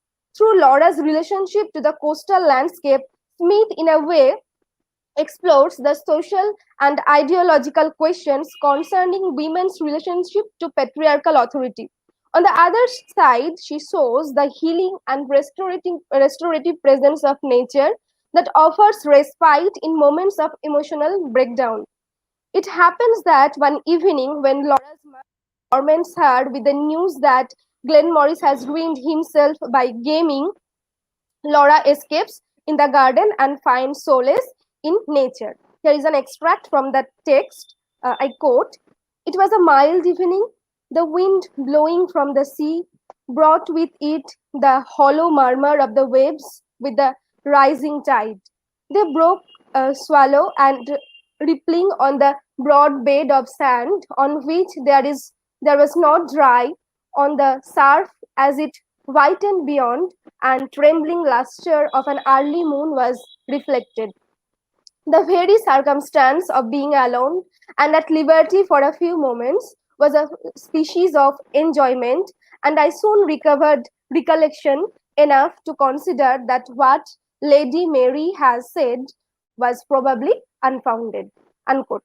A sense of reassurance comes from the murmuring of the waves at times of a deep despair, and the expanse of sand that earlier seemed to her as sterile now becomes a site of awakening. This pure and unmediated communion with nature is formed. However, with Glenmorris's arrival, Laura recovers her melancholy as they hope to escape to the land of promise. The seashore provides them shelter for their clandestine meetings and also offers the potential of freedom from oppression while simultaneously threatening danger and annihilation. It happens that the pair almost drowns in the fast approaching waters of the sea tides, but is rescued by a local smuggler, which when all seems lost.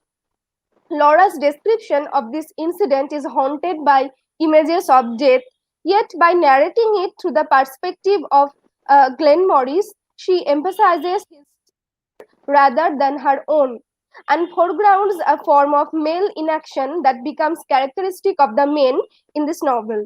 But the smuggler who saves the couple is a man of action. Like many of Smith's characters, he is a figure who exists both physically and ideologically at the margin of society, and that's why he is active. Whilst Glenn Morris's behavior towards the smuggler is based on the presumption of social and economic superiority, we as reader are aware that Laura and Glenn Morris actually have much in common with their rescuer. Like him, they have also become socially marginal now. However, after getting married, when Laura reaches to the highlands of Scotland, to the paternal house of Glenn Morris, she again feels like that of her parents' estate at Lancashire, isolated and alone. Laura enjoys a brief period of contentment with Morris in their Scottish home as she awaits the birth of their first baby. But her attempt to begin a simple life in Scotland is again thwarted when Glenn Morris is kidnapped by a band of privateers, leaving Laura only able to speculate about whether he is dead or alive. Her torment continues when the elderly lady Kilbrody, Glenn Morris's nearest relation, forcibly removes Laura to the Abbey of Kilbrody, where she becomes the object of their unwelcome and violent advances of the laird. Having lost her baby son at only 3 days old and facing the threat of physical and sexual assault by the tyrant Kilbrody, Laura flees from the abbey and hides in coastal caves, which she perceives as places of death, but which actually prove to be spaces of sanctuary, revival, and salvation. As the case in Lancashire, it is the seashore that offers Laura a means of escape. Her narration suggests that she is somehow subconsciously drawn to that location. She says, I soon found myself on the border of the sea, unquote, and following in the footsteps of the fishermen and fowlers who have worn a path through a chasm in the cliffs onto the seashore, she is once more aligned with the local community, the marginal community, who live and work on the coast. Laura determines to die in one of these coastal caverns, which is preferable to the violence threatened by Kilbrody. Professor Dash, you have Yes. 2 minutes in hand. Okay. The shoreline location of Laura's suffering echoes the positioning of the speaker within numerous of Smith's poems. Hiding in these recesses of the cliffs, Laura is sheltered and rejuvenated. That is, it is again nature, which proves to be a secured place for women. Again, Laura's daughter Medora's encounter with the same social injustices and psychological traumas as experienced by Laura herself emphasizes that suffering, exploitation, and marginalization as a continuum of female experience which connects one generation to another. Medora is abducted from a hotel in London where her mother has reluctantly left her while she frantically visits one lawyer after another in the hope of securing funds to pay their mounting debts. So this Medora's kidnapping again shows that Smith's use of topography and space that provides the key to the significance of this repetitious cycle of female oppression. Whilst Laura experiences persecution and abuse in remote isolated coastal locations at the periphery of British Isles, her daughter Medora endures similar hardship at its center, that is being abducted in London. This shift in geography and topography illustrates that barbarity in Britain's margins has equivalence and is still rife in the supposedly progressive society of the British metropolis. In fact, by shifting the locus from female pain from the margin to the center, Smith suggests that the oppression of women has become increasingly widespread during the decades. And these, in a way, also suggest that what Smith has also experienced in her own life and her problematic relationship with her husband, and how more plausible that this is more focused commentary regarding liminal space women inhabited in not only English society but also the rest of the world as well. Thank you. Thank you. Thank you so much. Thank you, sir. So we'll move to the next speaker. Yes, thank you, Preeti, for your paper. Thank you. Moving on to the final paper presenter of this technical session, Ritvika Shaha, and she's a PG student of Indira Gandhi National Open University. The title of her paper is Finding One's Self in the Roots, a study of N. Scott Momade's A House Made of Dawn.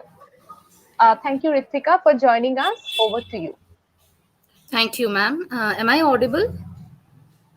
Hello, am I audible?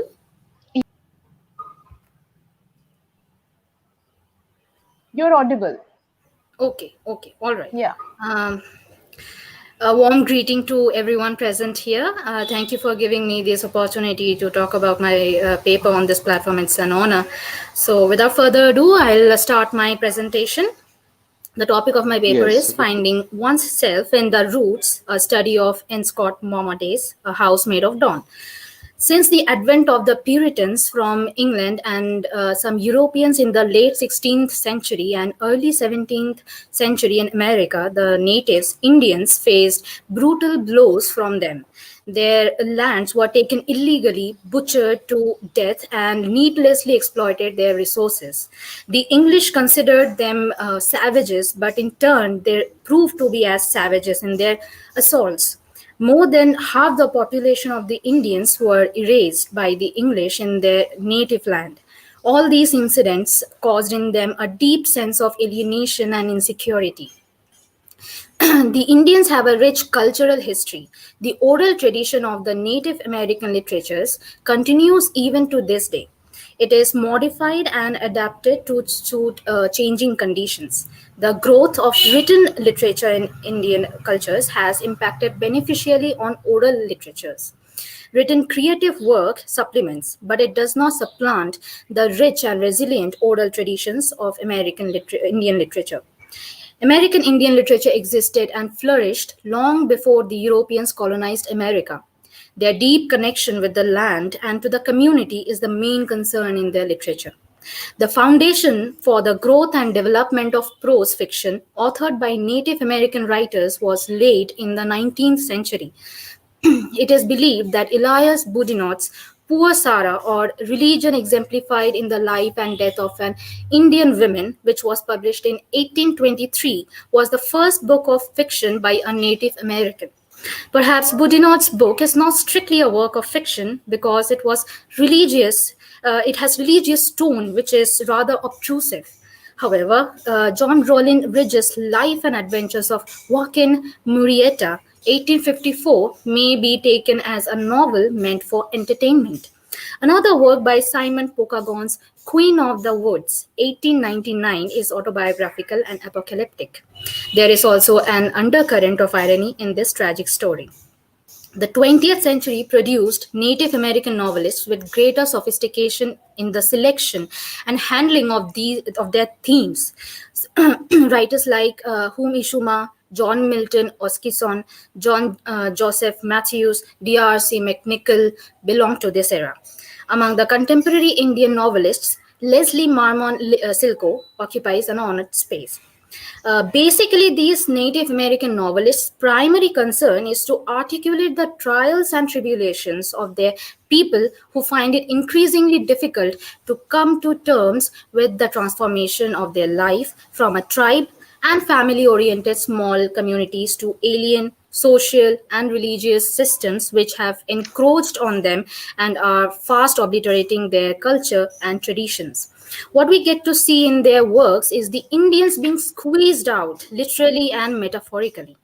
American Indian fiction provides a window on the heart-rendering experience of ancient people. Coming to Nawar Scott Momaday, his English education brought him into contact with different writers, which provided him an opportunity to study other writers like William Faulkner, D.H. Lawrence, Hart Crane, Nathaniel Hawthorne, Herman Melville, Emily Dickinson, Wallace Stevens. For Mohammed, who is a man of words, the dividing line between oral and written traditions is rather thin. The study of oral tradition makes Mohammed believe that life is a story. Story is real experience, and a name is the concentration and preserver of personal being. So this preview of Native Americans history of literature was important in my topic for my topic. So now the text that I am dealing with in my paper is The House Made of Dawn by Mohammed. The novel portrays a crisis of identity for the Indians. Abel, the central figure, embodies this crisis. The Indian veterans of World War II found it difficult to re enter the native cultures. Abel is unable to determine his place in his community and define himself. Each generation must seek identity afresh. Abel's problem is that he hovers between two cultures. When he reestablishes his relationship with his tribal culture, he is saved. In Mohammed's own words, Abel tries desperately to live in the present, yet he is hopelessly determined by the past. The novel is a strong plea that one will find his identity in the roots, their own native land, because it is the nurturer and the preserver of one's self. There are four parts in the novel. The first part is called The Long Hair. This part is located at Walatawa in July 1945. Here, Abel returns home after World War II, which has left him emotionally devastated. Francisco, his grandfather, instilled in Abel a sense of native traditions and values, but the war and other events severed Abel's connection to that world of spiritual and physical wholeness and connectedness to the land and its people, a world known as a house made of dawn. He meets a rich white woman, Angela St. John, and she is attracted towards him. She promises to help him leave the reservation to find better means of employment. Possibly as a result of this affair, Abel realizes that his return to the reservation has been unsuccessful. He no longer feels at home and he is confused. His turmoil becomes clearer when he is beaten in a game of horsemanship by a local albino Indian named Juan Reyes, described as the white man. Deciding Juan is a witch, Abel stabs him to death and outside of a bar. Abel is then found guilty of murder and sent to jail. 6 years later, which is part two, The Priest of the Sun begins. It takes place in Los Angeles. Here he meets Reverend John Big Bluff Tosama, priest of the sun, teases Abel as a long hair who is unable to assimilate to the demands of the modern world. Abel meets another man in the New Mexico, Ben Benelli, and befriends him. He also develops an intimate relationship with Millie. However, his overall situation has not improved, and Abel ends up drunk on the beach with his hands, head, and upper body beaten and broken. Memories run through his mind of reservation, the war, jail, and Millie. Abel eventually finds the strength to pick himself up and stumbles across town to the apartment he shares with Ben. Part 3 is entitled The Night Chanter. In this part, Abel is saved by Ben, but because of his drinking problem, he throws him out of his apartment and again he gets into a fight, this time with a corrupt policeman, Martinez. Abel is sent to hospital where Angela visits him and revives his spirit. The last part, The Dawn Runner, is important. Abel returns to the reservation in New Mexico to take care of his grandfather, who is dying. In this part, Abel understands the importance of staying connected to his people's traditions.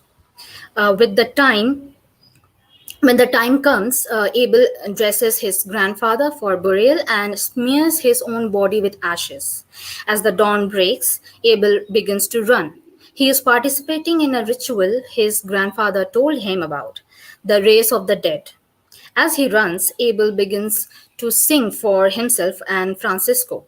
He calls Benelli's prayer house made of dawn from the night chant. There was a sound, and he had no voice. He had only the words of song, and he went running on the rise of the song. So, in this way, Abel returns to his land and people and finds the peace and happiness. So, we come to the conclusion that no matter what, one has to return to his roots where he was nourished and brought up in order to find one's self. He has, like Abel, who was the troubled soul but finds the meaning of life in his native land only. One has to understand and respect the age old tradition as it has survived throughout the ages because people believed in it. Thank you. Thank you so much, Ritika Shaha, our last presenter. So I welcome all the presenters here for a discussion. Can we have all the presenters added to the stream? Thank you, Ritvika, for your presentation. Before I ask Shobut sir to sum up their papers and also to come up with his observation and questions, let's see if we have any question from the audience. And it looks like we have one question from the audience, which is for Miss Preeti Das, ma'am. It says, since you mentioned quite a bit about female writing and feminine spaces, where or in which way do you think can such agential spaces might be located? You can read the question on your screen, Preeti ma'am. Thank you for the question. Your question is, since you mentioned quite a bit about female writing and feminine spaces, where in which way we can agential spaces might be located. Yes, I think that agential spaces, such as spaces located where women, any such or any gender can take their own their comfort.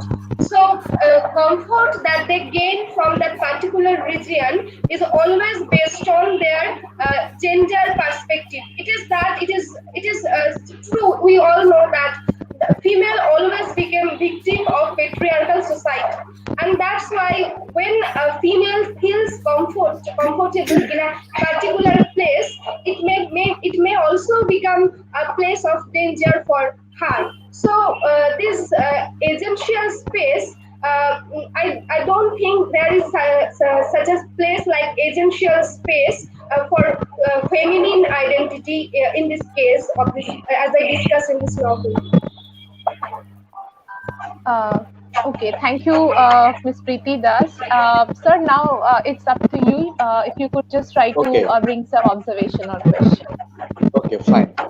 So first of all, from my side, I welcome and expressing my thanks to all the three speakers for their brilliant presentations.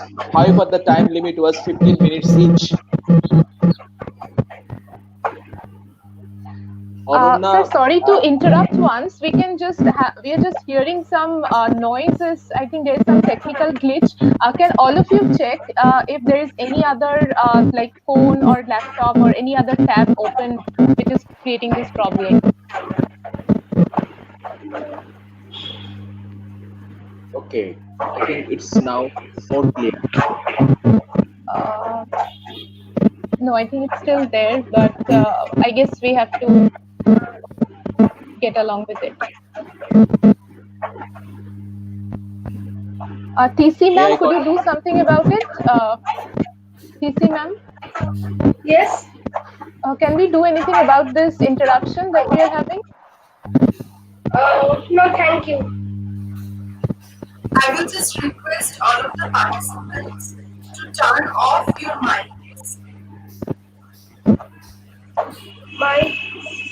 Yes, if you can just mute yourself and you can speak when sir is directly asking you a question or talking. Yes. Please turn off your microphones. Turn off your microphones kindly.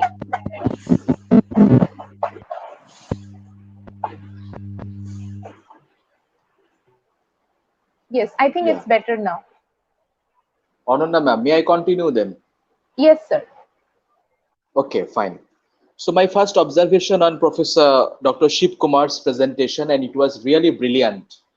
First of all, he presented in such a way, in a very lucid manner, and in such an introspective way, from a kind of basic ideas of diaspora that he was talking about, when he was saying about rootedness and rootlessness, and the sense of belonging in Sujata Gidla's Ants Among the Elephant. I was really wondering how beautifully he was presenting, and gradually moving into the very crudities of diasporic discussions.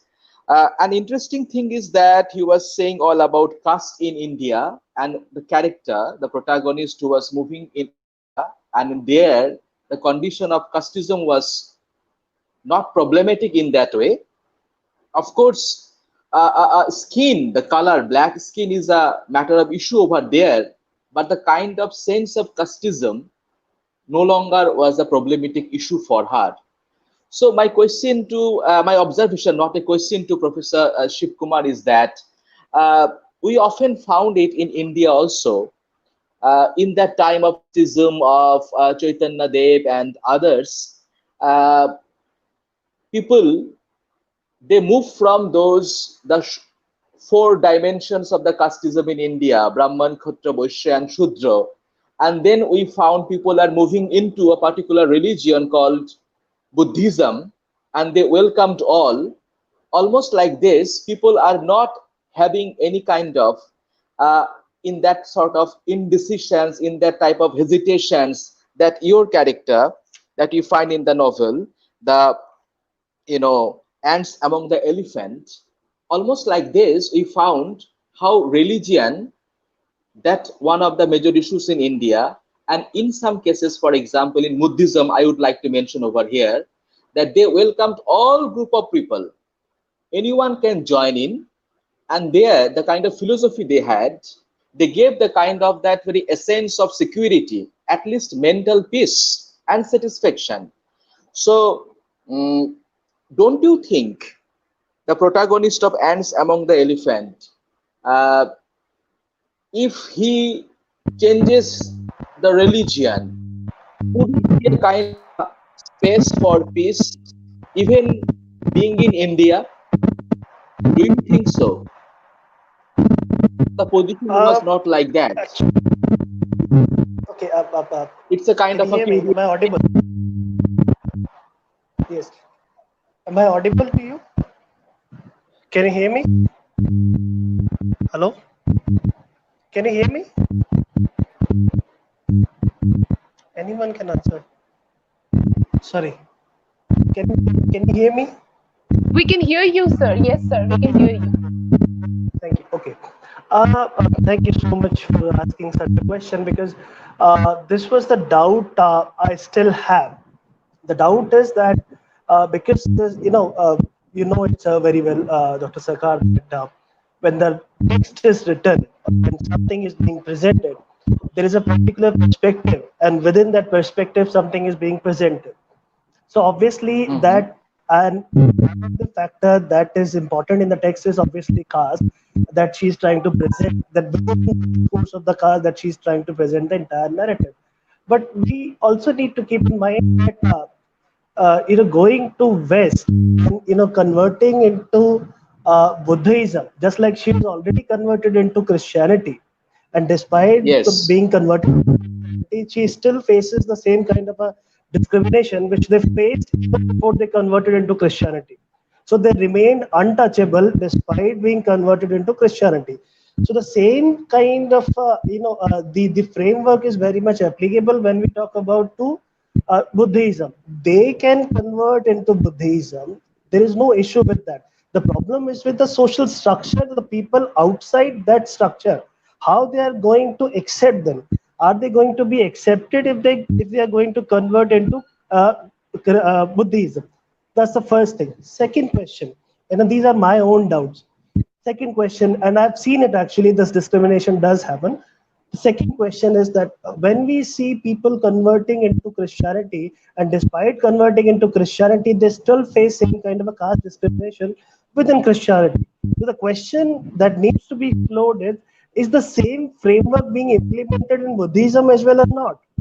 Because we have narrative of people, those who experienced it, then they came out and then they shared it.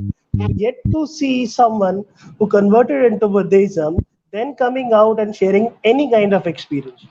We are yet to see that. But the question remains that whether these kind of spaces provide them that equality, that sense of freedom, which they actually profess to, which they claim to be. Similarly, when we look at America, so you look at the case of America, although she is not discriminated on the basis of her color, but still, if you look at her color, she's dark in color as opposite to the white Americans. So somewhere or the other, and look what is happening in America for last few years, sorry. We know how Floyd was killed and all this discrimination. So the question is that, again, that when the blacks were discriminated in America, and she says at one point of time that I've read as well, that some people like Indians, some hate them. It means there is a certain kind of a discrimination that she also faces there, but that doesn't surface in the narrative. So these are the questions Yes, yes. yes. Thank you so much. Still, that technical cliches are actually coming in. Yeah, it would be all right if Dr. Shiv Kumar can mute himself now. I think it will be fine. Yeah, since he has answered the question. Yeah. Yes, so you can. So we are moving to our next speaker, Professor Mrs. Priti Dash, and she once again I would like to say that it was a brilliant one, because the name was Charlotte Smith was so it encouraged curiosity in me that I was reading Charlotte Smith for since morning, and yesterday also after having your abstract.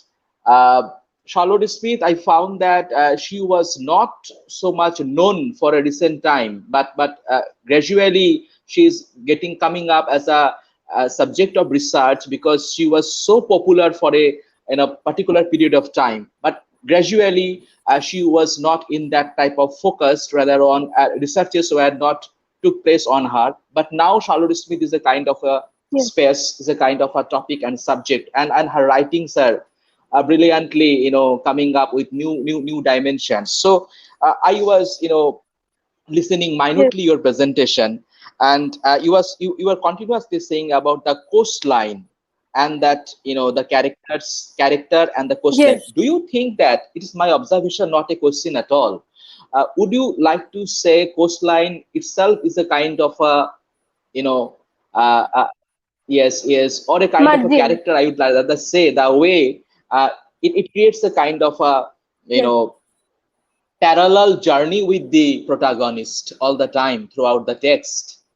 Would you like to see in that angle too?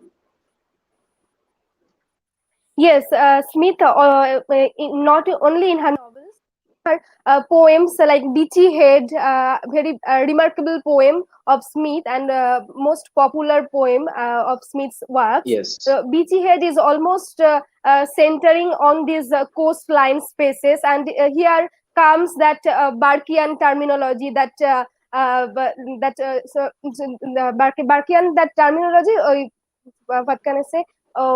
That sublime, yes, sublime and beautiful, and sublime and beautiful, all these spaces are introduced in Smith's works, and Smith in some way remarks that those spaces, actually those coastlines that are dangerous, that has rocky side, that are similar to sublime, that is masculine features, and those places or spaces that are calm, so somber, that are beautiful. These coastlines, and not only coastlines but various aspects of nature, actually Smith's works cover such a long portion that it seems very unconceivable for a woman writer before Wordsworth. Actually, she may be called precursor of romantic poets, because it is Wordsworth who was very much influenced by Smith's poems and her works, but it is that she became out of focus and she Mhm. became Yes, in subliminal position where yes. Wordsworth became so famous. I found along with Wordsworth, it was also John Keats who was also influenced by her writings. Yes, yes, Uh, yes, uh, uh, John Keats, One and also thing Cole before also. poems. So before I Mhm. move to Ritika Shaha, I have one observations on Preeti Dash once again, and this one is that uh, Charlotte Smith had a very turbulent phase in her Yes, personal in her life. personal life. Would you Yes, do you find the kind of struggle of that the protagonist had to face in the young yes, philosopher? yes, Uh, yes. do you find elements of autobiographical aspects are also very much Yes, present? elements Because elements obviously, of autobiography is always there in her portrayal of characters, like her another novel Desmond, where the character Geraldine and her constant suffering at the hands of her husband. Any person who reads about Smith's personal life can make Mhm. a observation that it is Smith's own suffering that she has related in her novels, and that's why she was also criticized by some critics that her personal life played a major role in her works. That's Sure, that's it. sure. Thank you so Yes. much. And Ritika Shaha, I'm really, in a kind of, hesitation because a few portion was, I was facing some technical issues then. It was getting, interrupted from my side also due to some technical issues. But I found your, paper and listened to portions of your, presentation I could listen to. Uh, so my one observation and one question also at the same time that what happened to the protagonist ultimately? Could he find that route that he was searching for? Was he successful to find the route ultimately? Thank you for your question, sir. Yes, actually, I mentioned that he found the happiness, the oneself, because his soul was troubled because of the World War II, which devastated his life, his mentality, his soul, etc. So I mentioned in my speech only that he found the rootedness in his native land, in his people, because he was when he was doing the ritual for his grandfather. See, these rituals are very important for the tribal people. Mhm. We all know that, and so when he was running through the ground, he actually was coming towards the native people, his land.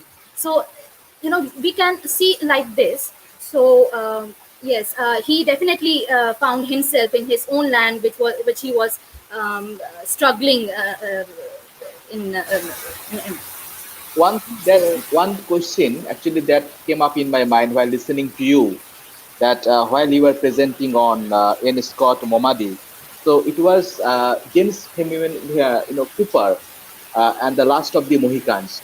Would you try to connect? Would you like to connect in any way the kind of narrative you found in A House Made of Dawn and the Last of the Mohicans? Because it's all about those, American Indians and their traditions too. I am really sorry to say this, sir, but I have not read that book, so I won't be able to answer. I'm really sorry to say this. Um, Okay, okay, so okay. Fine, fine. actually, So before I'm just I, a student, so I don't have that depth of knowledge like you, sir. So that's why I won't be able to answer this. I'm sorry. okay, thank you so much. Before I conclude, actually, I found all the three presenters, and they have their, own typical and unique way of presenting, selecting areas that actually coalesce and that go the topic that we have today, cartographies of unbelongingness from roots to root. So, of course, the motif of journey were there in all the three presentations. And in all the three cases, the motif of journey were actually diverse. And it was of various ways, from casteism, from a kind of a searching for an identity, and also going to that very root of that very native sources, going back to that very past. So thank you for all the presentations, and thank you for your way you have presented today. From my side, thank you so much, and I will move to Anupna. Uh, This brings us to the end of the second technical session. First of all, many thanks to Shobuz Sharkar sir for being with us and for all your comments and observations, and also for engaging the participants in such a brilliant manner. Then obviously thanks to the participants, three of you, Dr. Shiv Kumar and Professor Preeti Das and Ritvika. And it's nice to see that we have participants from all spheres. For example, in the morning we had research scholars, and now we have professors, and also someone as young as Ritvika, who is a PG student. So I think it's really good to see such a diverse kind of presenters amidst us. And finally, last but not the least, thank you audience for being so patient with us, for watching the program. And yes, it's time to go for the lunch break, but this is not the end. We'll be back again with our next plenary session, and we'll also have uh, yes, just a quick reminder, you need to focus on the Telegram group and the Facebook page and also the WhatsApp group, for the link will be shared in those groups. Okay, so that's all from my end. Thank you.